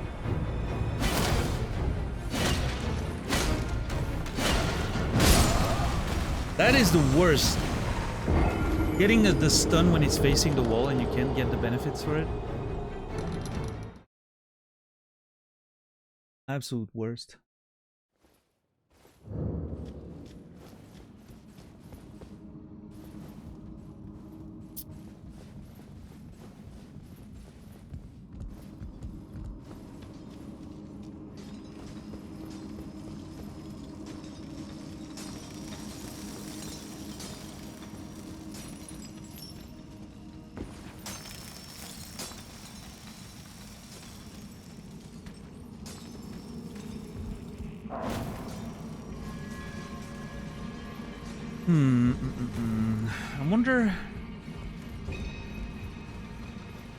I wonder if my special attack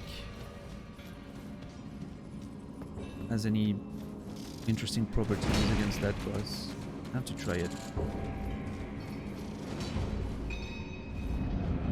I think it's slow, so probably not ideal, but I'm gonna try. I mean, it's a lot of damage. I feel like that's a good way to start the fight. Maybe it's a good way to punish. I don't know.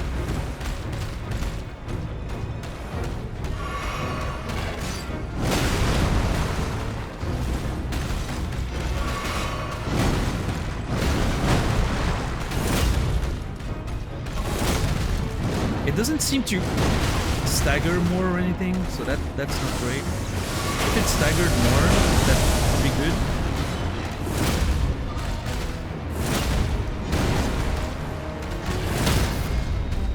Yeah, we eventually got there, but that was... Oh, shit. That sucks. I hate this game.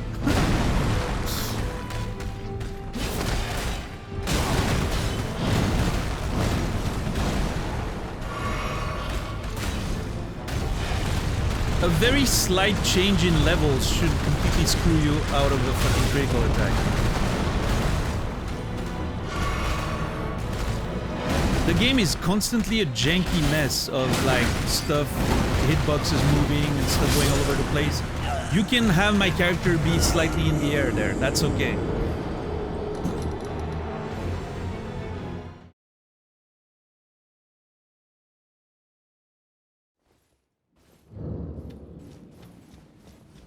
Slight elevation being a problem. It's always against you though, like it never benefits you. Well, that's not actually true. Sometimes you just go under attacks that you should definitely get hit by, but...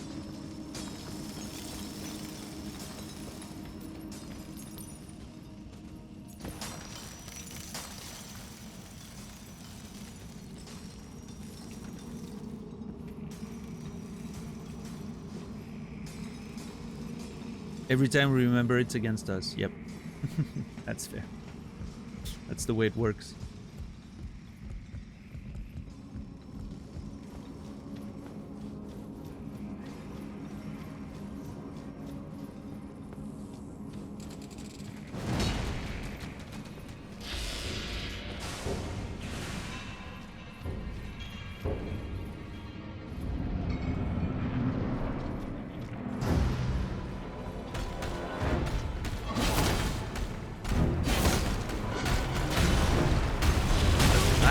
Dude, I rolled away.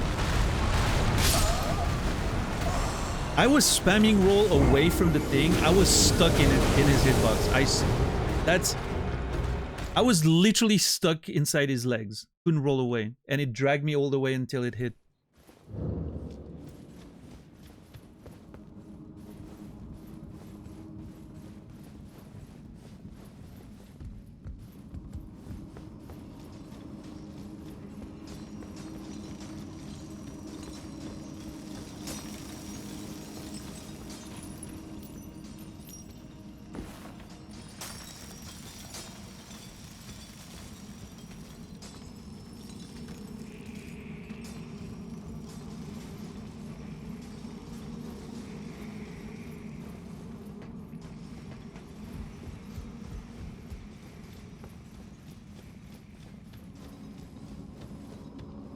All right.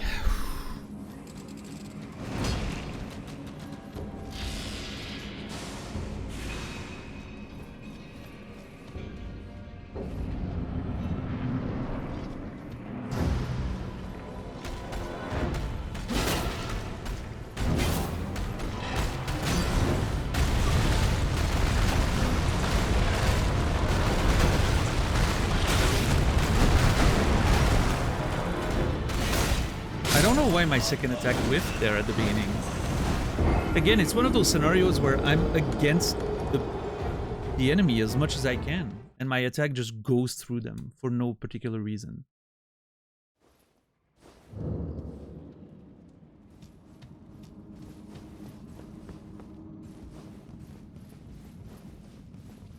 The Credo.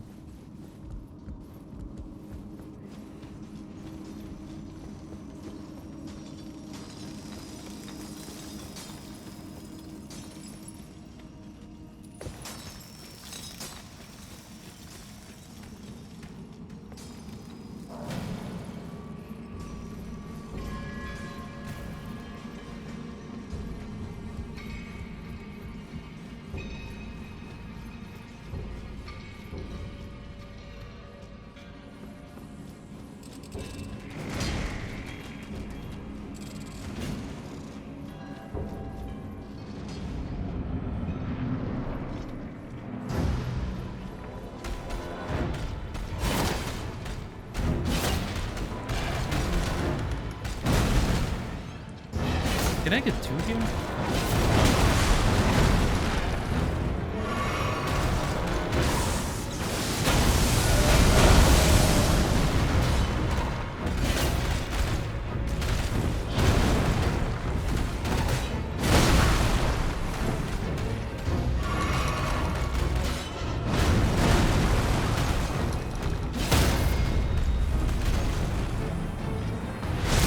Is this your least favorite boss so far? I don't think so. I think the boss is actually okay.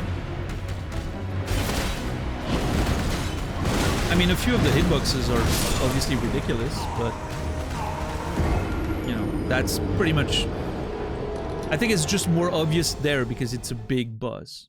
Like, the smaller bosses' hitbox are not much better, but they're just, you know, it's less egregious.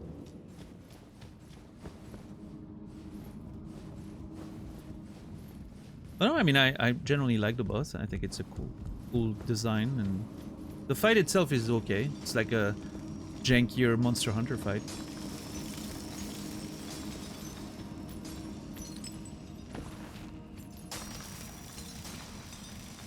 I could use a Stake of America. I think the absence of a run back would be a bit better.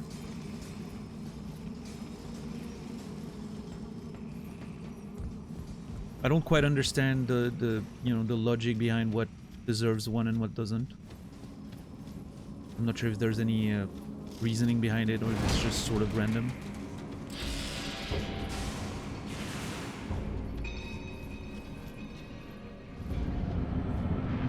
Not sure there's any, yeah.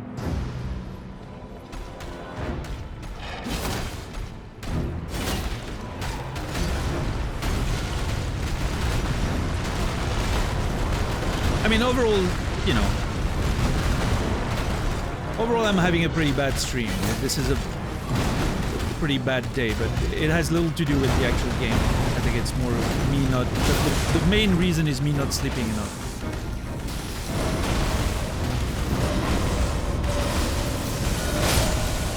That one attack drives me insane because I don't understand why. Sometimes I'm just running out of it without any issues. And sometimes it hits me. And I feel like I'm running in a straight line. I'm trying to run in a straight line every time. Sometimes I'm clearing the thing by, I don't know, an insane amount of distance, and then it just sometimes just hits me out of nowhere. I don't quite understand how that works.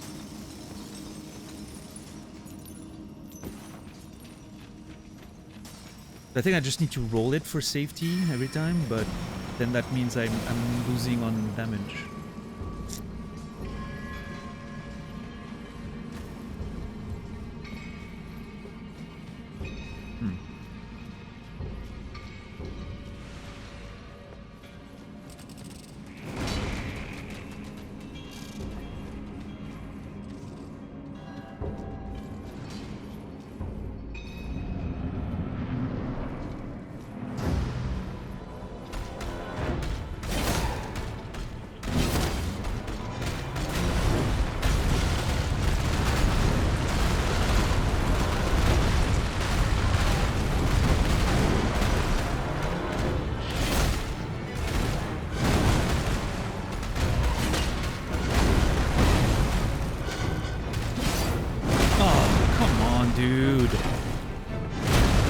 gonna stun too, pretty sure.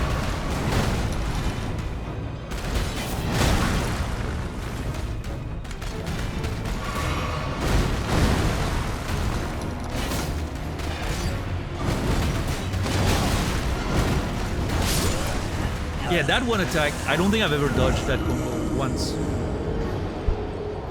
Maybe once accidentally, but I'm not sure. Like every time I get hit, either by the second hit or the tail at the end.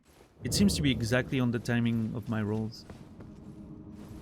I think I need to, like there's one of them that I need to do faster or delay.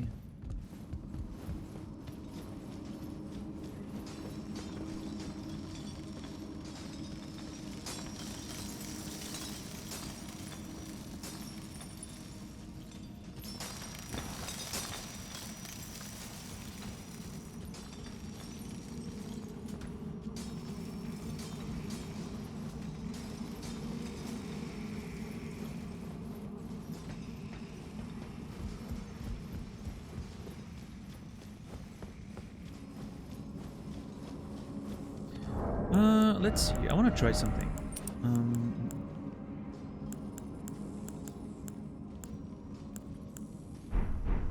I'm gonna try going back to the extra HP to see if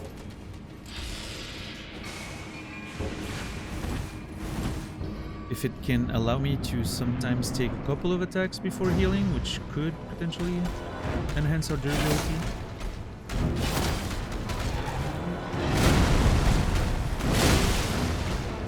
It doesn't really change much. That was weird. How did I already get a stun? I got a stun faster with less damage. The math is not mathing there.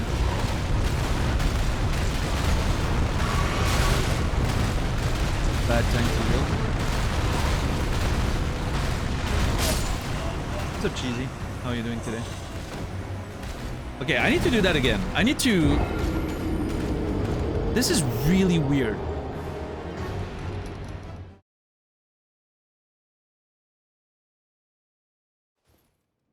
It would be funny if there's something in the formula that makes it easier to stun with this setup rather than the other one.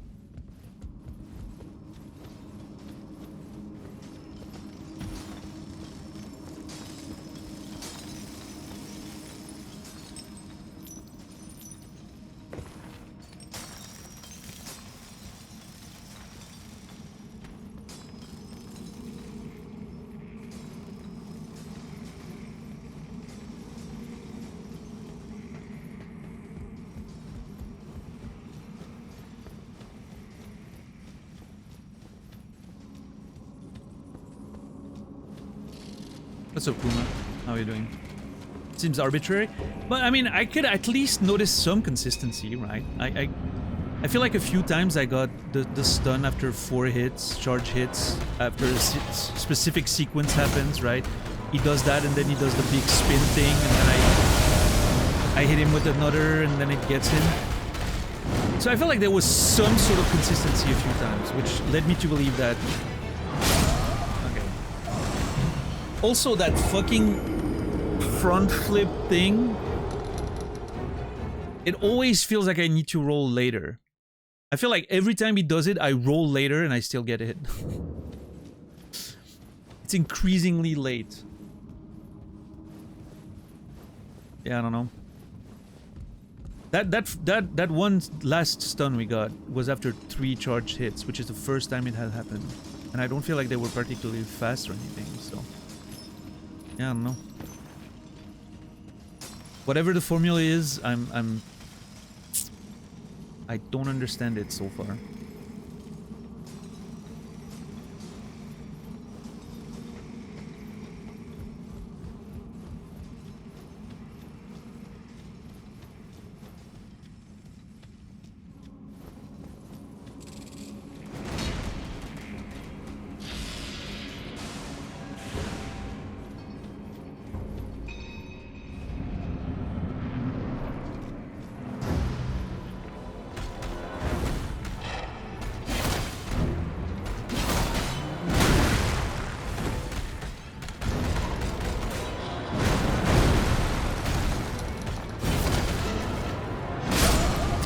Come on. And that one's always earlier than I think.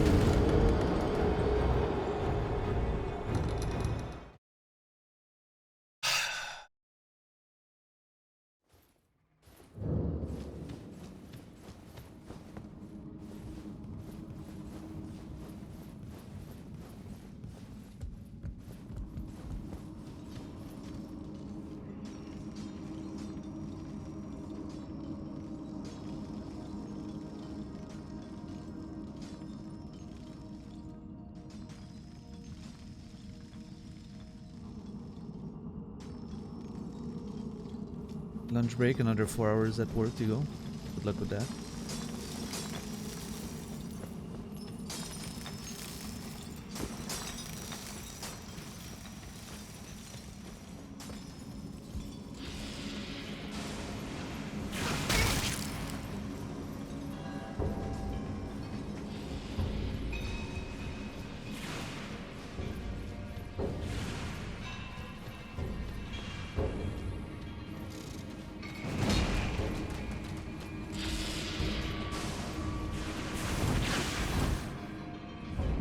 What's up, Know You? How are you doing today?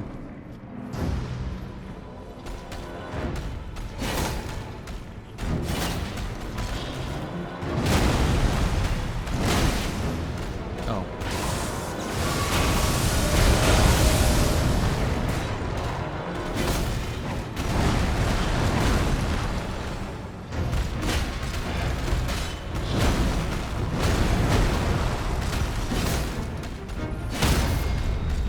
That was an early stun again, it felt like.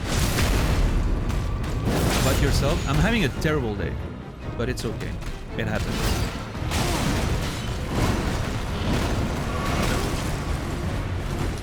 Yeah, that one combo is just messing with me.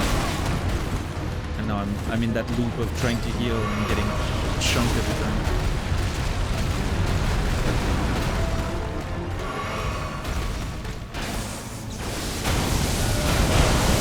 Oh no, it has nothing to do with Falling Star Beast, no.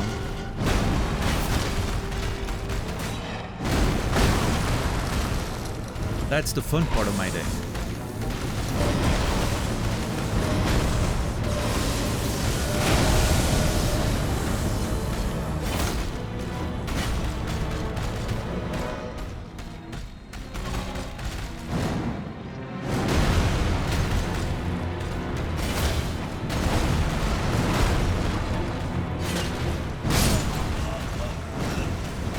Okay, so I can't, after this, I can't afford to do a big charged attack, because if he decides to do this move, I'm getting caught every time, so I need to do a small one.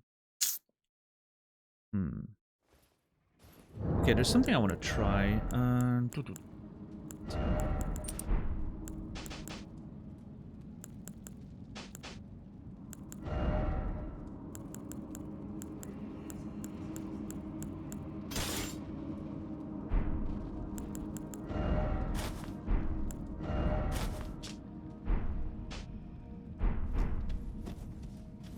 Let's see. I'm gonna try a different weapon type, and I'm gonna try faster rolls or lighter rolls.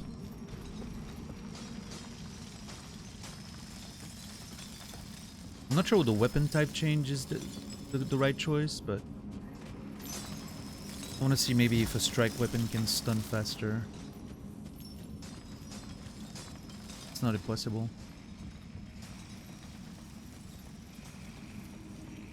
The problem is, if I get one shot, obviously that's not ideal. But if I can survive one hit,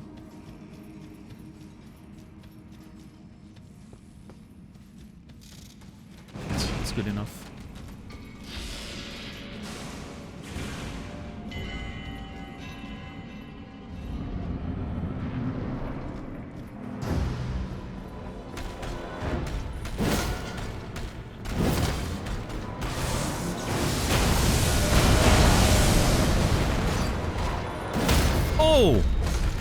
That's an early as fuck stun. I'm not gonna get the... Oh, okay.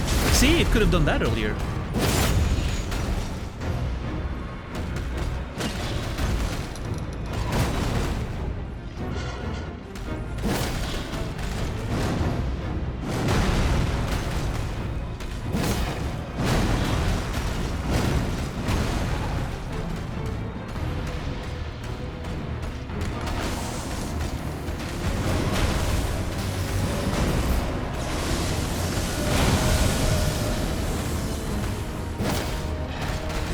No, that was greedy. Shit. I can survive an attack. Let's go. Okay, I think we got this. This is the strat right there. Now that I've learned the fight, I can remove all those, you know, unnecessary garments. It's like Goku removing his, you know, weighted clothes and whatever.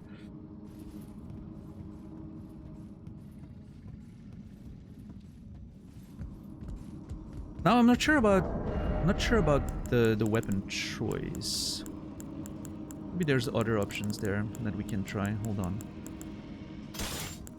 Light steel. This is light steel. I'm gonna try this one. I want to see how that sword does. What did you do before you explored this cave? We started the stream in this cave. I got teleported there at the end of last stream. And so I first explored the cave, we found our way out, we looked outside a little bit, not too much, just a little bit. And then I went back in to continue exploring it, and then we found this boss. Yeah.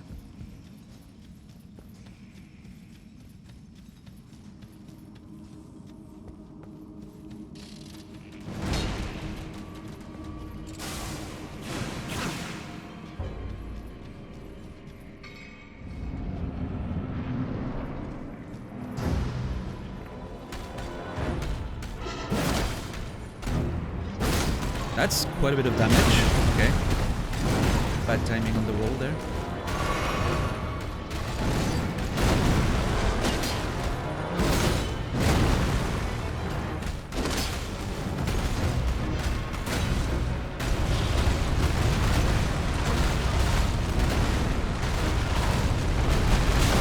Oh, okay. Bullshit.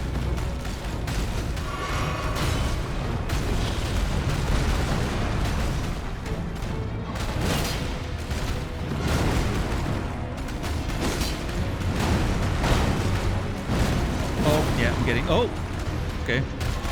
I got saved by the weird geometry of the level there for sure. Yeah, see that last attack of that combo, every time it hits me. I don't understand what's happening. Okay, I feel like the sword's definitely not getting me stuns as much. I got one now.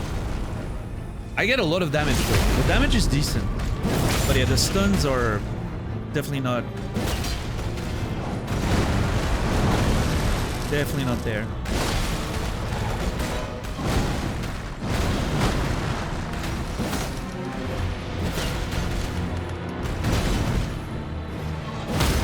Well, never mind. Maybe I'm wrong.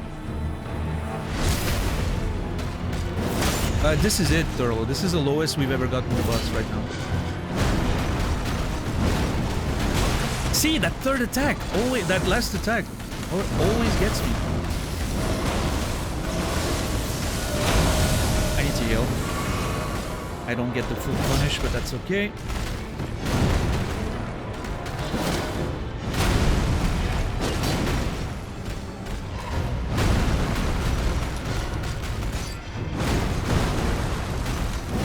Oh! No, give it to me! Dude, this is so unfair!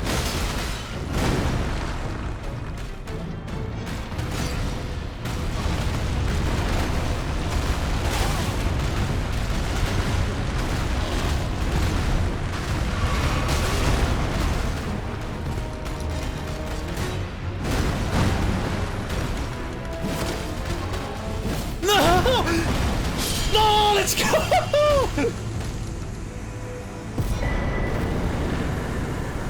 Oh my god! Oh, I cannot believe this fight. Holy shit. That last thing, I tried to greet it and I missed. And then he missed as well. Oh, dude. Oh. Oh my lord, dude.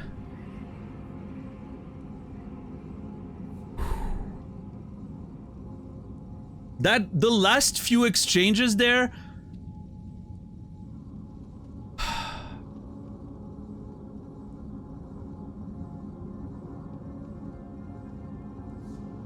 The last one that didn't hit was the compensation for the failing visceral attack. Yeah, that visceral attack that didn't work was such a pain.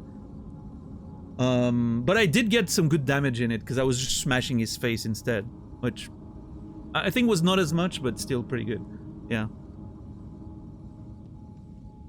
But yeah, those missing hits at the end there, holy crap. Thank you everyone for the GGs. Holy shit. We got a lot of items there. Smithing stones, gravity stone chunks, and a somber stone miner's bell bearing. Somber stone miner's bell bearing. I don't know what that is. A pitiful amount of runes. Look at this guy. I was just getting, you know, slowed down by my armor, right? I just needed to man up, get a big ass sword, get naked, and, you know. Although, I mean, I will say, this is, honestly, I think something that's gonna happen a few times in that playthrough is getting geared up at first so you can, like, take more hits and sort of learn the fight. And then as soon as you feel like you get the fight down, you just get, you know, the fastest roll and the damage weapons, and then you just whack at him. Or maybe I just got lucky, right? Maybe I would have won either way, but I don't know.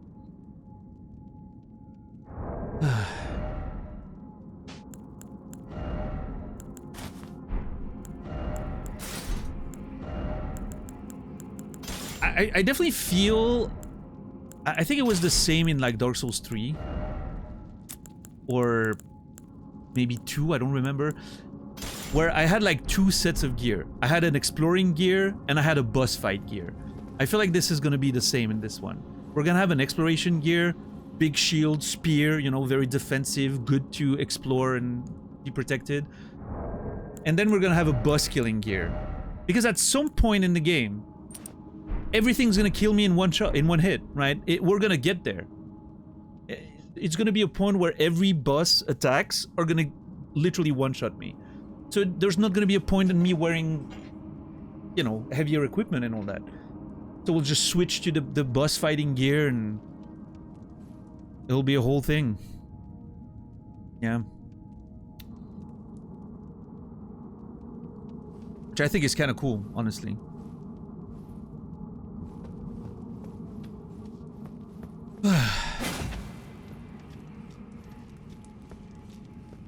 I can't believe I got it right at the end too. Like this was, you know, we're about at the end of the stream right now, so it's kind of funny that suddenly this is when I get it. I just needed Naz to not watch me anymore. You guys can tell him that in his chat. You can tell him that I said that. I just needed Naz to not watch me anymore. It's the pressure of having a challenge runner watching you, you know?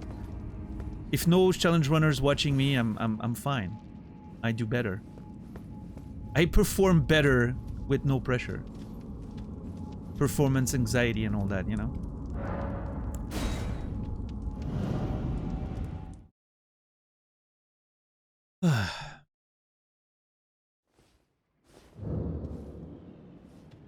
Hey, we're done with this place. Awesome. What time of the day is it right now? It's morning. Okay, well, it's day. Good. Let us make our way outside of this place and never come back here ever again.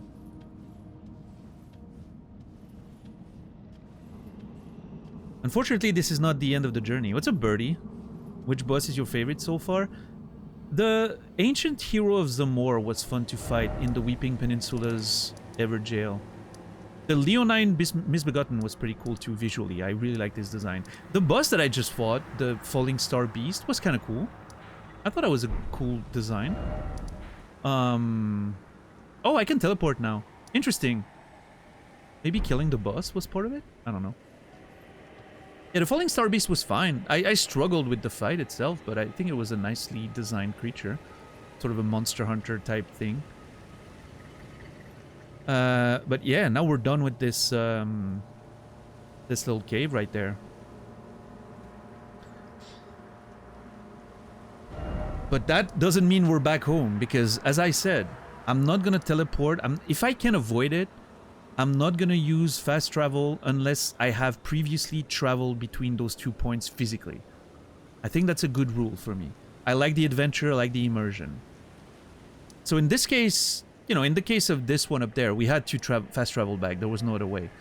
But in this case, I think we can just go on an adventure and make our way back, you know, on foot, so to speak. So that's what we're gonna do.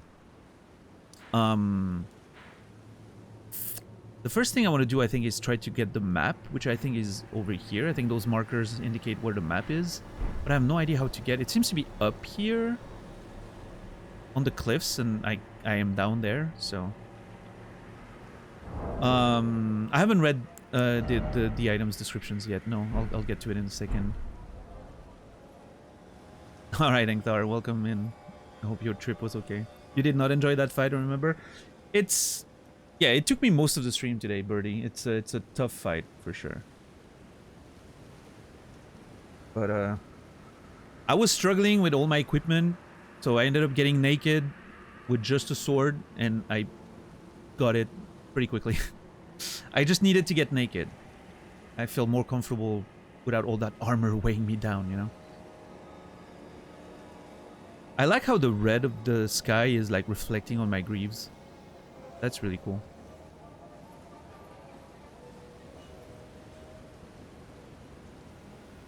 I mean, no, I'm still frustrated because we did the whole Weeping Peninsula before I completed this area, which was very, you know, for me, who's a very methodical player, it's really hard for me to go somewhere else without completing an area first.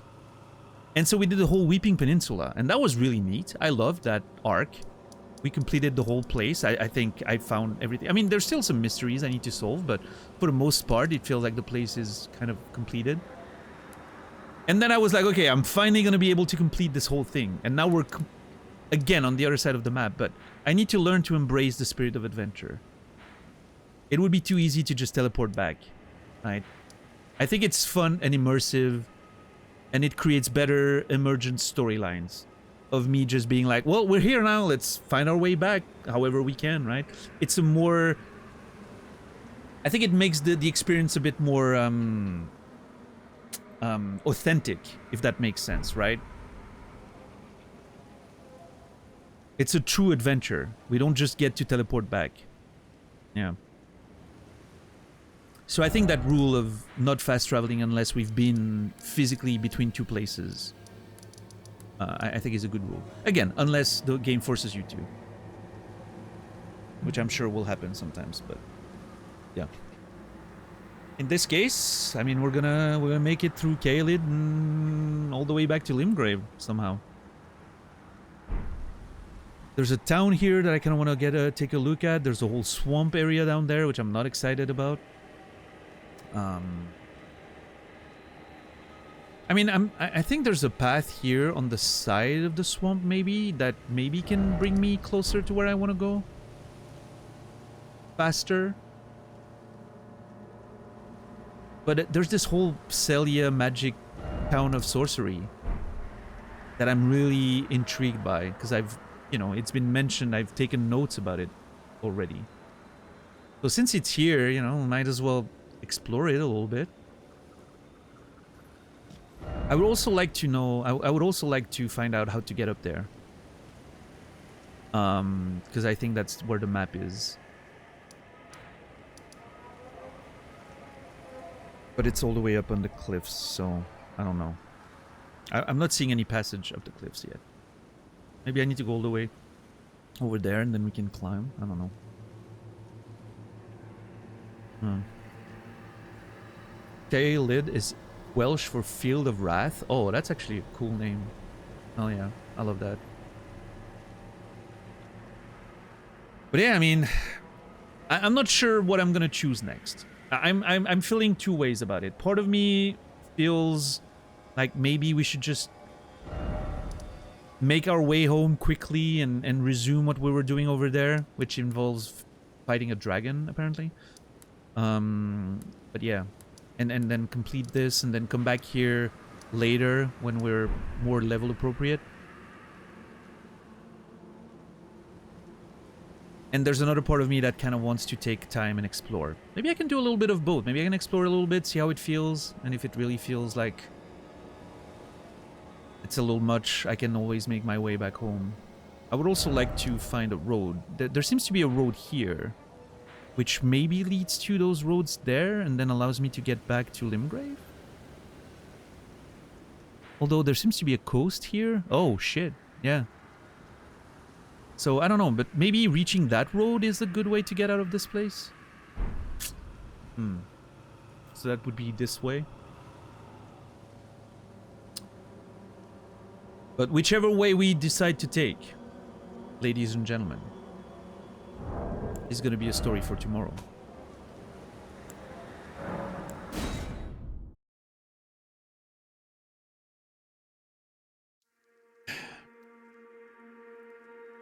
Alright, ladies and gentlemen, thank you so much for watching the stream tonight. I hope you enjoyed it.